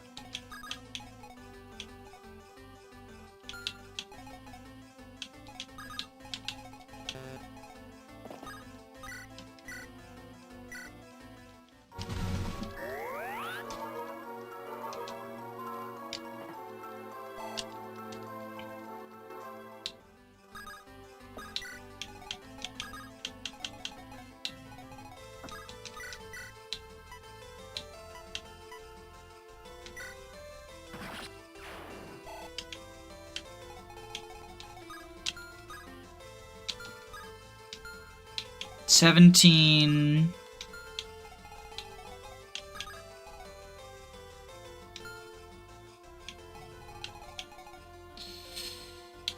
$17, 4, so that's 13 times 2. She lives.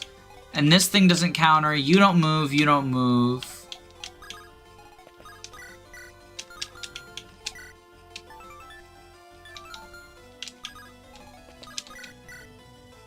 Now, pocket spell you.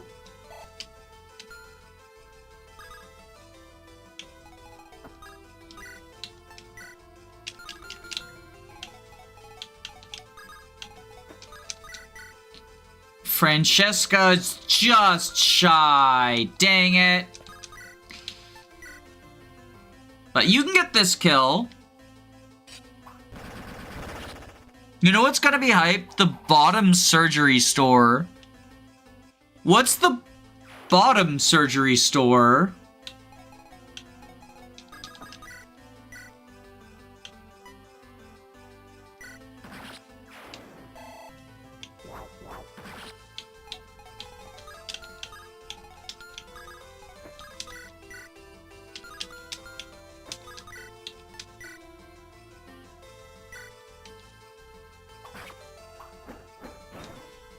Missing the lack of strength levels already. I know, like, she would be able to kill this lady if she'd just gotten 1 point of strength, which is not unlikely, considering her growth.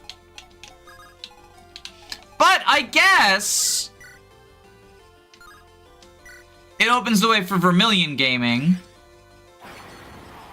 Who needs the experience if we're going for Chicken Gaiden, which we probably are.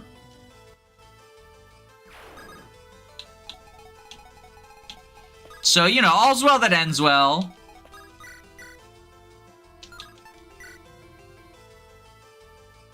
Obliterate you. Holy shit, the fucking nuke! We haven't even summoned Justice yet, either.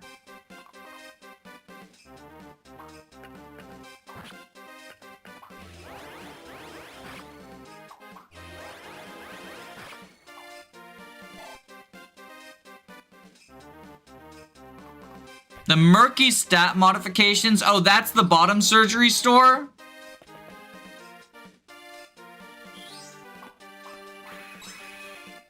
I like how Estelle is just standing there with her hands on her hips, like, yeah, come at me! Don't forget to visit the houses. Yeah, don't worry. I've got it in mind. I need the tome and the IOUs.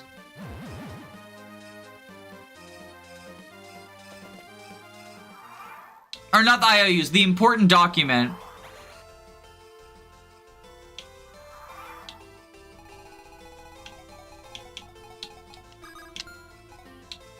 Are you the one? Yeah, you have the document. Okay.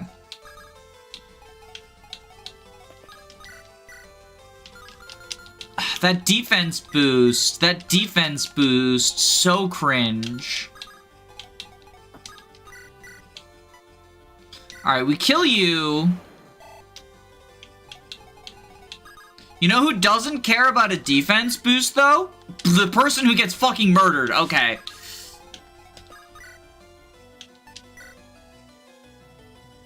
$17 times 3, yeah, that's a kill.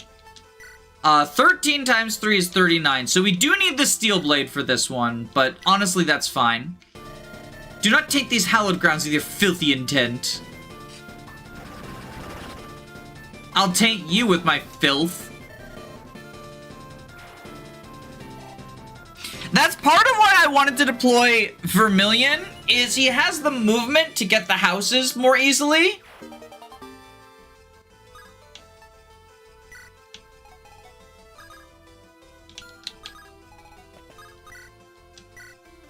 Okay, we Astral Strike you.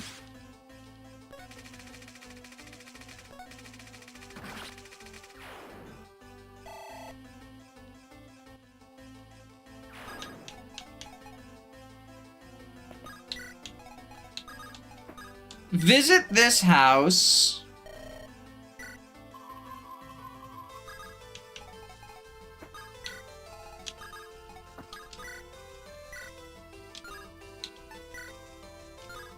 Oh wait, we drop attack. We just drop attack the book.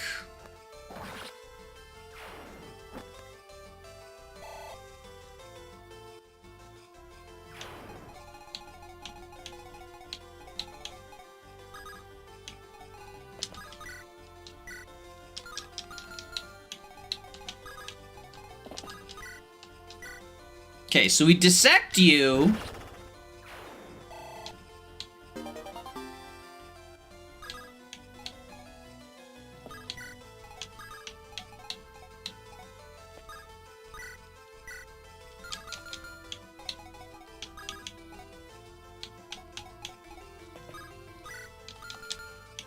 Yeah, she's active right now, so we go Impending Doom, you.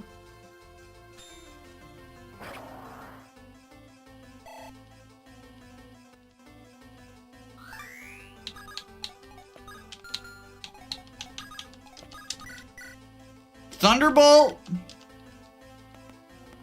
Drop attack is so cool. He just charges his boat and jumps out with all the momentum. It's fucking peak. I do think if this game had like 3D animations, that would be an awesome 3D animation. But also, you know, getting 3D animations in a ROM hack moment, right? Like, this is not the sort of game that we have sophisticated enough technology to replicate in Fates.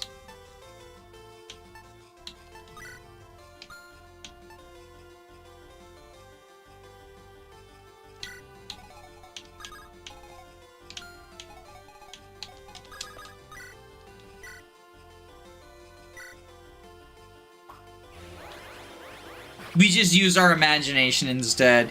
Yeah, if I'm honest, the imagination is probably better than anything that we could actually get animation-wise. Alright, so now we Javelin you, Power of Friendship.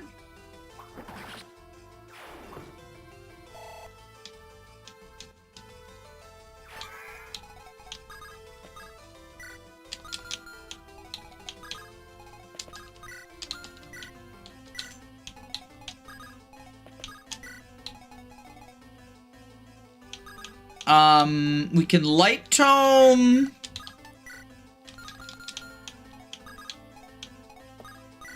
Okay, so you dissect, that kills. You dissect, that kills. So what we do is we Light Tome here, dance, Light Tome, then dissect.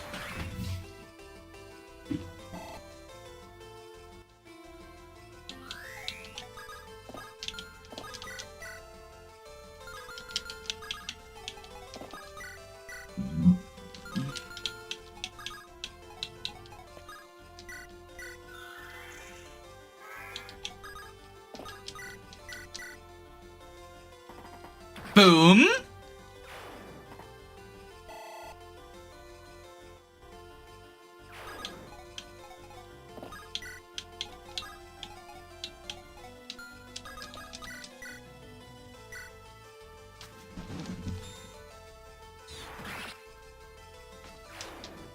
Alright, so we got y'all. The top side is basically taken care of.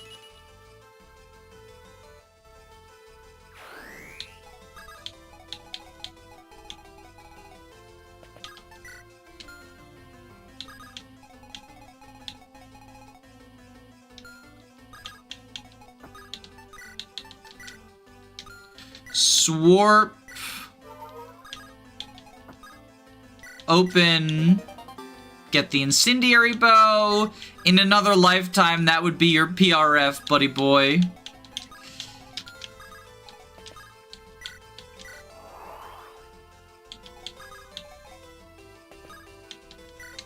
Okay, now we have Justice.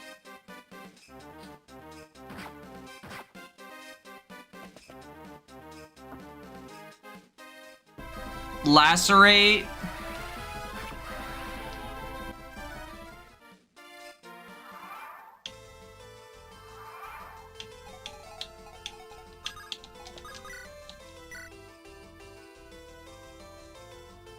Alright, so we do 9 damage.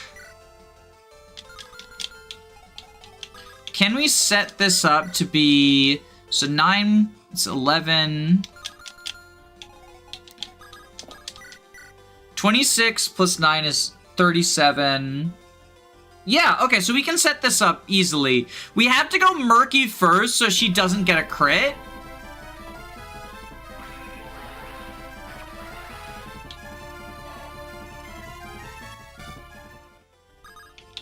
We send her down here. Then we go Thunderbolt.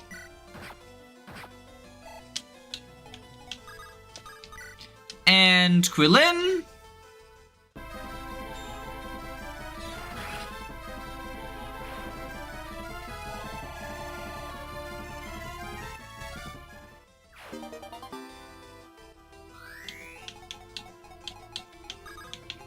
Seize.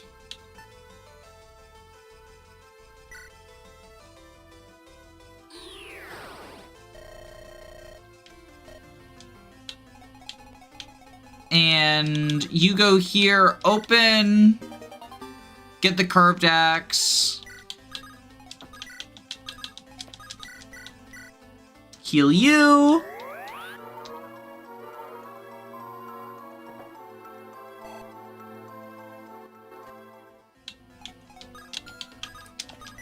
Dance.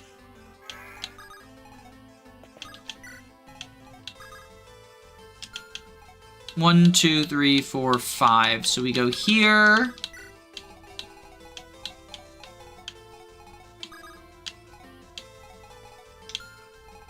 Justice, go here, attack this person. Goodbye, Woe of Joe. Oh, shit. Can we trade with Justice, or do I need to turn wheel here? We cannot trade with Justice. Let's turn wheel.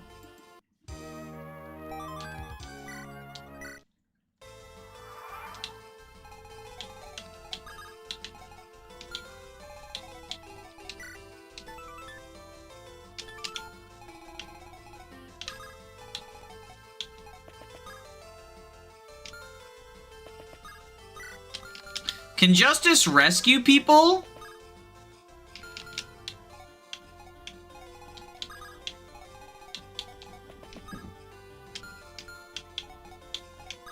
Because I'd very much like to get this kill with Vermilion.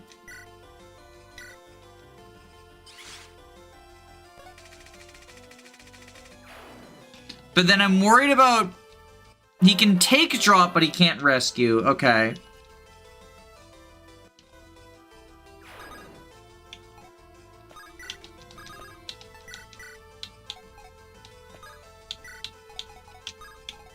Okay, if we go there, Justice is fine. So you've got this, you got this. We could Fancy Stabber you, but then we're in...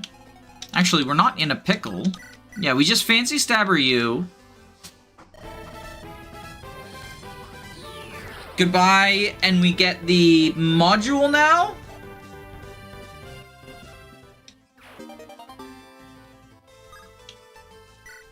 The morale module. And we rescue you.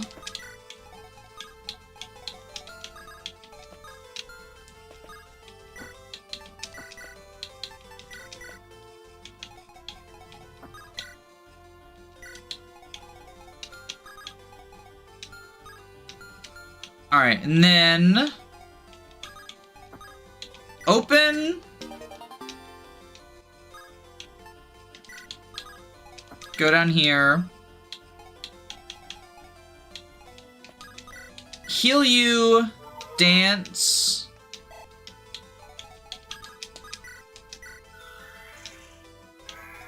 One, two, three, four, five. So we go here with tower. Dissect.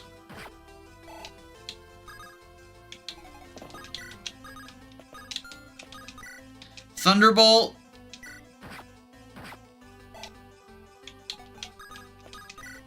Shine.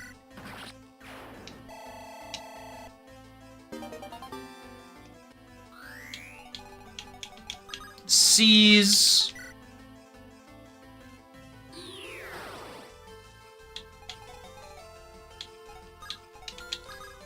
You go down. You go over here.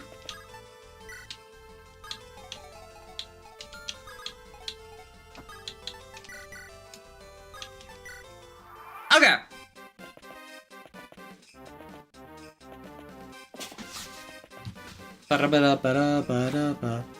So we woed Joe. Astral Strike you. Pew, pew, pew. Chicken time.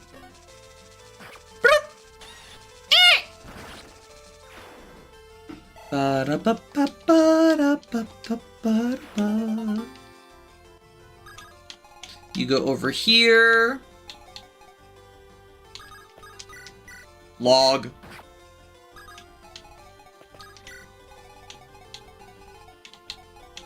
We dance. Do some more chicken time. With Vermilion.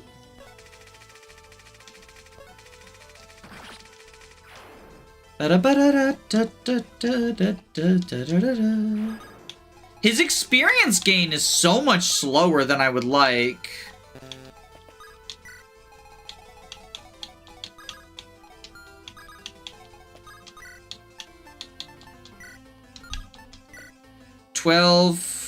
Okay, but we'll dodge this. It's funny to me that the log weapon prevents the enemy from countering.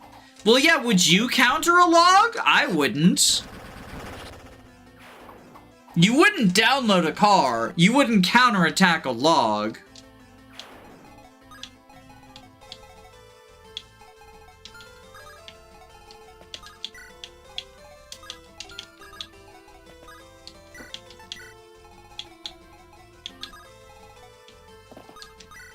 Heal you.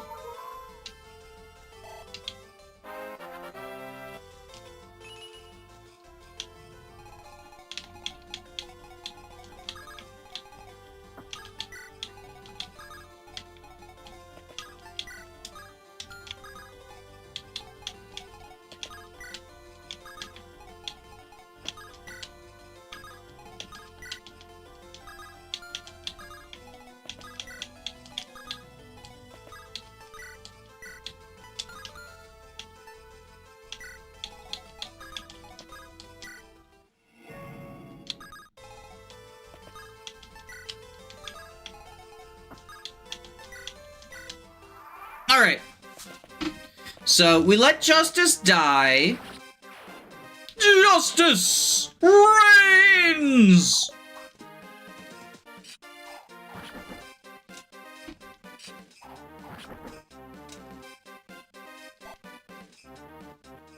And then...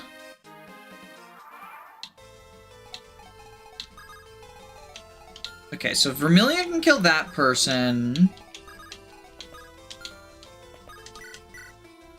We crit you.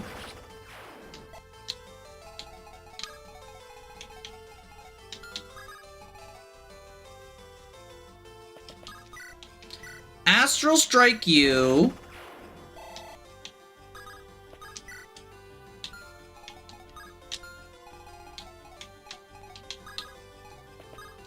Summon a Justice.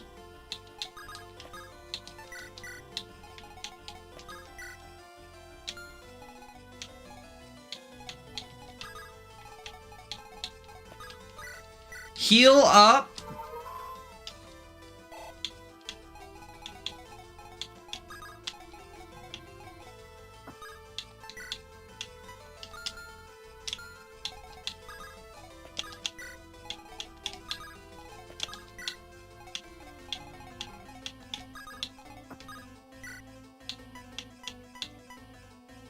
We can sword with Rindros, because he can then, lunge forward, basically, to make up for it.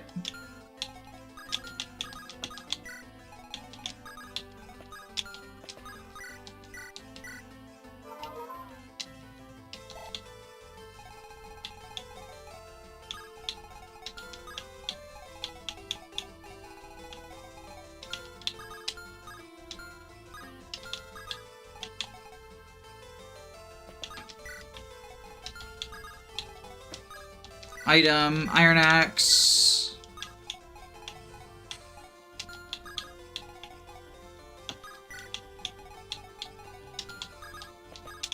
You go there. Okay.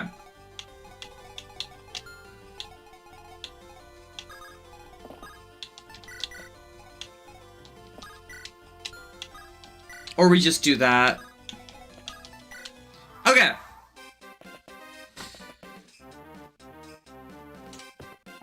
So we're setting up kills for our training projects. Bum bum bum ba da da da ba ba ba da da da da.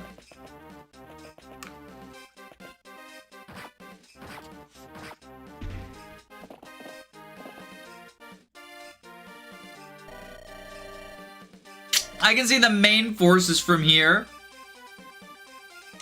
Well, you know,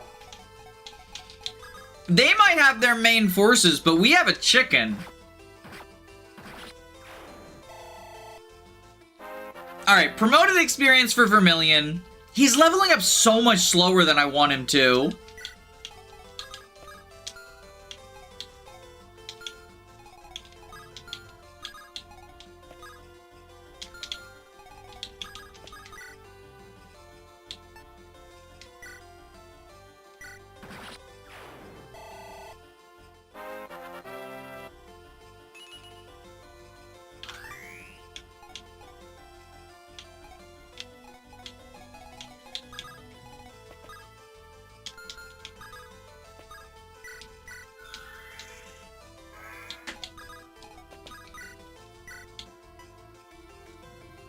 He needs one crit here. He'll get a crit. He'll get a crit.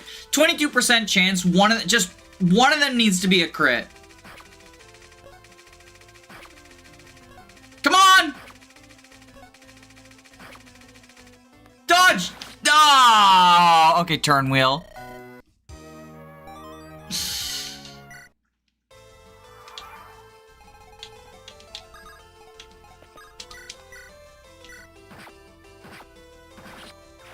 He wasted his crit on the Swordmaster when he didn't need to.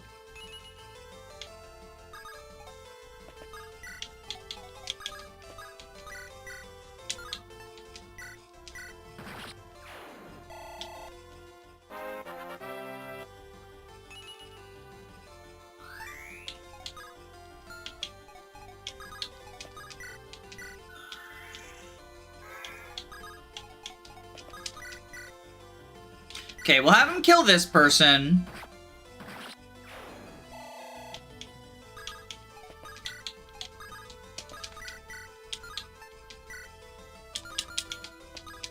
Okay, pocket spell you.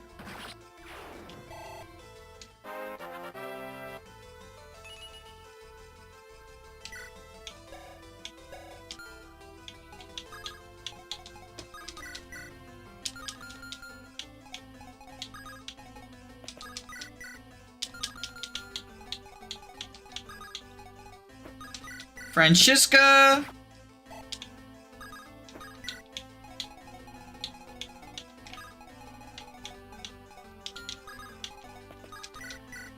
So Unyielding Spirit.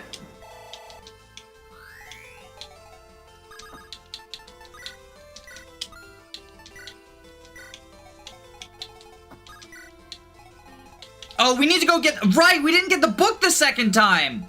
Shit. Oh.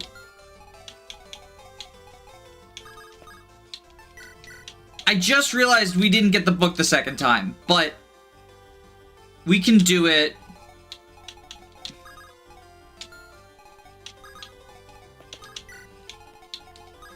It's gonna be tight, because now the main forces are coming. But we can probably have Justice visit, right?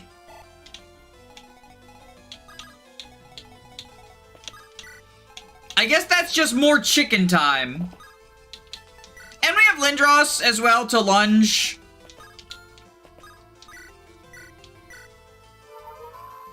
The log is Justice. Justice cannot be countered. I don't think it can perform the visit action. Okay. We do have, I can't believe I forgot about the second book. I was so confident that, like, oh, we're doing fine. Alright, so there's them. No drop of 11 sword this time. Sad.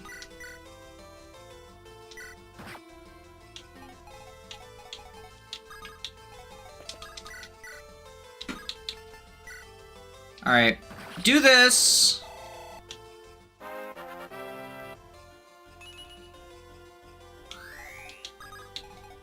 Visit.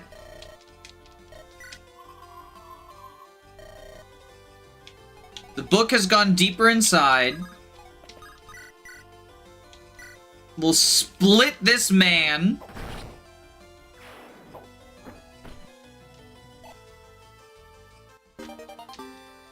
S-rank axes with tower. I forget, are there S-rank bonuses?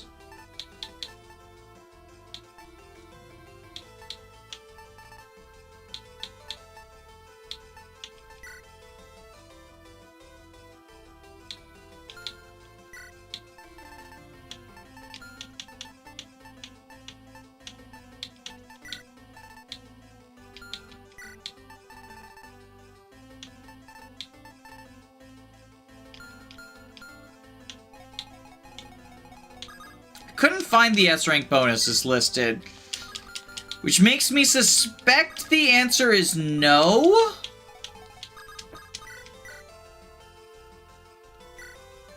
They're either vanilla or gone, yeah.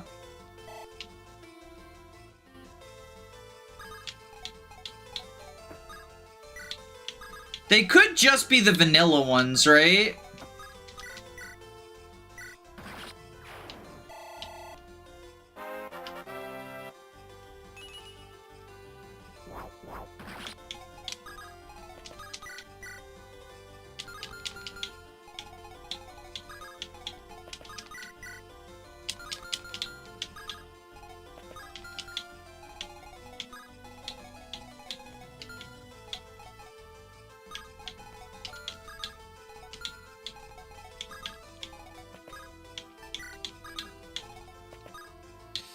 Dance for you.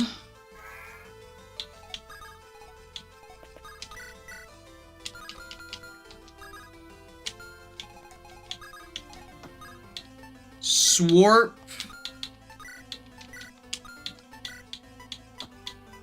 You.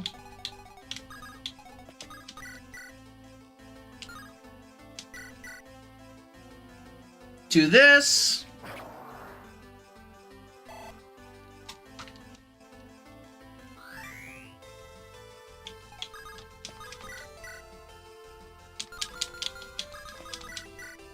Shine. There we go. Shine bright like a diamond. And then we get the Astral Strike kill. It's 5 hit and crit like Fire Emblem 8. I hope not. John Massive Chicken about to pull a massive W. Only 20 experience. All that effort for 20 EXP.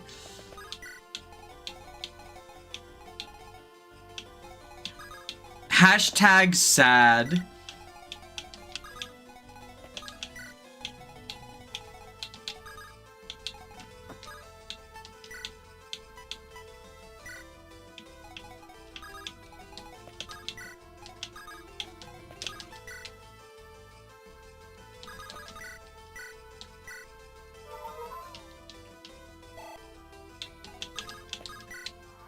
Okay, we got the book. We can head out.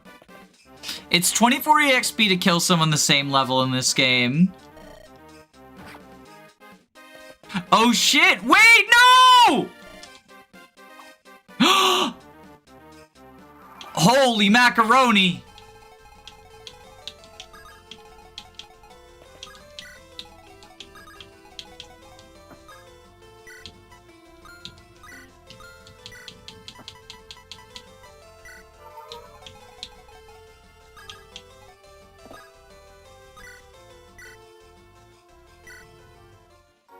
It used to be way worse, by the way. It was 18 in 2.0. Oh, God.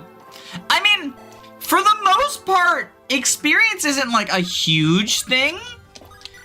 I never really feel like members of my squad are like under-leveled.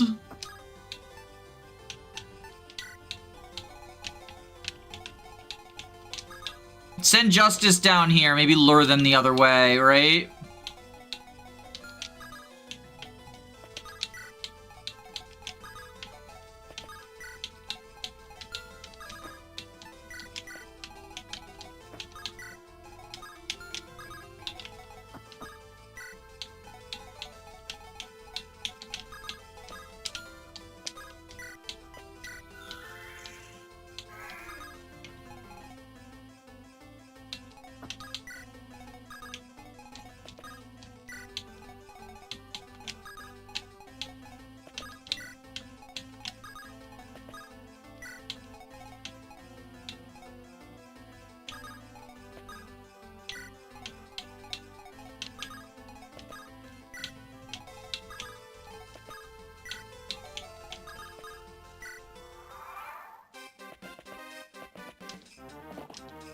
Nope, they're ignoring Justice.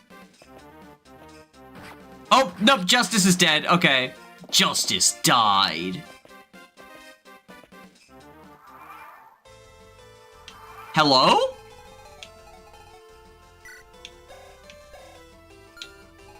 I haven't seen that chicken before.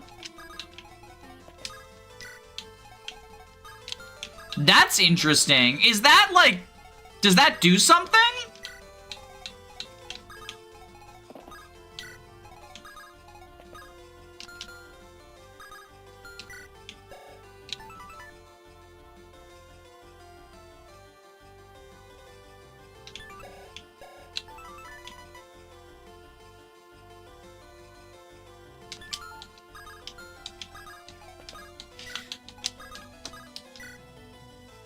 He just wanted to feel included.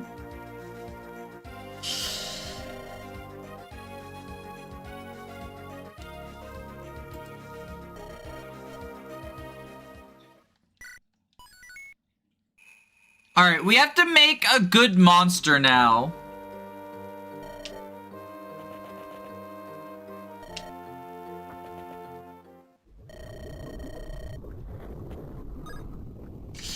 Alright, do we want the Mogul? Kanto plus all-arounder, right? We probably want Mogul, Kanto plus all-arounder, Mogul or white. Why white? Because of bow range +1? You said Mogul with first strike and purge, right? Is sort of... I like a flying inspiration bot.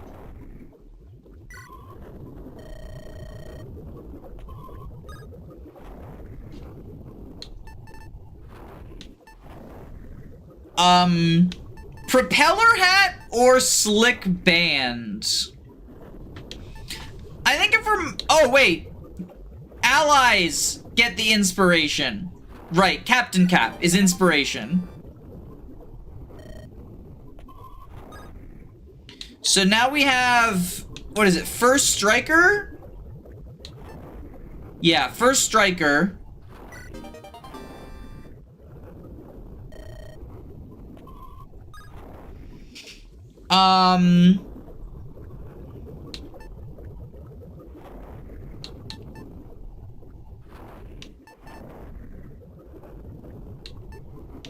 None of them seem like they'd be super useful for either our inspo or our first strike. So like maybe plus res?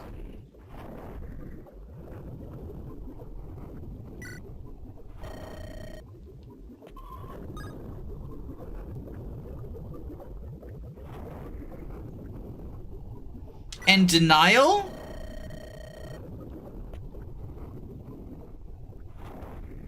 Deity device Easter egg?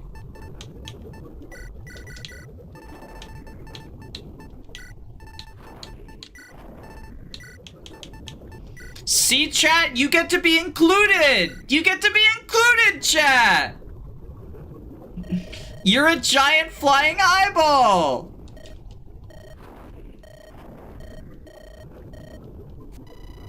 Chat has joined the party! Everyone, it's you!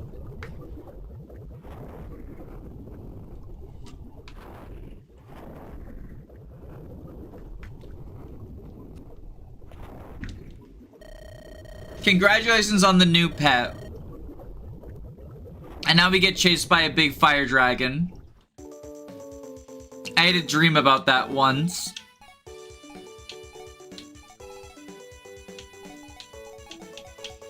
All right.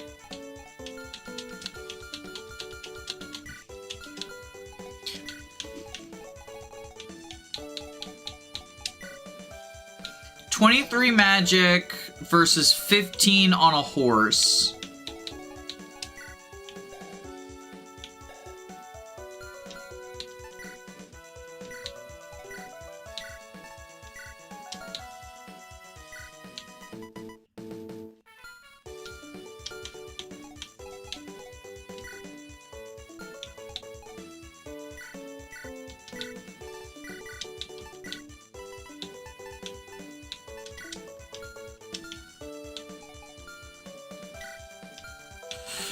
Alright, this might be time for Pomelo to say goodbye.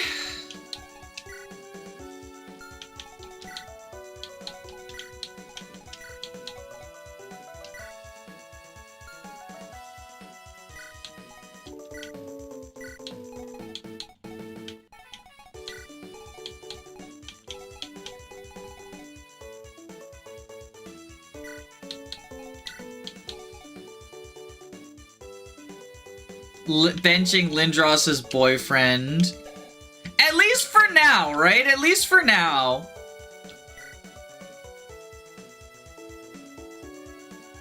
You get a flying sword unit this chapter. Should I unit review John? I don't think we unit review John. Because John is like just too customizable, right? You saw that. Our build is, you know, for 0%, I thought inspiration plus the first strike, but you can do a lot of different things. You can have the self-reviving John, bow range +1 archer. Like the John that plays on casual mode is pretty fun. I did that in my second playthrough. And that was cool. You can go for a support build, you can go for a damage build, you can do all sorts of things, right? But our John probably means, that,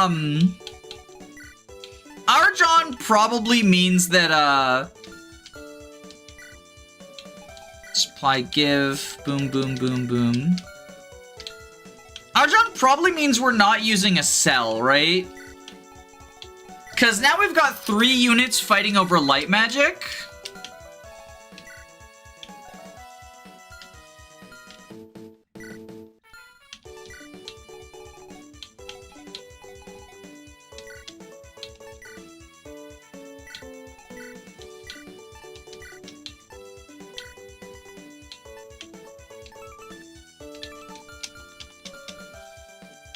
chat review time.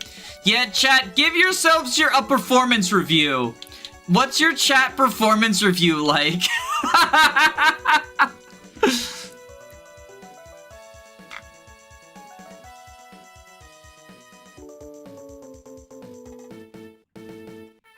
Three light mages spreads your units weapons pretty thin. Yeah, I mean, you know, justice is good, but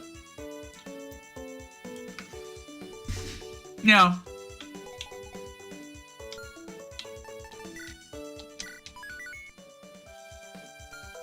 Yeah. Yeah.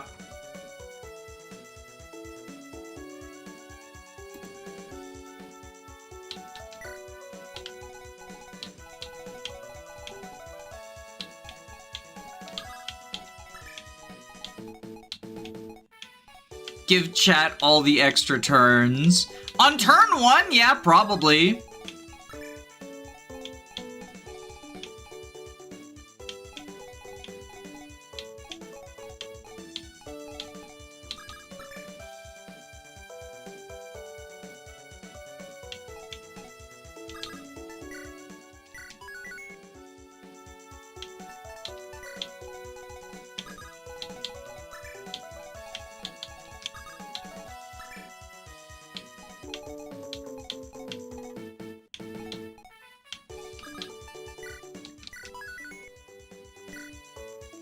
As someone with a Red Nazur PFP, I feel extremely represented. Chat here won't be targeted by fellow monsters. Chat, did you hear that? You're not gonna get targeted by monsters! That's awesome!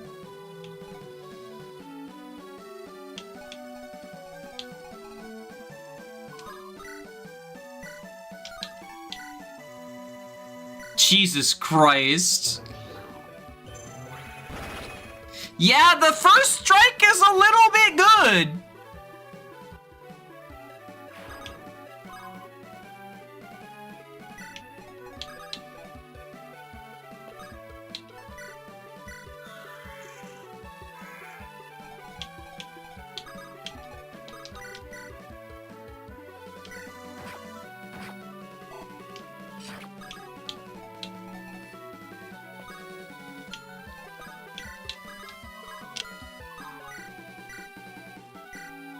Lindros just called us monsters. You must accept the title. Lindros is never wrong about anything. Don't pay attention to the moral of the story.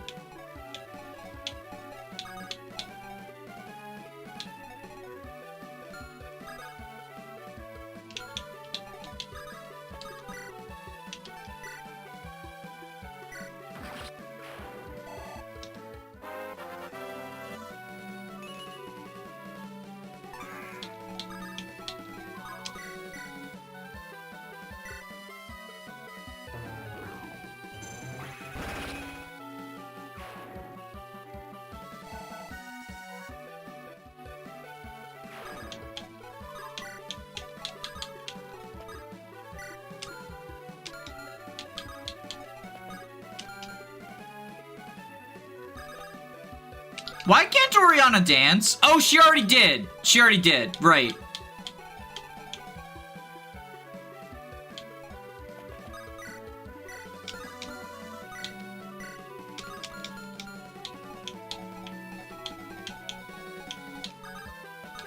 I was so confused for a second.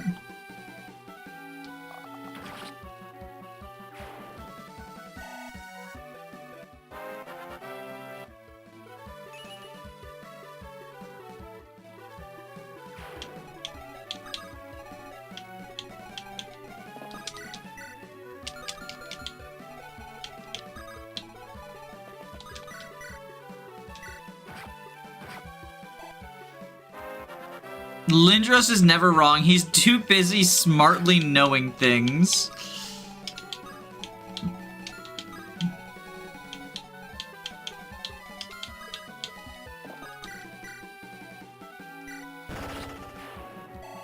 Do you know about recruiting the sword? Yes. Oh, wait, from the beginning? No, how do you recruit the sword in the beginning of this map? I didn't know that was an option.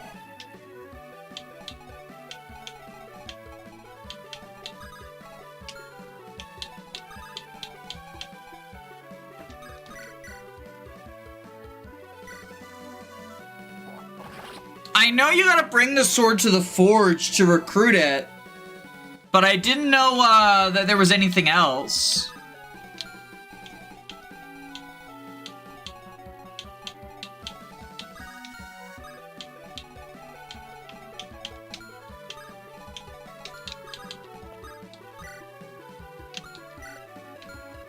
It's the same sword from the cutscene? No, I know you can recruit it. But how do you do it at the beginning of this map? That's the part I'm confused about. Oh, you mean it's from the beginning of the game? Sorry, I thought you meant beginning of the map. That was where, yeah, no. Okay, I got it.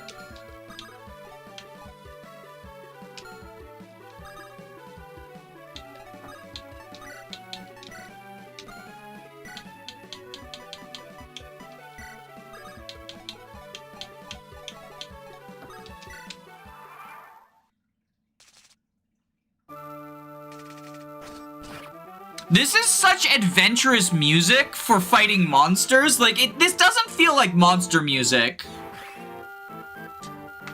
My bad. No, not your bad. I think we just talked past each other. Not a big deal. You didn't do anything wrong.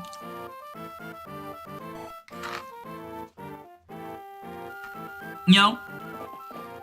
We thought we were talking about different things from each other.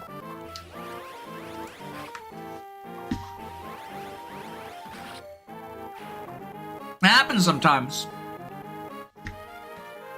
Alright, pocket spell broke.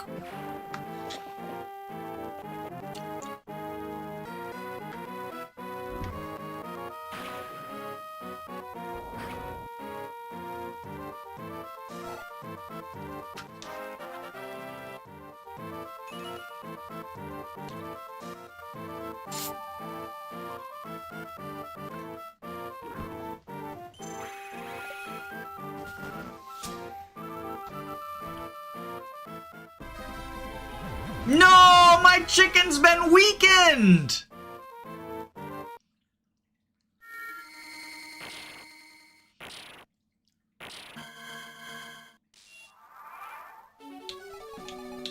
Scary monster time, scary monster time, scary monster time!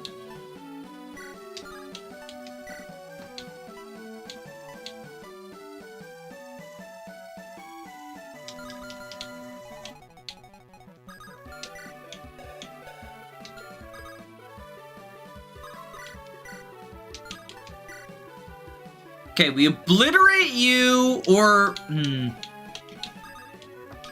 No, we iron bow you.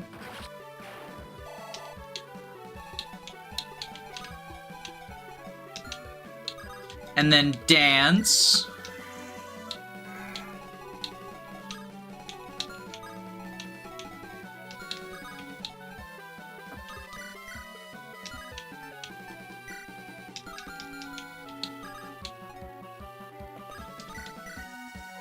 Wind sword.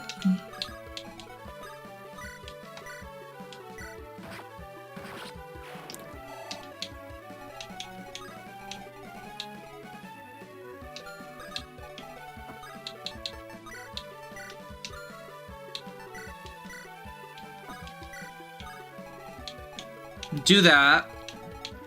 Now you go over here, chat. And inspiration, impending doom. We kill now.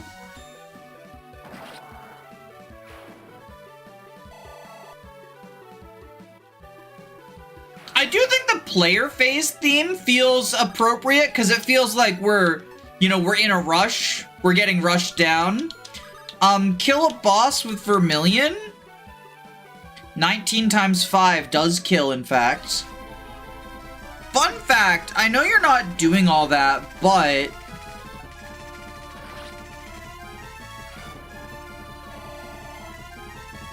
Doing all what? It's possible to kill the dragon without the airship. Oh, is it with chat? Like you would use chat, basically? Or just Krynya's ability?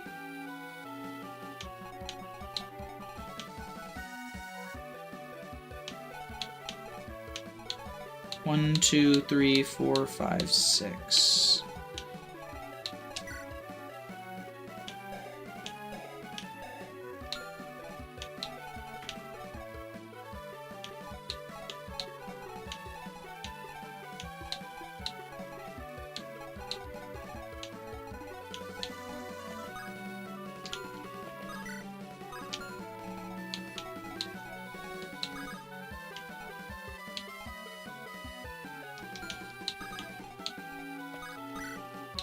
Shine bright like a diamond.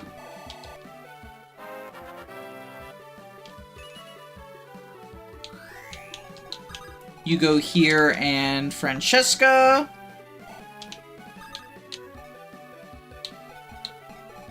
Then go down.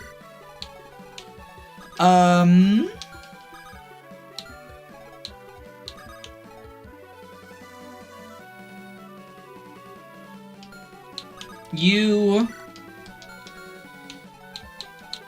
staff I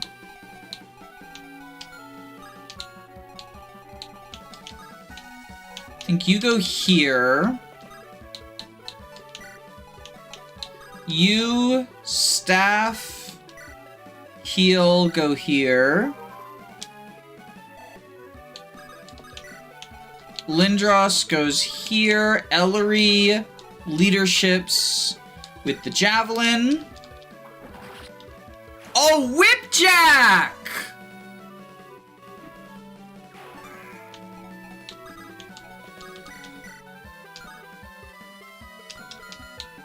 Yeah, Whipjack! Absolutely fucking based Whipjack moment.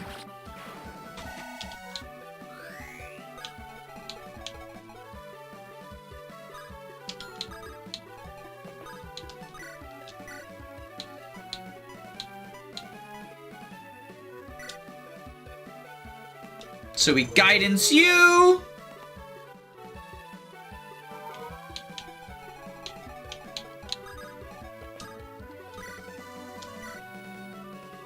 Crit you.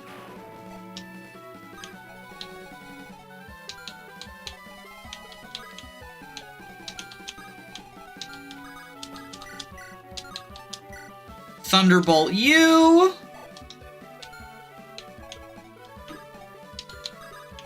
We go over here.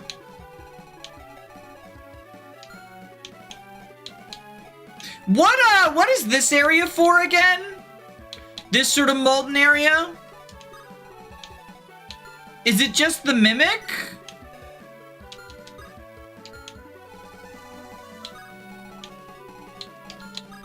Or is there something else?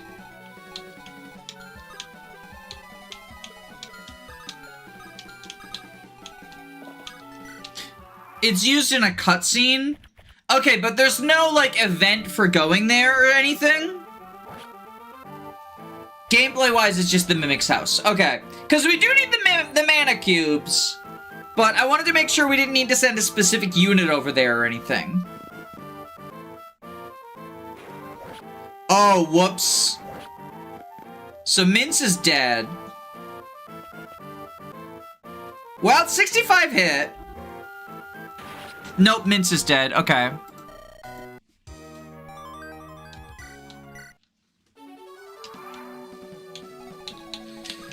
So you go over here.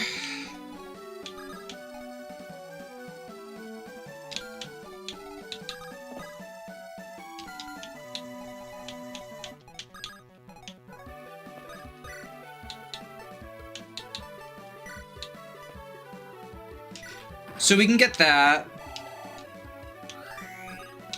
We chicken the boss.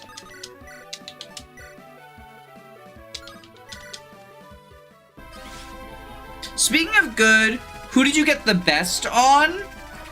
Chalice. Because I wanted to see what Eosef's ending would be with Chalice as the best. Because I haven't seen all of them. It's always the dogs.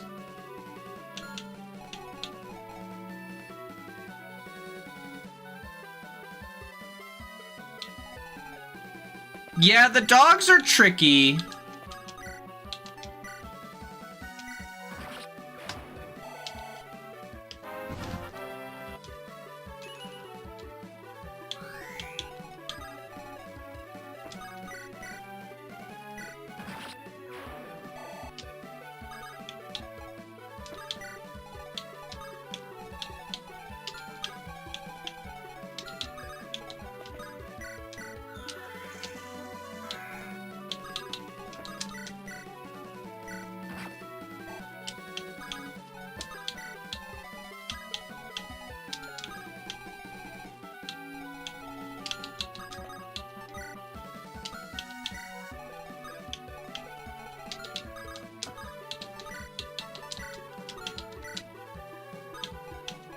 Alright, so then we have... Chalice goes here to fight this dog.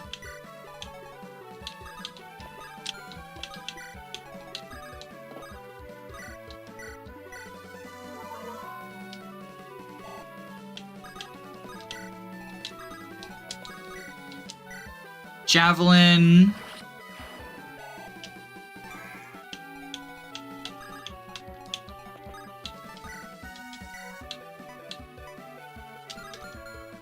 Oh, can we not reach? Oh, we can't reach, but we can with a shove.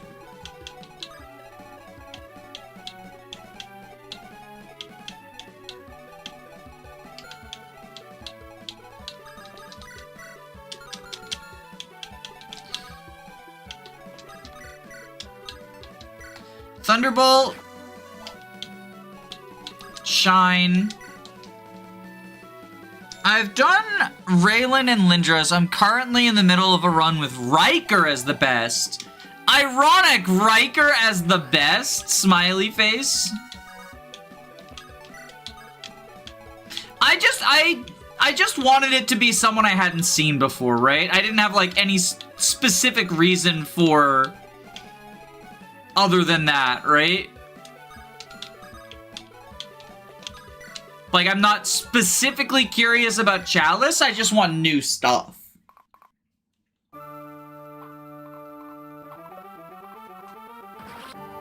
So Oriana gets some more sword rank.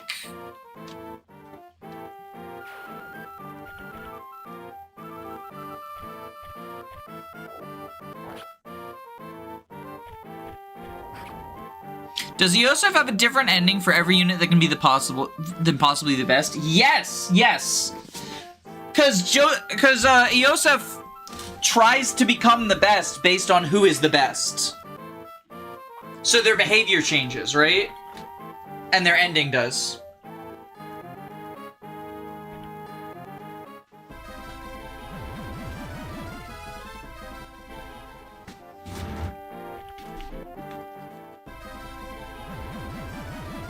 A lot of weakening.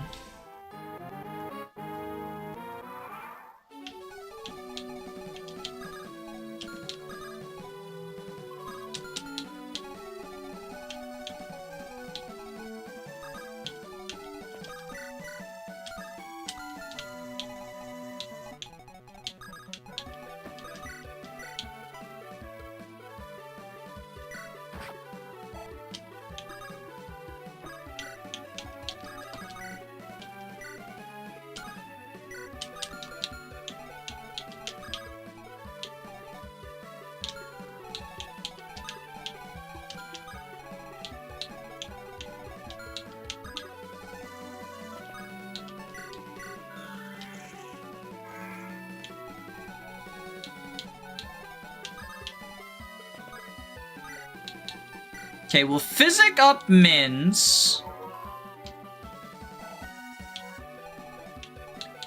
Then Oriana, Iron Sword the dog.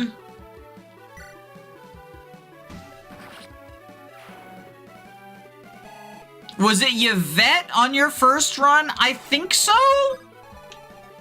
It's been so long, I don't remember.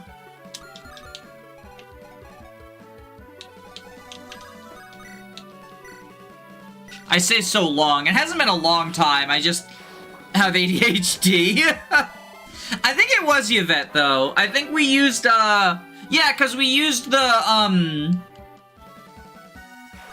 I used the crocodile to sort of pivot off of Yosef and get back into the action.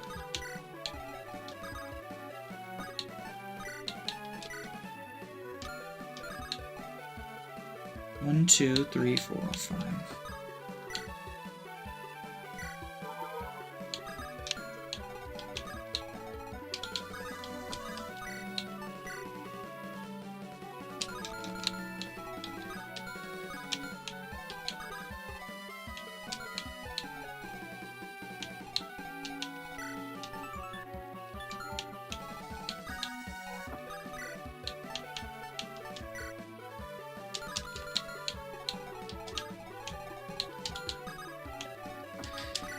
That's unfortunate. We can longbow, though. We can longbow, though.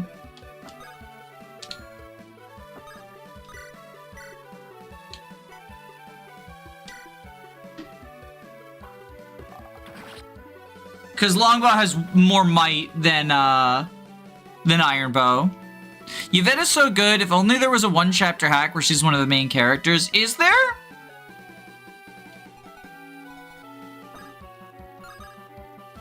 Because if so, that's kind of awesome.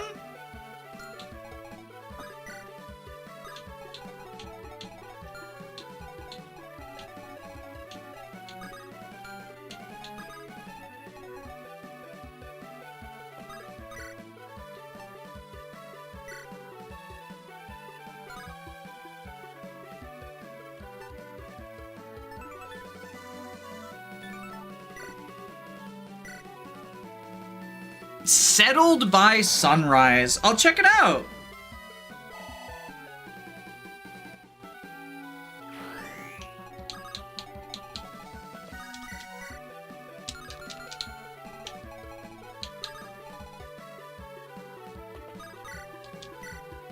Nine times 5 is 35, or 9 times 5 is 45, yeah.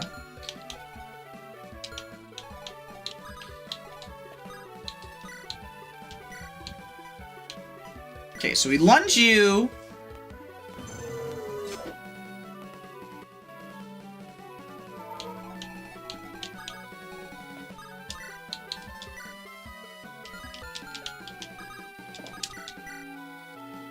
Dissect.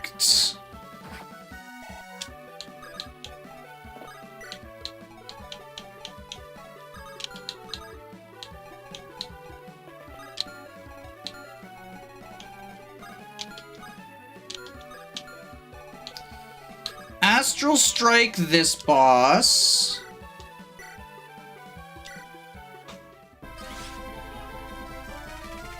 Yvette is an awesome take on a bulky sniper. Yeah, just like the HP of it all. Although, honestly, I think her offense, like her player phase actions are a more... Well, yeah, I was gonna say a more valuable part, but...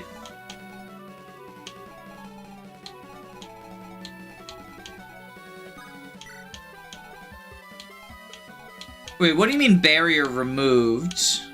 Oh, right, the bosses are the barriers for the switches. Right.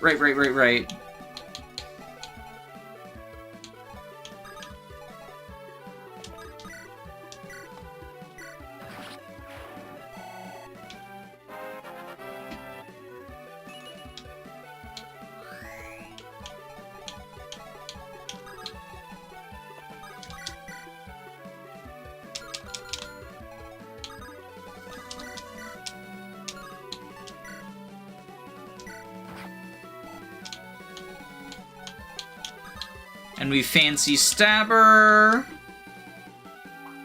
The dissect implication is kind of peak too. She cuts open a wound and digs into it to cut the enemy open. Well, yeah, and it raises her magic because it's like intelligence, like she's gaining knowledge. Is always how I read it, at least.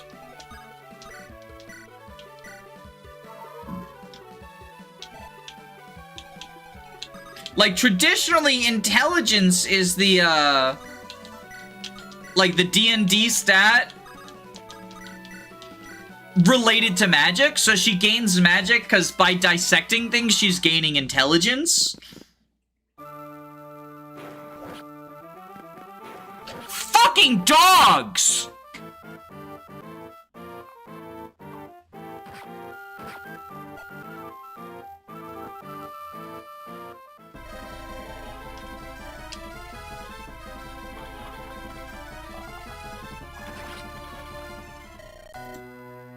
I feel like it's always the fucking dogs.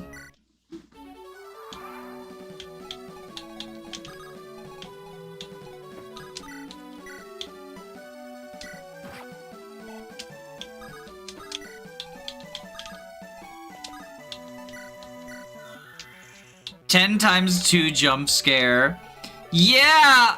Okay, so what we gotta do is Oriana go here. Iron sword. We just gotta keep Mince out of the dog range, right? 2, 3, 4, 5. Item. Swarp. So dog is there. So we Canto. We longbow and then Canto out of dog range. Oh, fuck. I forgot to physic him. Oh, but he lives, because that's just 15. So the physic wasn't needed, because he's gonna use the Dragon Vein next turn. They always move one more square than you expect. It's less that and more I literally just didn't even see or think of the dog. Because,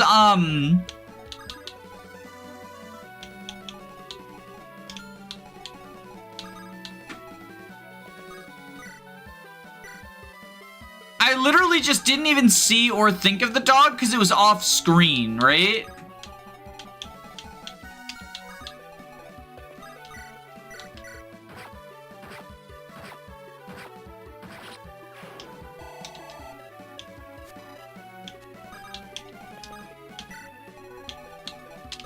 Lunge.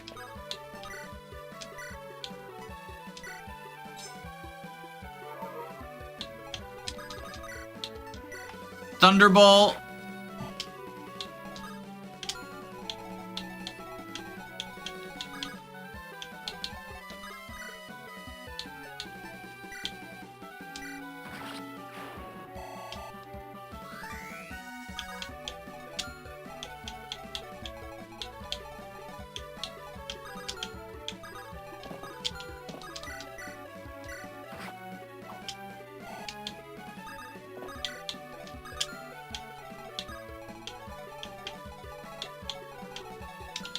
You go over here.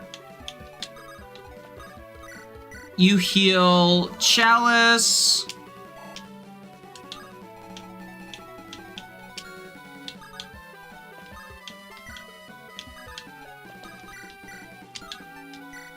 Shine you. Mince is the best stealthy mage. Stealthy bow. He's a stealth archer and a stealth mage. He's all stealth.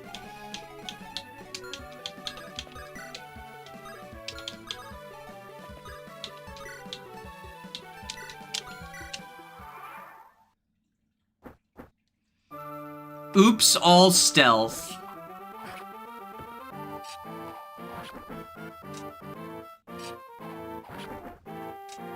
Mince is a master of all trades, jack of none. Scary 10 times 2 moment. Because the dogs double fucking everyone, too. Except for, like, Rahesia.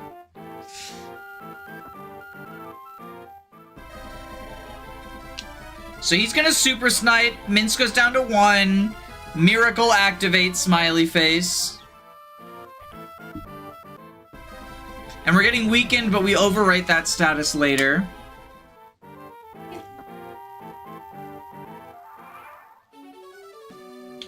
So we're gonna overwrite the weakened status with the ley line status.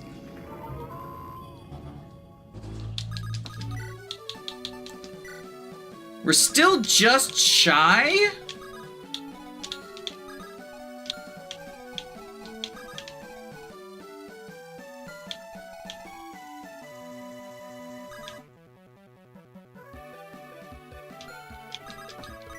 I guess what we can do is longbow and then dance for him.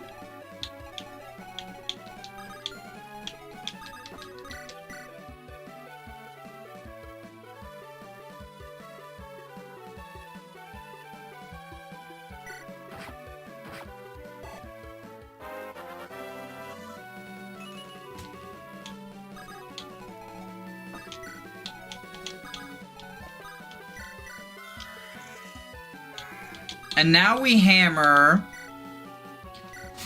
Kill the snooper snipe guy. And you said this gives him bow range +1.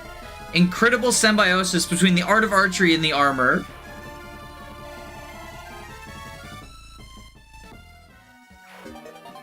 So we get the super snipe.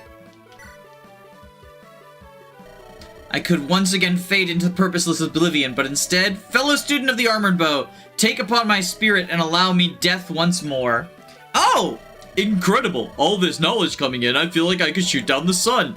Yo, my thanks, spirit man. I'll sacrifice some dumplings in your name. Damn, I didn't know that that was a thing.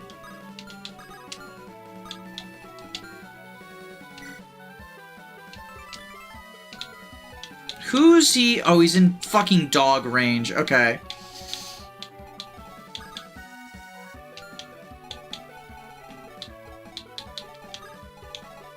We can fix that, though.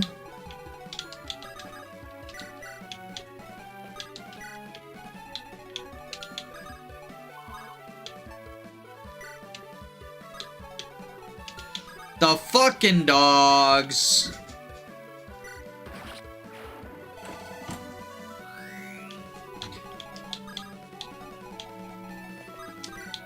Crocodilio!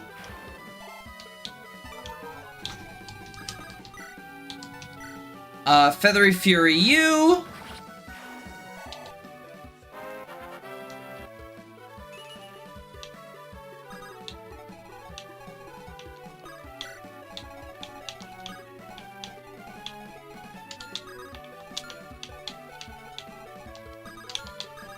Murky heal you.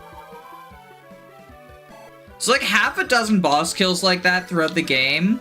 Who else gets super boss kill favoritism time then?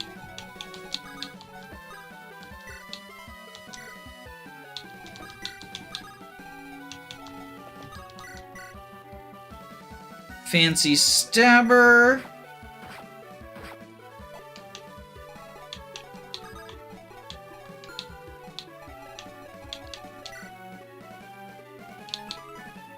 One to 4. Okay.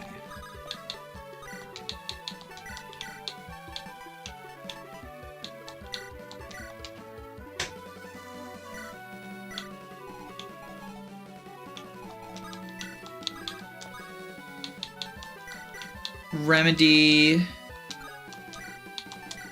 Rahesia.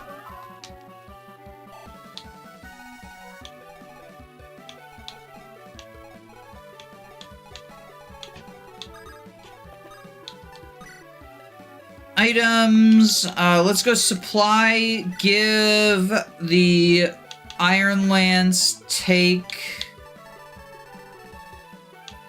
the Broken Sword.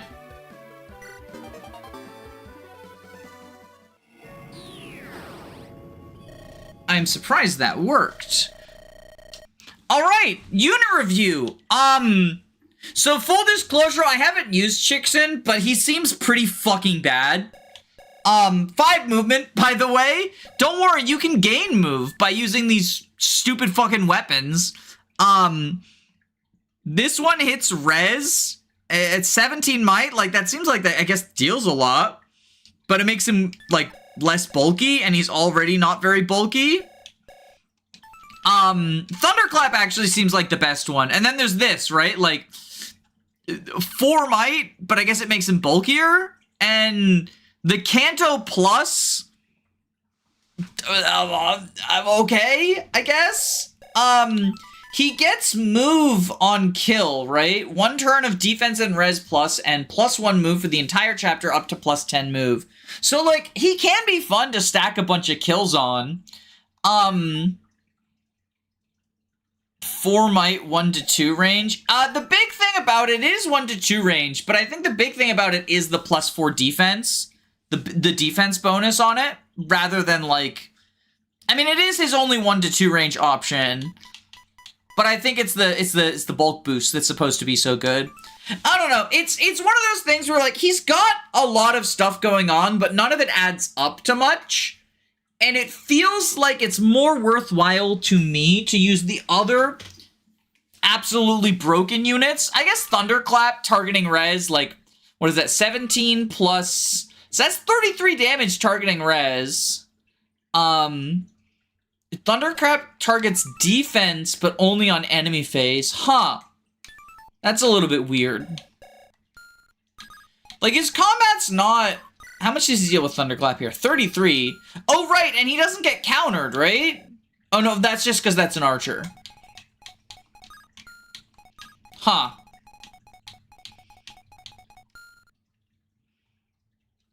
Basically, it's 33 true damage. No, because enemies have resistance stats, just, you know, not all of them. I guess it depends on the enemy type. It's true damage on a lot of people. They get swords on promo. Oh, yeah, because they become an armor, right? They like, gain actual armor and sentience that way. I don't know.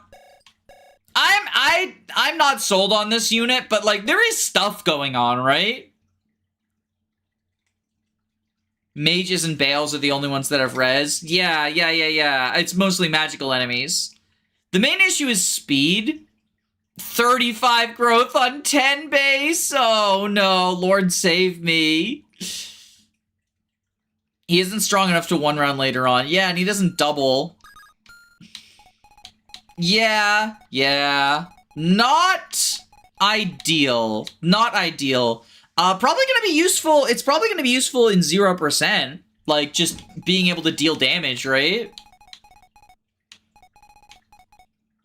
It can get speed screwed quite easily. Well, is it screwed when it just already has a bad growth?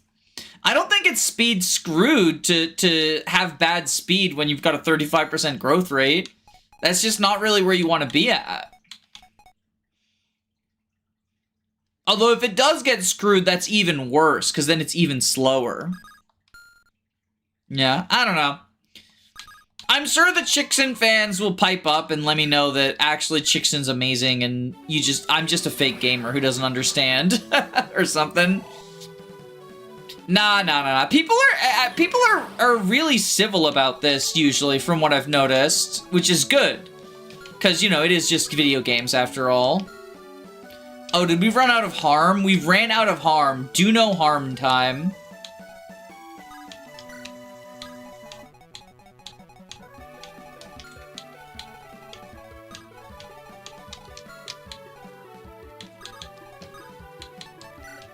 Alright, let's open this to get the books. The weird pause at the start of enemy phase music? I don't think I've ever been disappointed in Thunderclap damage, so I'm a Chickson believer. Well, you know, maybe Chickson will prove me wrong, because we will be using them for a little bit at least. They're not getting Whipjack treatment.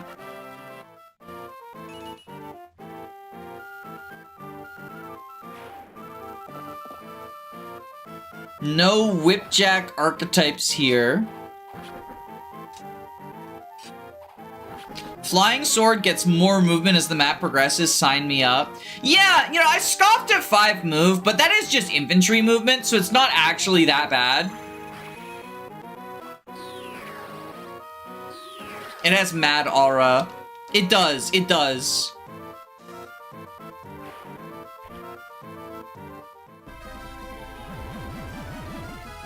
Weakening Oriana. They know who the threat is.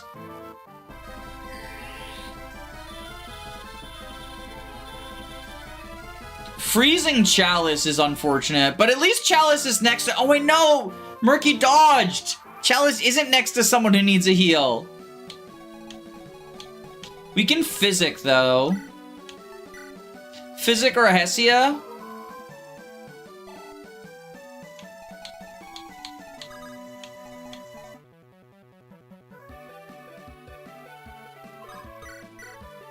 We'll wave.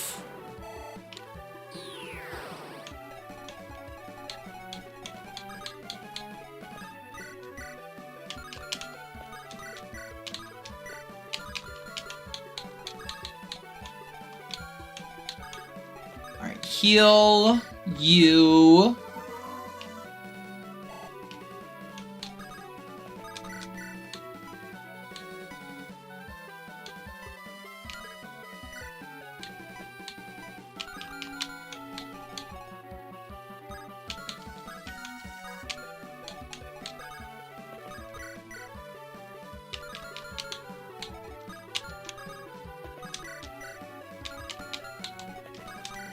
So 8 damage.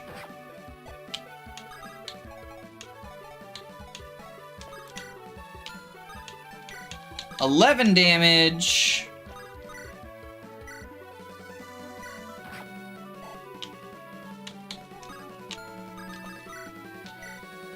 $4 damage. Get this kill.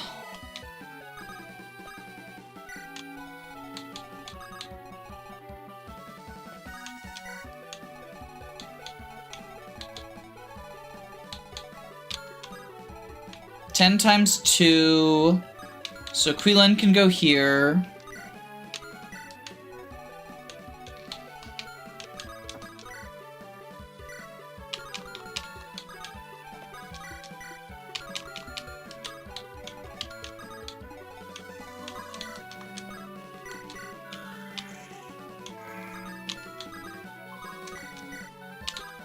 Okay, Obliterate is 21. Brings it down to 15. Which we can't reach. 6. 8. We can. Okay, so we Obliterate. Chixin likes to change weapons between phases. Yeah, because getting Canto Plus on player phase is good, but you want the defense one for enemy phase.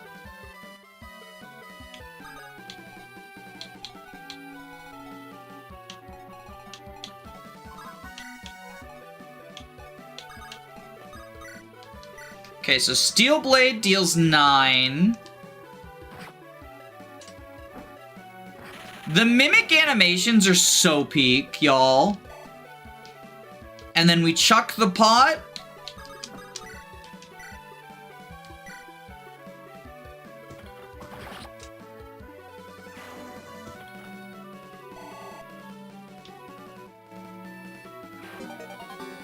Get our mana cubes.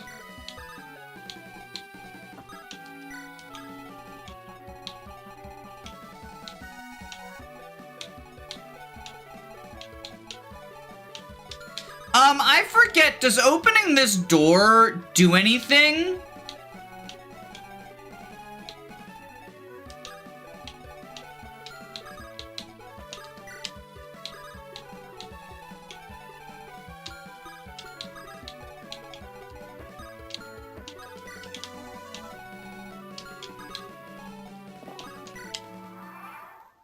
I know it's just the flavor text. I know you can't open it with, like, humans, because it's too hot.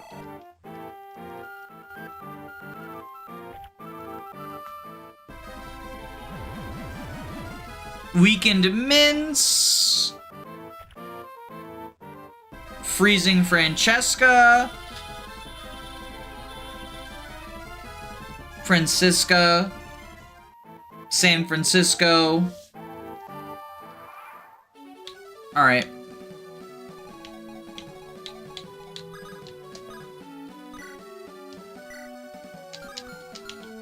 We fancy stabber you.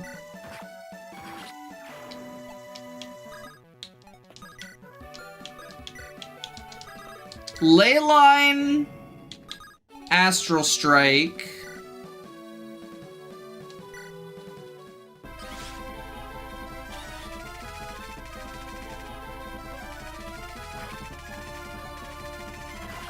Vermilion just says, no way, I don't want to get cooked alive.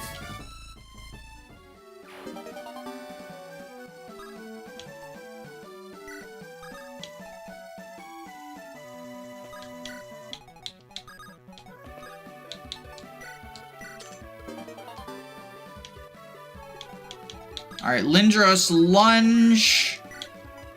This guy.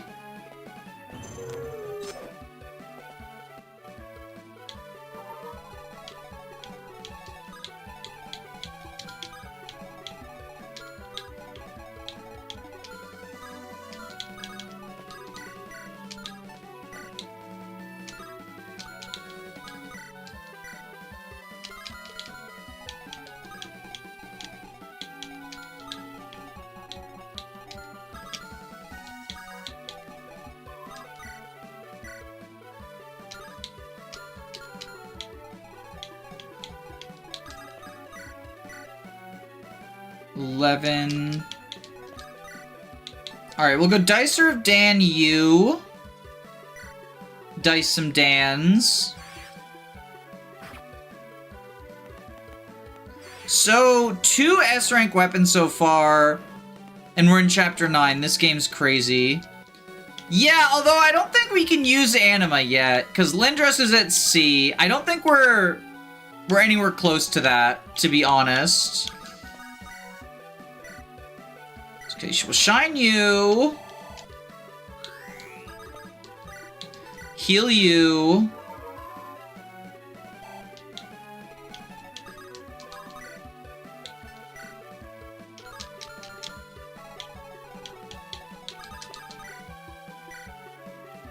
Crocodile. Into... Whirlwind is the Kanto +1.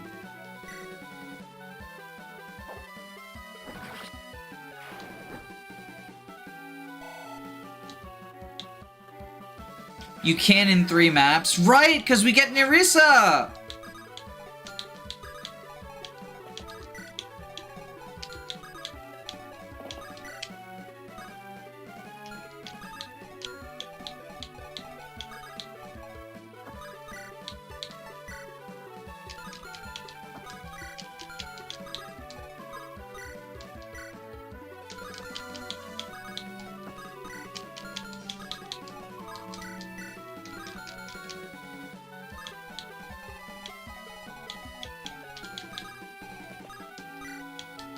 I think we just Vulnerary up now.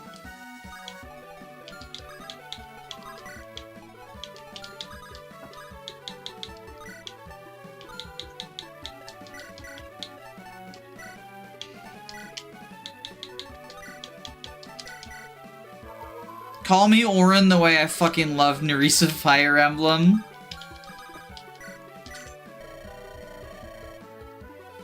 Leaving it would be good for my well-being. Girly Pop, you're on top of the lava already. What are you talking about? So we freeze Chalice, that's okay.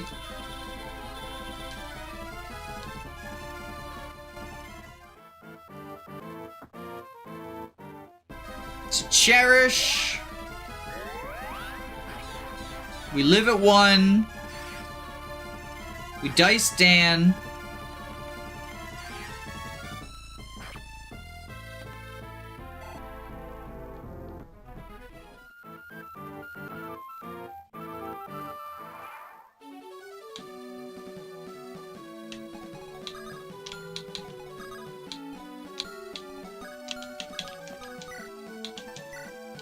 Using a Fenyan charge to break the wall, smiley face. Chat watching in horror while I don't use Ellerie's leadership.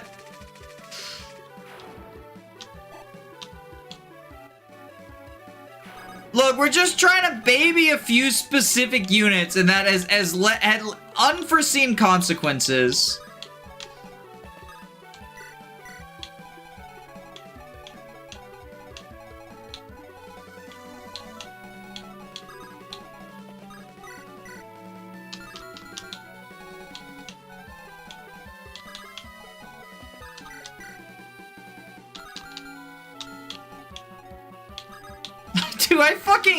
Do I use her ability to just give her an extra turn and no other benefit? Cece is the trainee emblem. It do be like that, though. It do be like that.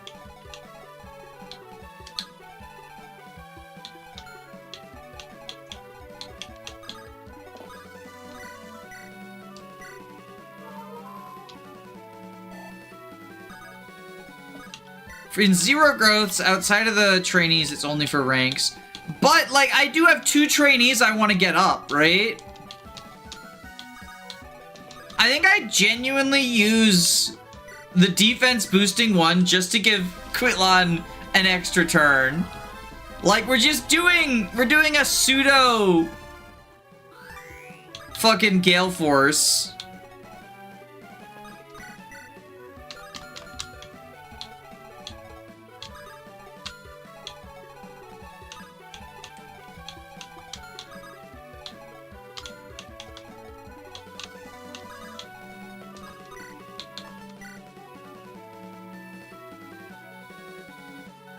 Okay, 15 on you.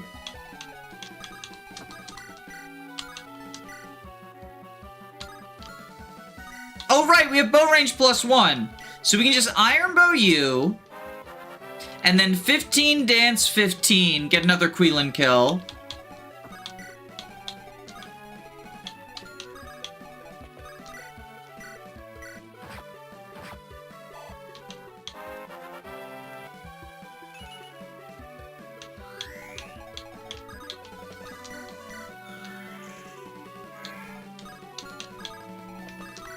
Shine bright like a diamond.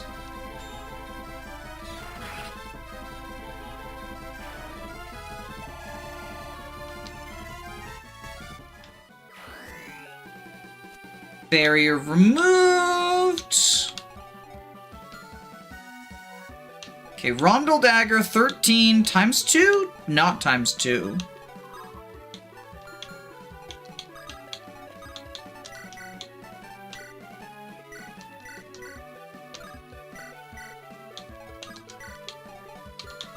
Inspiration.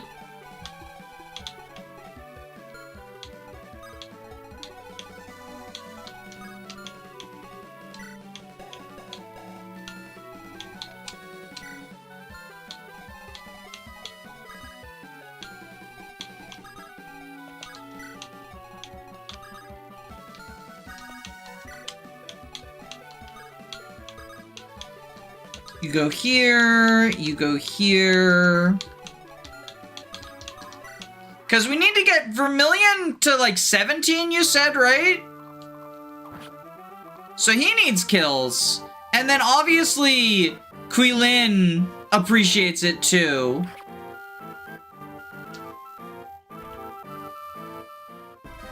Okay, Freezing Murky, a little bit inconvenient.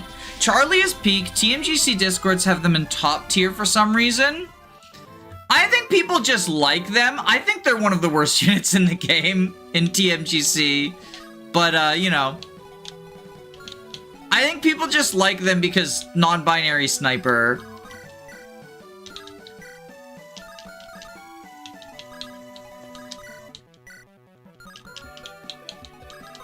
Okay, so we'll lightning you.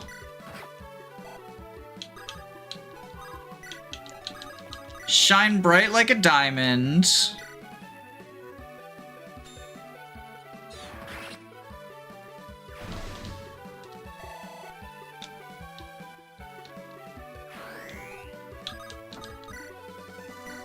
Iron Axe.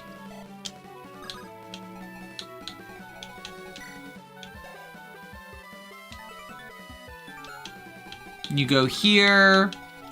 Dance.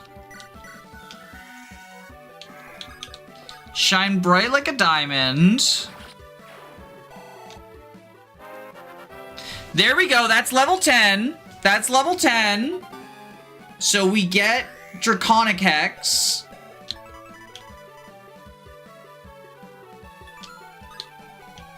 Reduced by 6. So, you know, Draconic Hex, but on steroids.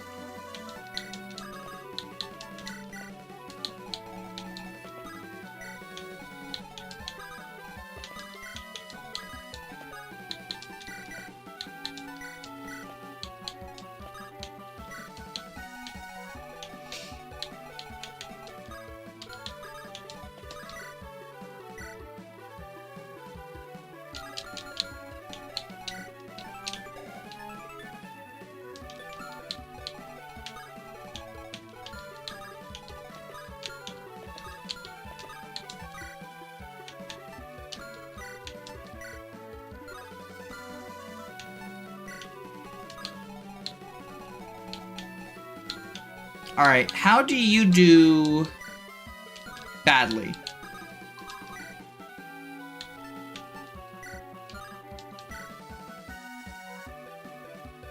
Okay, we hit you with Whirlwind. This Hex is looking kind of draconic. I wonder what Rivain meant by giving this random bard the Hex of Dragons. I'm sure there's nothing to worry about. I'm sure there's nothing to worry about.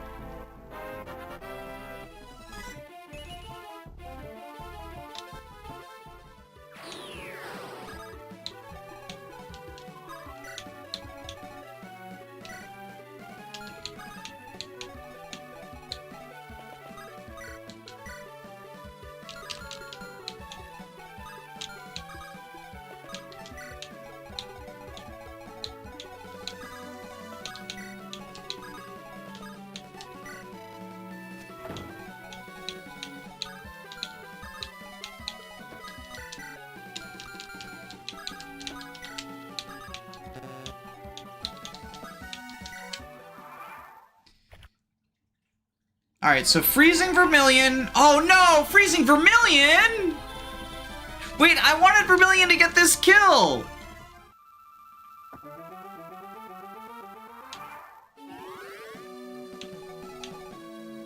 What?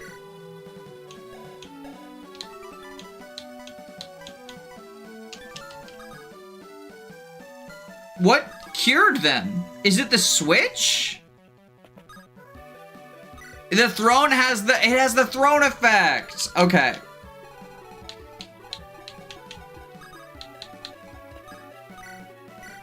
Okay, so we shine bright like a diamond, get brought down to 1 HP.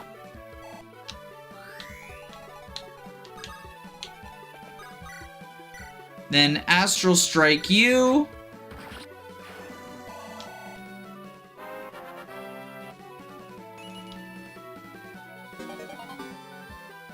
Got the Envision.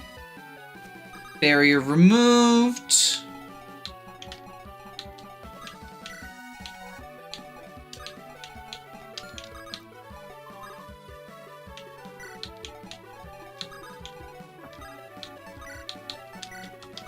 Swarp.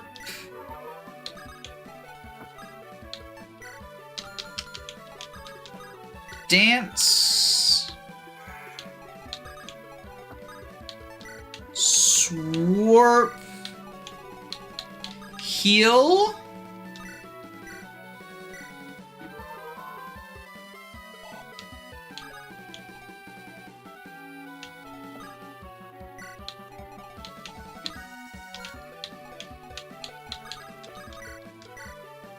Nine.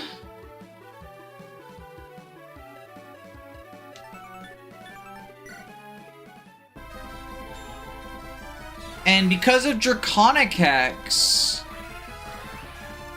they'll survive another attack at 1 HP, because -6 magic.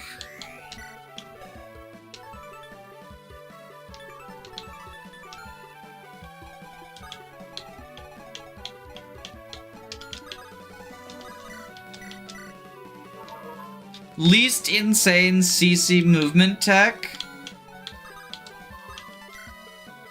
switch pressed.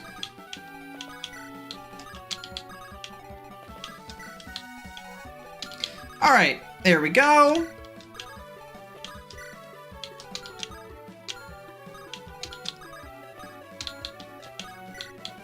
TFW, you need to favoritism feed your baby. What? Oh, the throne effect!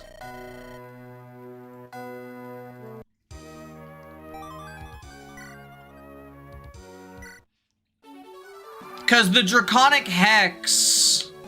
Okay. The Draconic Hex counts as a status. So the throne effect... I got it.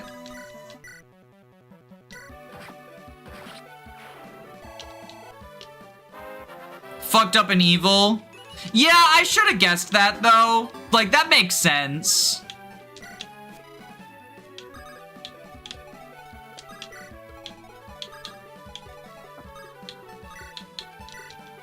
So we swarp you. Swarp after dance.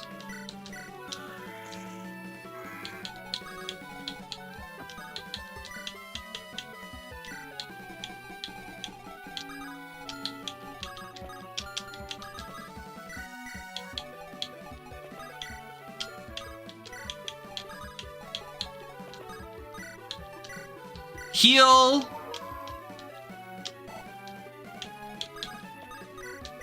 Shine bright like a diamond. Heal. And now she lives.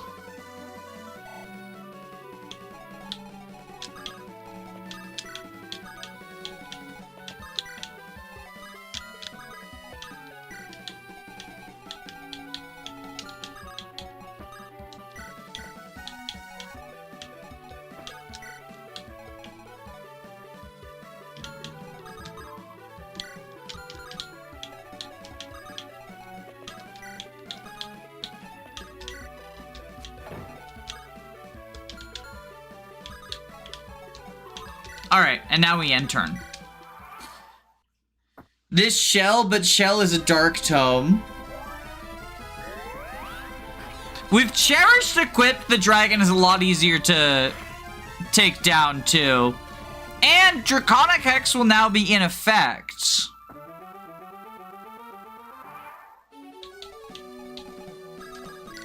So we heal you. We dance. Why? Oh, right. Haven't moved yet. I was like, why can't I dance this unit? So yeah, now Quillen can kill this one.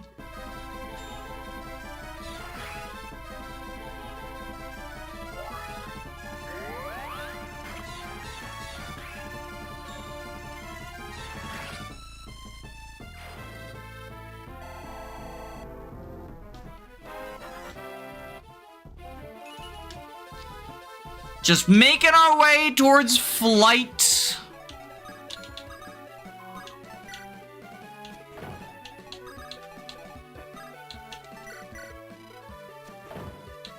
So we get the ship. The ship shoots the dragon, and now the dragon is more killable.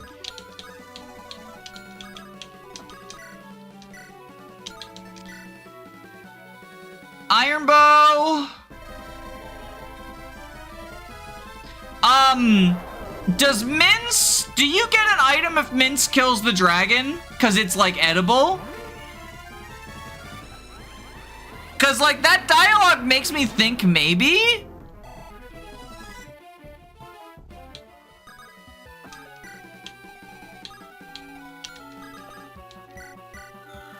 Not that I'm aware of. Okay.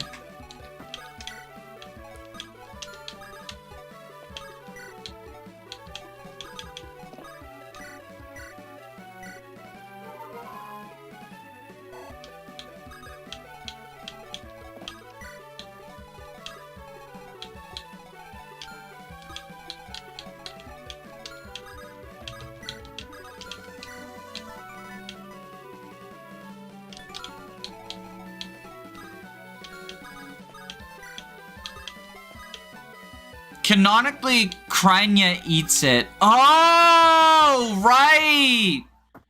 Because Oriana takes the remains for the cure.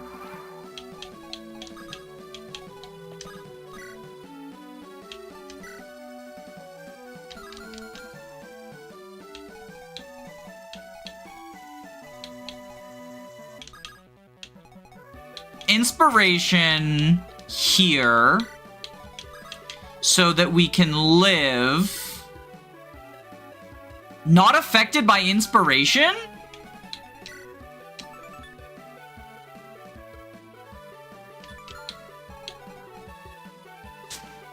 It's true damage. Yeah, I just figured inspiration usually impacts true damage too.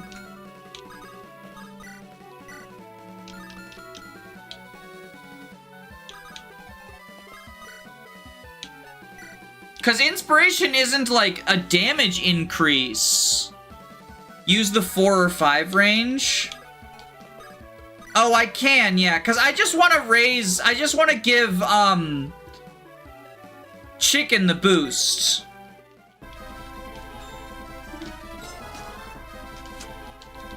To see if we can get Chicken gaming. 13 times 5 is 5 plus 15, that's 65. Yeah, that's a kill.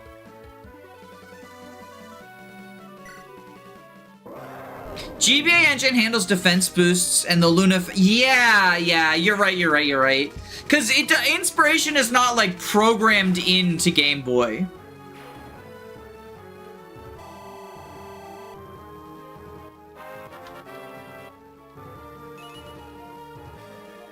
Alright, so Vermilion's on his way to 17.